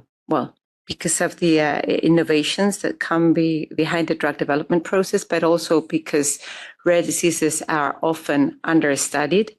So this has an impact on how clinical trials can be designed, how endpoints are selected, and also on how we can predict how a disease will evolve after an ATMP is addressing it for the first time. So our biggest concerns as patients is always that clinical trials fail to identify and detect what's clinically relevant and that it can detect in a timely manner. So the scenario in which a product that does benefit patients never reaches the patients, it's our worst scenario. However difficult this arena is, we do see opportunities, and probably precisely this arena in which we every day deal with such uncertainties is the good arena to make use of these opportunities. So some of this would be to complement the traditional tools with others, such as using real-world evidence and patient experience data. And to do this in a way that we ensure the quality and reliability of these sources would be through an enhanced and early engagement with registry holders, key clinicians, and patient representatives.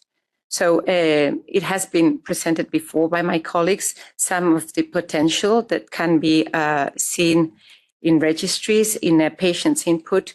But I would strongly encourage drug developers, regulators, HTAs to tap on these sources and use them in the most effective way. Engaging with registry holders can help to evolve a registry that initially was not intended to be used to make regulatory decisions, to evolve to make it possible. So it could be created for epidemiological reasons or to be able to help recruitment on a clinical trial, but that doesn't necessarily mean that it has to stay like that. And especially with ATMPs that have very long-term follow-ups, a registry can initially, when the drug development process starts, not be ideal, but with time, it could very much be a very useful source. Patient representatives can also give an experience of living with a certain disease so that the rest of the stakeholders understand how impactful or how high the unmet need is. But we can go far beyond that, as it was explained by Kieran this morning. So a patient representative that has been trained, has been accompanied, and has been heard can help in a very meaningful way to an adequate clinical trial design, adequate selection of endpoints that are relevant to patients, that can detect what's minimally clinically relevant, can help developing patient-reported outcome measures. They can help developing data sets from registries. So although we are more and more included into all of this process, we can be a lot more better used than we would be very willing to. Another opportunity that I find in this arena is that there should be a way to find how we could accommodate the findings that come once clinical trials have started. So when there is a new therapy entering on a disease for a first time, and frequently with preclinical models that are sometimes not perfect, the disease trajectories are just not known. So when the clinical trial starts and it's already decided their endpoints and the design, etc., new findings are happening. So maybe the ATMPs are the correct arena to find new ways of accommodating. Avril was also mentioning it before, to flexibilize, to be able to accommodate these findings that happen as the clinical trials come. And just recapping, I really find that the CAT and the ATMPs are the adequate environment to do this. Thank you. Thank you, Mencia. Let me introduce the next panelist, Paolo Gasparini. Paolo is a clinician representative in the Committee for Advanced Therapies. He is a professor of medical genetics at University of Trieste and head of medical genetic services and head of Department of Advanced Diagnostics and Clinical Trials at IRCCS Mother-Child Hospital Burlo Garofolo in Trieste. So I should have practiced a little bit more. Paolo, you want to make a couple of introductory statements? Yes, thanks a lot, Patrick. First of all, let me thank all of you for having invited me. I really enjoyed to be here because I was in some way part of this story. And since the very early beginning, when in 2011, I joined CAT for the first time, and immediately I was in the arena, like it was like a lion, because Glybera was also on the shoulder of the Italian country and Italian agency. So I think that since that time, it was 14 years ago, the first gene therapy approved on the market, we have learned a lot as a CAT members with a lot of other friends, experts, but still I think that many academic research groups and many also companies, especially the small and medium ones, they have still to learn a lot, especially in one step which has not been discussed very much this morning, which is how is designed a clinical trial. In many cases, still we receive clinical trial not properly designed in terms of the right timing for that specific disease. You can imagine a gene therapy for Duchenne muscular dystrophy at birth, and then a clinical trial of 1 year or 1 year and a half. It will be almost impossible to demonstrate any clinical benefits in terms of movement or other clinical outcomes. In terms of endpoints, in many cases, the endpoints are not the right ones, in many cases are too ambitious. And there is a quite low use of surrogate endpoints, and there is a completely lack of the use of biological and functional markers like omics data, tissue expression, and also, to be honest, also of the highly sophisticated images, which in some cases are extremely useful. And last but not least, still there are clinical trials for genetic disease. As Patrick said, I'm medical geneticist, so I'm mainly looking at the ATMPs or products related to genetic disease, in which the company is applying without, designing a clinical trial without getting the information on the genotype of the patients. And this is mainly due because their idea is to have a kind of broad indication. But then if you don't collect the data and you fail, or there are patients with side effects, it's almost impossible to understand why the clinical trial is going that way.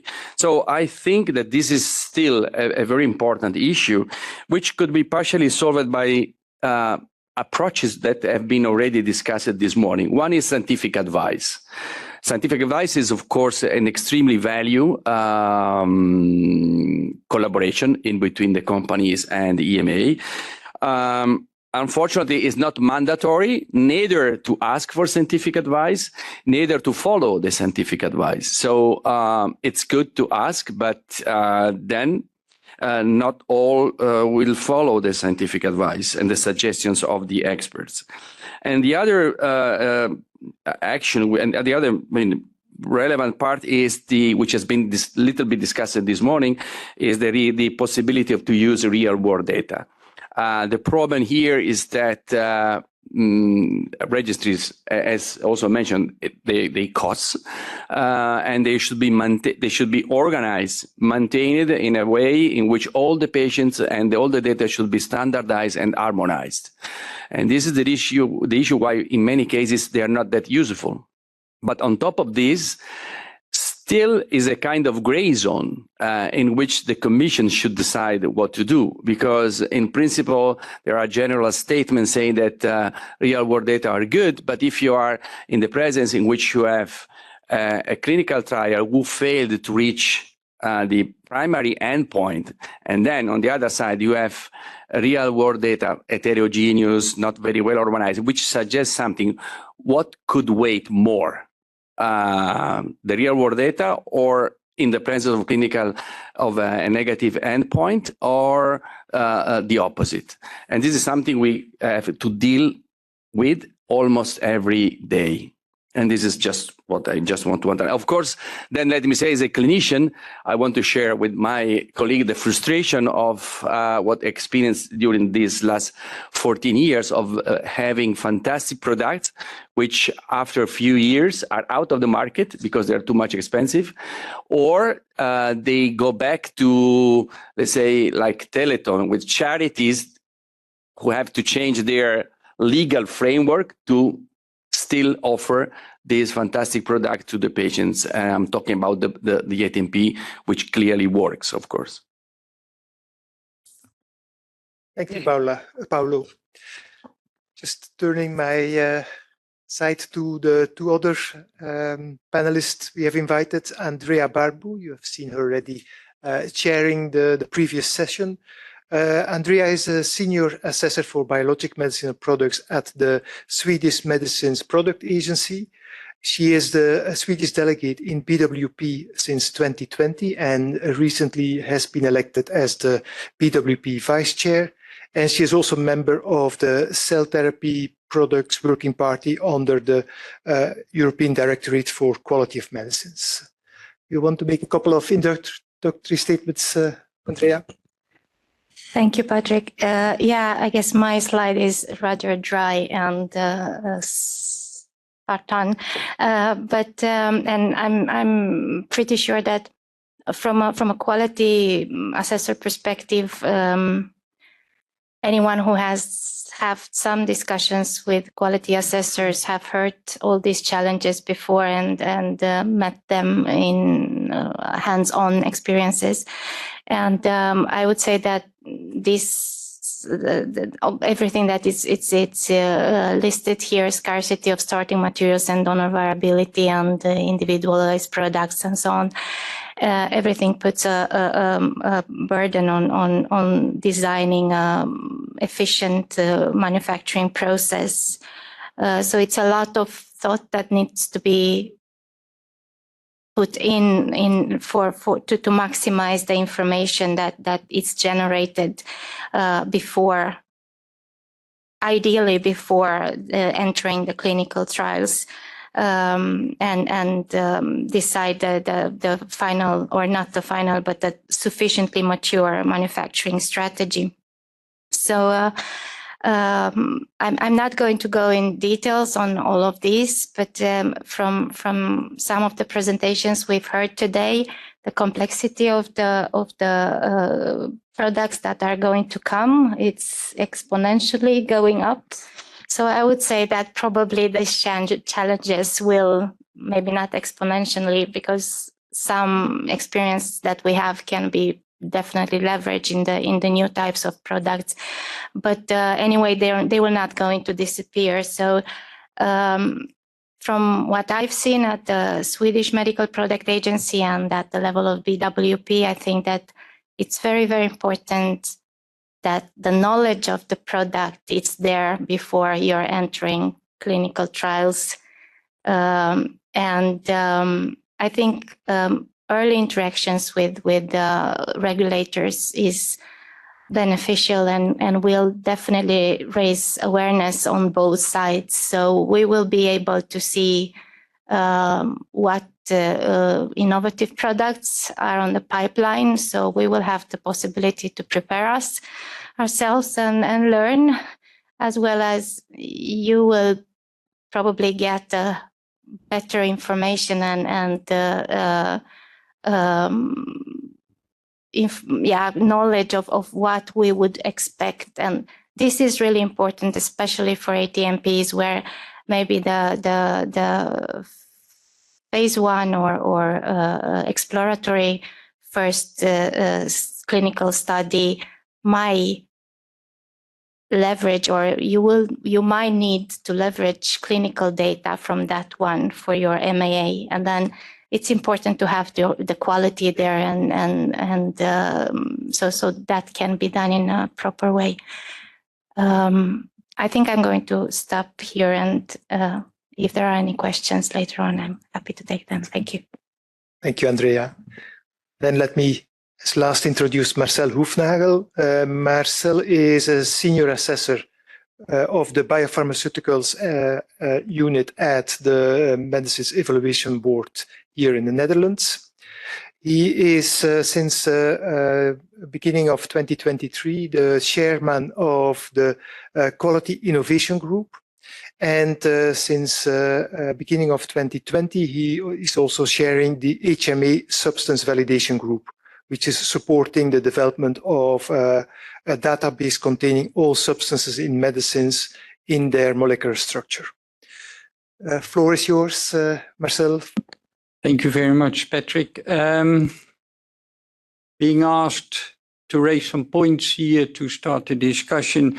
From a practical point of view, I've always thought that if a medicinal product is demonstrated to be efficacious and safe, it's to me unlikely that it will prevent this product to obtain a marketing authorization, or at least a conditional marketing authorization after having, let's say, this run back by Christian this morning about Clibera.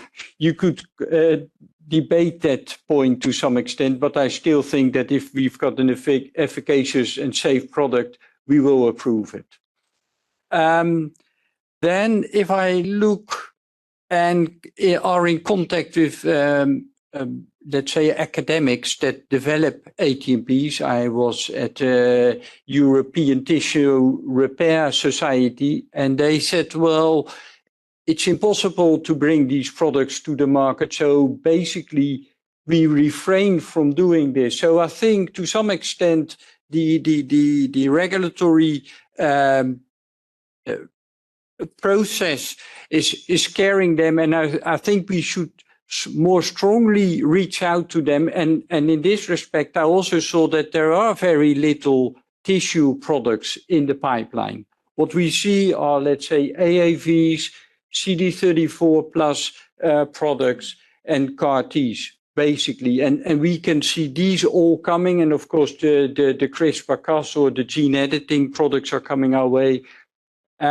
So I think in this sense, we will see that, let's say, a lot of platform-based products will come our way, and it will also bring it at a lower cost. We do have a view for cost. So you mentioned the cost. Yes, also regulators. Some regulators do think about cost, and especially if we talk about quality assessors are aware that things cost money. And maybe for some of the issues, we should even consider cost in the benefit risk. Because if it's too expensive to bring it to the patient, then it doesn't come to the patient. So in that sense, there are some topics we could consider, maybe potency testing for some products. Do we really need this type of potency test? I know it's something to put in this arena, but I think we should discuss. If we look at the Quality Innovation Group, we see ATMP-related topics coming our way. So we're talking about decentralized manufacturing. That's important for ATMPs, but also platform approaches. So we invite all of you to join our platform, listen on a focus group in November. The ATMPs are important, and of course, platforms for different indications, I think for ATMPs will really be a great tool. Global harmonization in the Quality Innovation Group. Talks with the FDA colleagues, the PMDA colleagues. We've got Swissmedic listening into our meetings. So yes, we try to harmonize where we can, especially for ATMPs, of course. If it's expensive and then you've got to do it different ways and you have to show comparability, yes, no, we need to harmonize, I think. And with respect to flexibility, because that's also something we have to consider, of course, we've got our toolbox guidance for prime products. So I think, yes, you can come to us even if the quality is not fully developed, but close enough to the only, let's say, needing confirmatory data. So I think with that, I close. Thank you. Thank you, Marcel, and thank you all panelists for making these introductory statements. During the previous sessions, we received a lot of comments from the participants online. We will not be able to address all of them, but I will just pick out a couple. But I will first open the floor to questions from the audience, to the panelists, and to the speakers of today.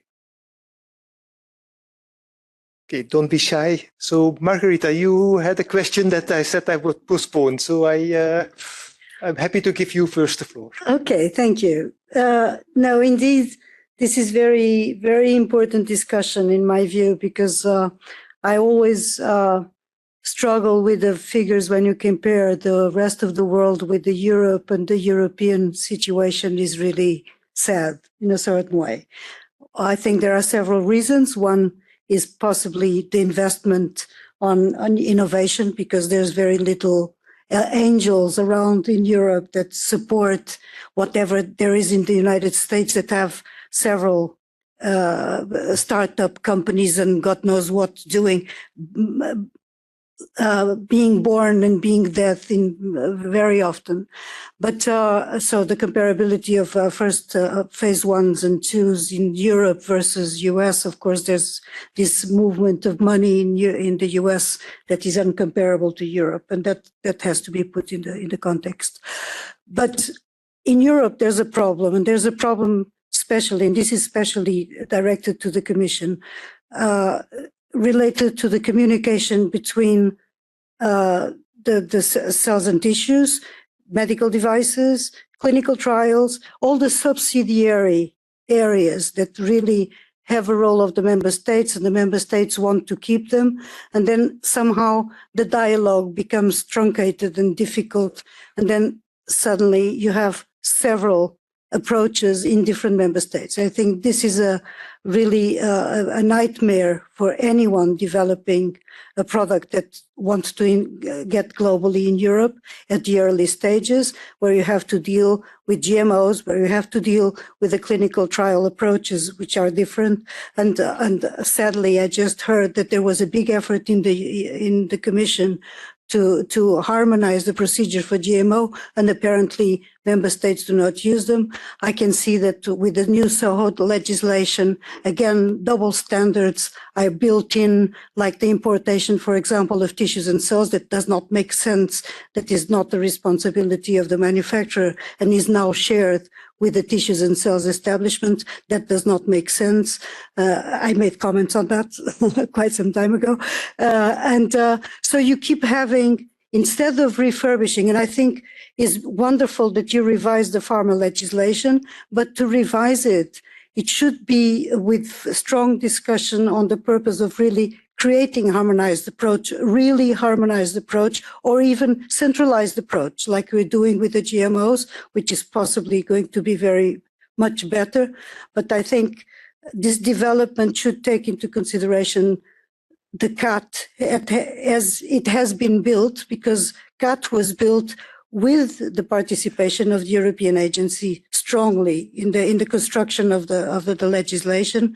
And I can see that now there are some way of being more independent, the Commission being more independent, and somehow there are these struggles that CAT has been feeling, and they keep being maintained in a certain way. So I was wondering, is there any way to really create a streamline that is really harmonized unequivocally for the development of products in Europe?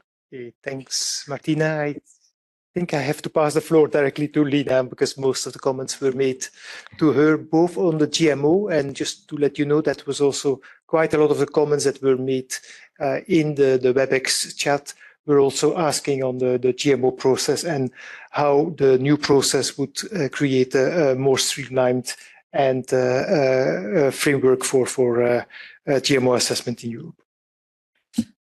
Thank you very much for the questions. You really hit the nail into the wood. My experience from the negotiations of the pharma proposal, it's exactly that.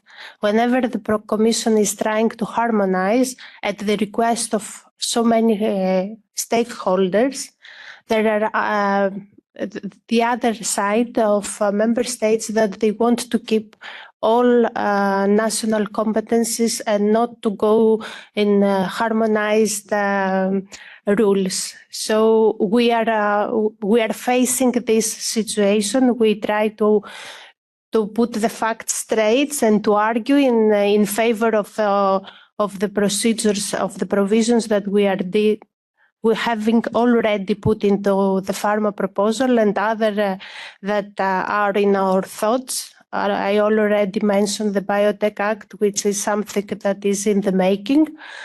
So let me give you the two examples. One is the hospital exemption, where there are so many. I think I went to DG Sunday in 2022, and some colleagues gave me papers and emails and minutes from discussing about this disparity in the fragmentation of hospital exemption rules in Europe. We are currently conducting a study on the implementation of the hospital exemption, try to understand what it means in terms of boosting innovation and patient access, and what is the evolution of this hospital exemption. And at the same time, in our proposal, we put some provision for increasing transparency, but towards harmonization. And there are member states that they are reacting and saying, no, this is our national competence. So we are trying to, and we will hope that we will convince the negotiators that we will go to more harmonized rules, because that's mostly very important for patient safety, but also for all ATMP developers to know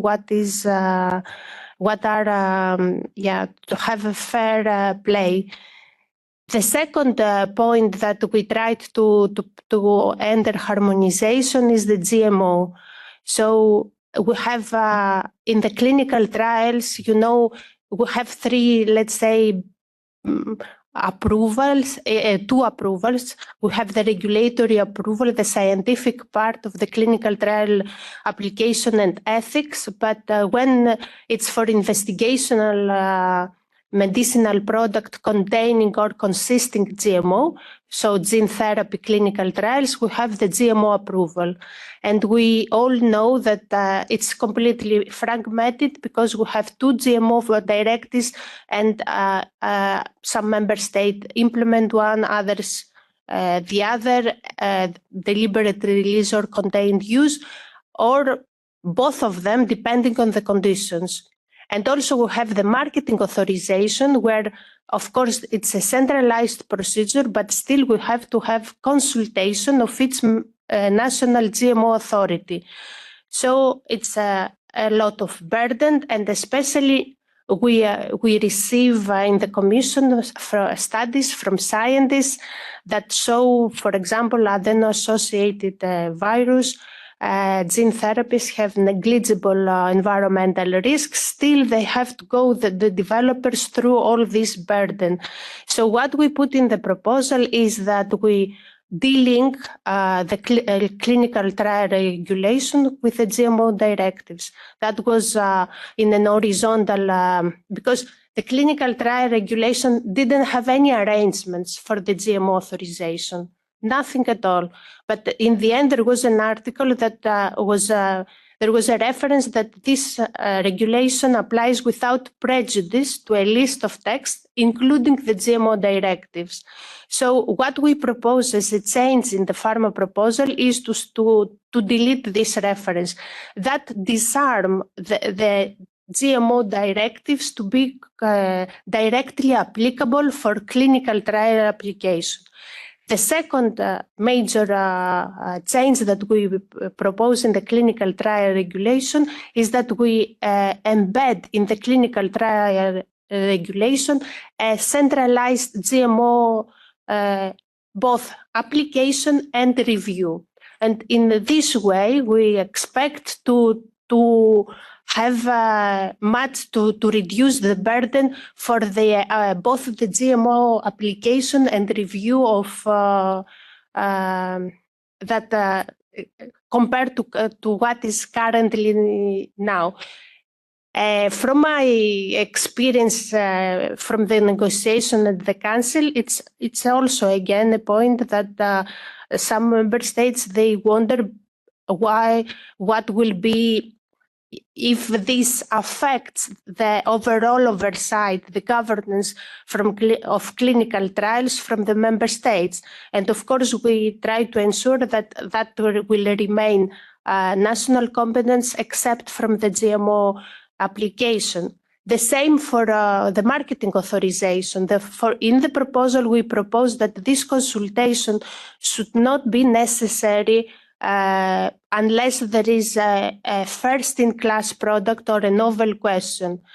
So in both fronts, clinical trial, quite radical change, but also for the marketing authorization, we try to streamline the overall GMO application in light of all these results. And most important, we have foreseen a delegated act for the GMO application, because we want to not only to build on these common application forms, which is quite a few times that have been developed, and it was I don't want to make publicity for the Commission, but this initiative was launched by the Commission. It was the Commission led this initiative. So we want, with the delegated act, to go a bit further. So for well-established and characterized gene therapy to reach a point that even the omission of the environmental risk assessment would be a possibility. I hope that we will manage. Thank you. Thank you, Lina. Perhaps there were a couple of questions from the online audience on hospital exemption. Perhaps, Ilona, you want quickly to take those? Yes, I will quickly go through them. There were questions on the numbers. There was a question on the publicly available source. And I will just quickly say it's national responsibility. And therefore, no, there is no pan-European source for hospital exemptions. We don't know how many products. We don't know how many indications. Hospital exemption is a purely national remit, and therefore that is not available. It's being discussed. That's true, but as I said, we are conducting a study for the implementation of the hospital exemption, and we have an idea now how many products are developed under the hospital exemption, and we are planning to have an event the 21st of November in order to publish the results of this study. But I can already say that are between 80 and 90 products. But just to add, what's not captured is if member states have exemptions beyond the hospital exemption, which is also in place. So it's a big step forward. It might not be all of them. Thank you. Okay, questions from the audience, please go ahead. Please let me know to whom you addressed the question. Yes, I have a double question, maybe for Paschalia and Luigi. So nowadays there is a lot of research on in vivo gene therapies using lipid nanoparticles. So my question maybe to Paschalia is there any planning on forming regulation regarding lipid nanoparticles?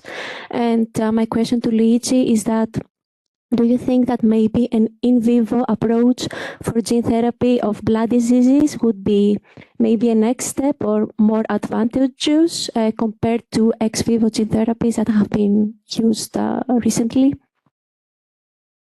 And perhaps we can also ask Marcel and Andrea to address the quality aspects and what type of guidance and discussions have been taking place at the level of the working parties. So who wants to go first? Luigi, do you want first to address the general question on in vivo genome editing as the next step? Yes, thank you for raising the point. Of course, I had no time to go through. I think a lipid nanoparticle make probably the most promising delivery for gene editing machinery. Of course, there's a lot of preclinical, non-clinical data using vectors to deliver the editing machine, but sort of a counter argument there, because you would have the stable expression of the editors while you prefer a hit and run approach. So I think this is probably the way to go. It has already been proven in liver. Of course, lipid nanoparticles go by definition to the liver. So that was, let's say, the low-hanging fruit. Getting into hematopoietic stem cell, T cell, other tissue is going to be harder, but I think that's clearly one of the way to go. And I think if we do manage to get editing in vivo, it's probably through lipid nanoparticles. Thank you. And then the angle on the guidance or regulatory framework for lipo nanoparticles. I think it's more at the level of guidance, I would say. Yeah. There is, sorry, but I was distracted. We had a chat with Ilona. So what was exactly the question for me? Can you please repeat, and apologies? Yeah, sure. So I mentioned that nowadays there is a lot of research on in vivo gene therapies using lipid nanoparticles instead of viral vectors. But I have never heard anything about regulation or guidelines about this approach. So I was wondering if there is any plan on forming that type of guidance, because I see it like a very upcoming approach for in vivo gene therapies. Yeah, the only link that I can see for from a regulatory point of view, because the guidance, it's mostly EMA in charge leading this part of work, is about the definition of the gene therapy medicinal products. You know what, at this point, at present, there is already a definition in the ATMP regulation, and in the proposal, we have modified this definition, including the gene editing. Now, if what you are saying is not covered by the definition, that may pose, it's something we need to reflect.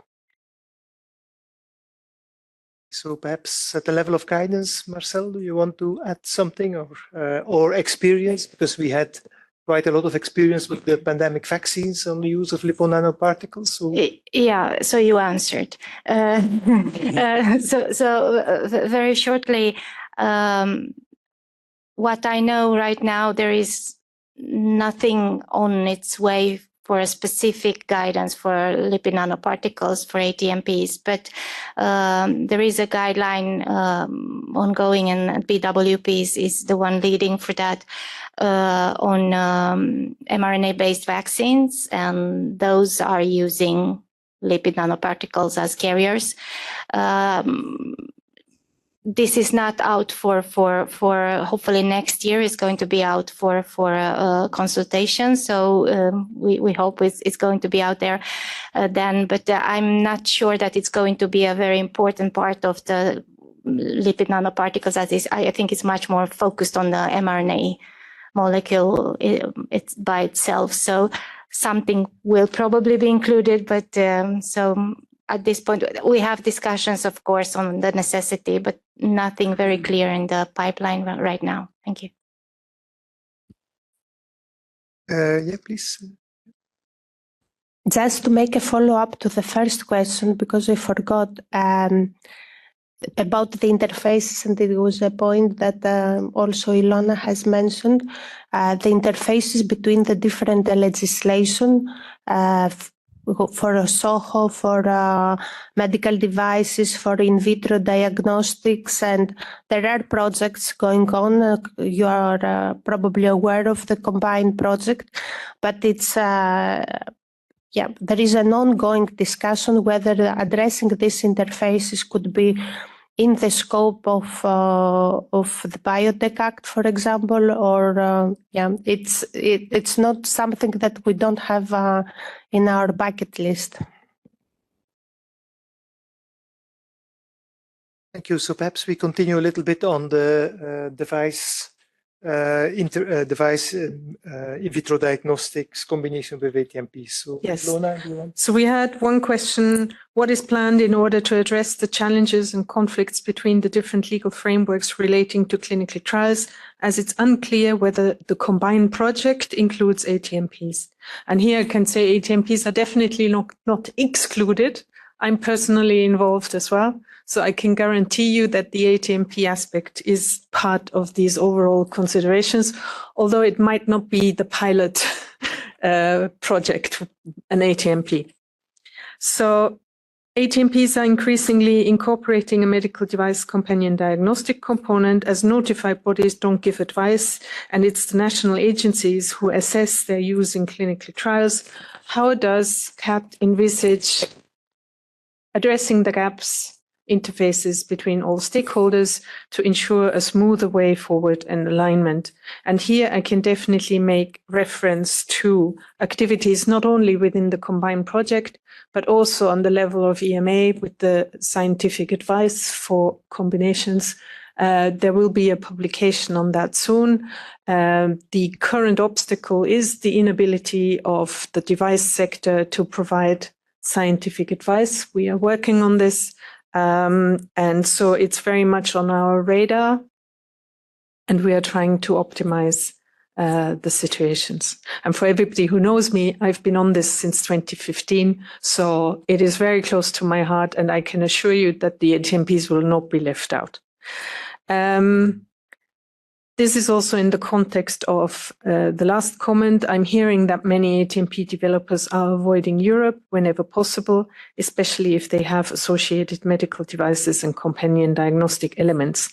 I think many are waiting for Europe to sort itself out and for the uncertainty to reduce. Questions to what extent. It's unfortunate timing that the EU has had legislative overhauls overlapping each other. Yes. And it's a challenging situation for all of us, because you also have to recognize that the regulators and the assessors are dealing with this on their side as well. And so we also have open questions. And as I said, the current situation, which basically provides a divergence between what is a development project for a developer, which might incorporate a medicine, an ATMP, a drug component, a medical device, a companion diagnostic, and it might be a GMO, resulting in the need to submit 4 different applications for a developmental study, is a non-acceptable challenge that we need to work on. It is not easy, but we are working on it. Can I perhaps extend quickly the question, same question on devices and the problem of developing products in Europe containing medical devices to our industry panelists. So, Jacqueline, do you have any views from the industry perspective on, is this a hurdle, major hurdle, stop blocker? Where are we in your view? Yeah, I would say, the general comment around the complexity in the interfaces is definitely a hurdle. Especially, you think about from an industry perspective, we develop products globally for markets globally, and aligning. And I can just give a perspective. When we plan for scientific advice, we don't just tend to go to one market. We try to go to multiple markets. And sort of aligning those perspectives can be a challenge. And if you get from one particular market a diversity of conflicting requirements and challenges, that yes, it does become to address this. It does become a hurdle, and there is a reticence to go there. I think particularly when you're in the early phases, which we see in some of the numbers around clinical trials, where you're still trying to figure things out, and you're needing to make decisions fairly quickly. And I think we demonstrate in the clinical trial numbers that those early phases are going elsewhere, unfortunately. Thank you. Floor is open. Is there any? Maya? No? So any questions? Yeah, Carla? I have a maybe general comment, and I want also a question to Marcel. So Ilona, initially this morning you said the guidelines are more a thinking principle because the products are so diverse that it's impossible to put this all in a guideline. Kind of. And to have very specific prescriptive guidelines, right? And that is for ATMPs, right? There are quite a number of CAR-Ts, there are quite a number of AAVs where you could think about, and this is why I come to you, Marcel, on platform technologies. And this could be a way forward. However, is the initiative for platform technology still in its phase of, let's say, looking at the principle or can you be more prescriptive already or more specific for specific type of products of how you could approach such a platform technology? That's a bit like, let's start off that many platforms, like for AAVs and for monoclonal antibodies, I would call it prior knowledge. You know your process so well. So kind of steps that you have in between viral removal activities, maybe already your approaches to host cell proteins, all that kind of testing and the standard steps in your validation, you can bank on, let's say, previous AAVs you've made on the same platform. And I think we are starting to have this discussion, but at the same time, we are aware that, of course, in industry, they are already at this level. And I hope that during our Listen and Learn focus group, we get more of this information. And so with that, you can use information data from your previous product to support, let's say, your next product. And that will save a lot of additional activities. You don't have to do all the studies again for each next product. And then if we're looking at platforms for different indications, if you've got very rare diseases, monogenetic, small group patients, then you might actually combine maybe the data from the different indications to support your whole platform of manufacturing these products. I hope this clarifies a bit to where we think we are going. But of course, the Listen and Learn focus group has to provide us more information, and the information has to come and the data have to come from the manufacturers. That, of course, depends on what you define as a platform and what is the same, right? So you can make AAVs in more than one way, and you can choose to make them in more than one way. And when is it, can you rely on previous knowledge and refer to, let's say, the platform? And when are the differences so large that you need to generate your own data or new data because it's a new, different manufacturing product? Process. Yes, and that's where you need to have the same manufacturing process and only, let's say, have a different genetic sequence in your AAV and then of the same size. And of course, then you still have to justify that you could use the previous data to support your current product. Andrea, you want to add something here? Just a short comment. I totally agree with Marcel on what he said, but I just want to mention that, yeah, I mean, you can call it a platform or you can call it the prior knowledge, but I think that you actually can leverage, there are companies that are leveraging prior knowledge now in their applications. So it's not something that it's going to come. It's already now here, but we are not calling it a platform yet. So there is that possibility already. Yeah. Thank you. Very short question, Darius. No, it's not a question, it's a comment that really we have in the dossier sometimes this approach, and it's not called the platform because we already use this. This is the knowledge from the company. So we don't need to coin up a new thing. We're just using this already.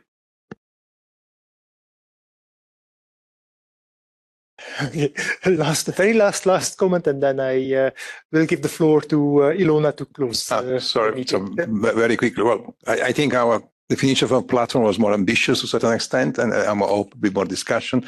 I just very briefly, one follow-up was touch this concept of the potency assay. I think a couple of persons mentioned it also. It's a big challenge, of course, for many of these products to define something which is feasible and doable. And the more we do develop complex ATMPs, They may be designed, for instance, for targeted expression into specific tissue, or maybe it's a stem cell product which only will be expressed in a progeny. And then building an in vitro reliable, standardized, qualified potency assay is going to be very challenging. We really need, as mentioned, surrogate assay, much more simple, based again on experience. I think that's an important point. I see this as a big bottleneck for some of the applications. Just I'm glad that you mentioned it, opening to discuss that because it's very important. So, thank you. No, too late, Margarita. You can ask it afterwards. Yes. No, I think we need to finish on time. I thank everybody who attended both in person and virtually for a fantastic meeting. It's really, I mean, aside from the fact that I am exhausted, it has at the same time energized me to keep working and to keep pushing the field forward. And I'm sure that my colleagues feel the same. And so therefore, thank you very much to all the contributors. We will try to work on the questions, and we will try to find a way to answer them one way or the other. Thank you very, very much to everybody, and have a wonderful evening, and keep pushing the ATMP field forward. We'll contribute to all of it. Thanks.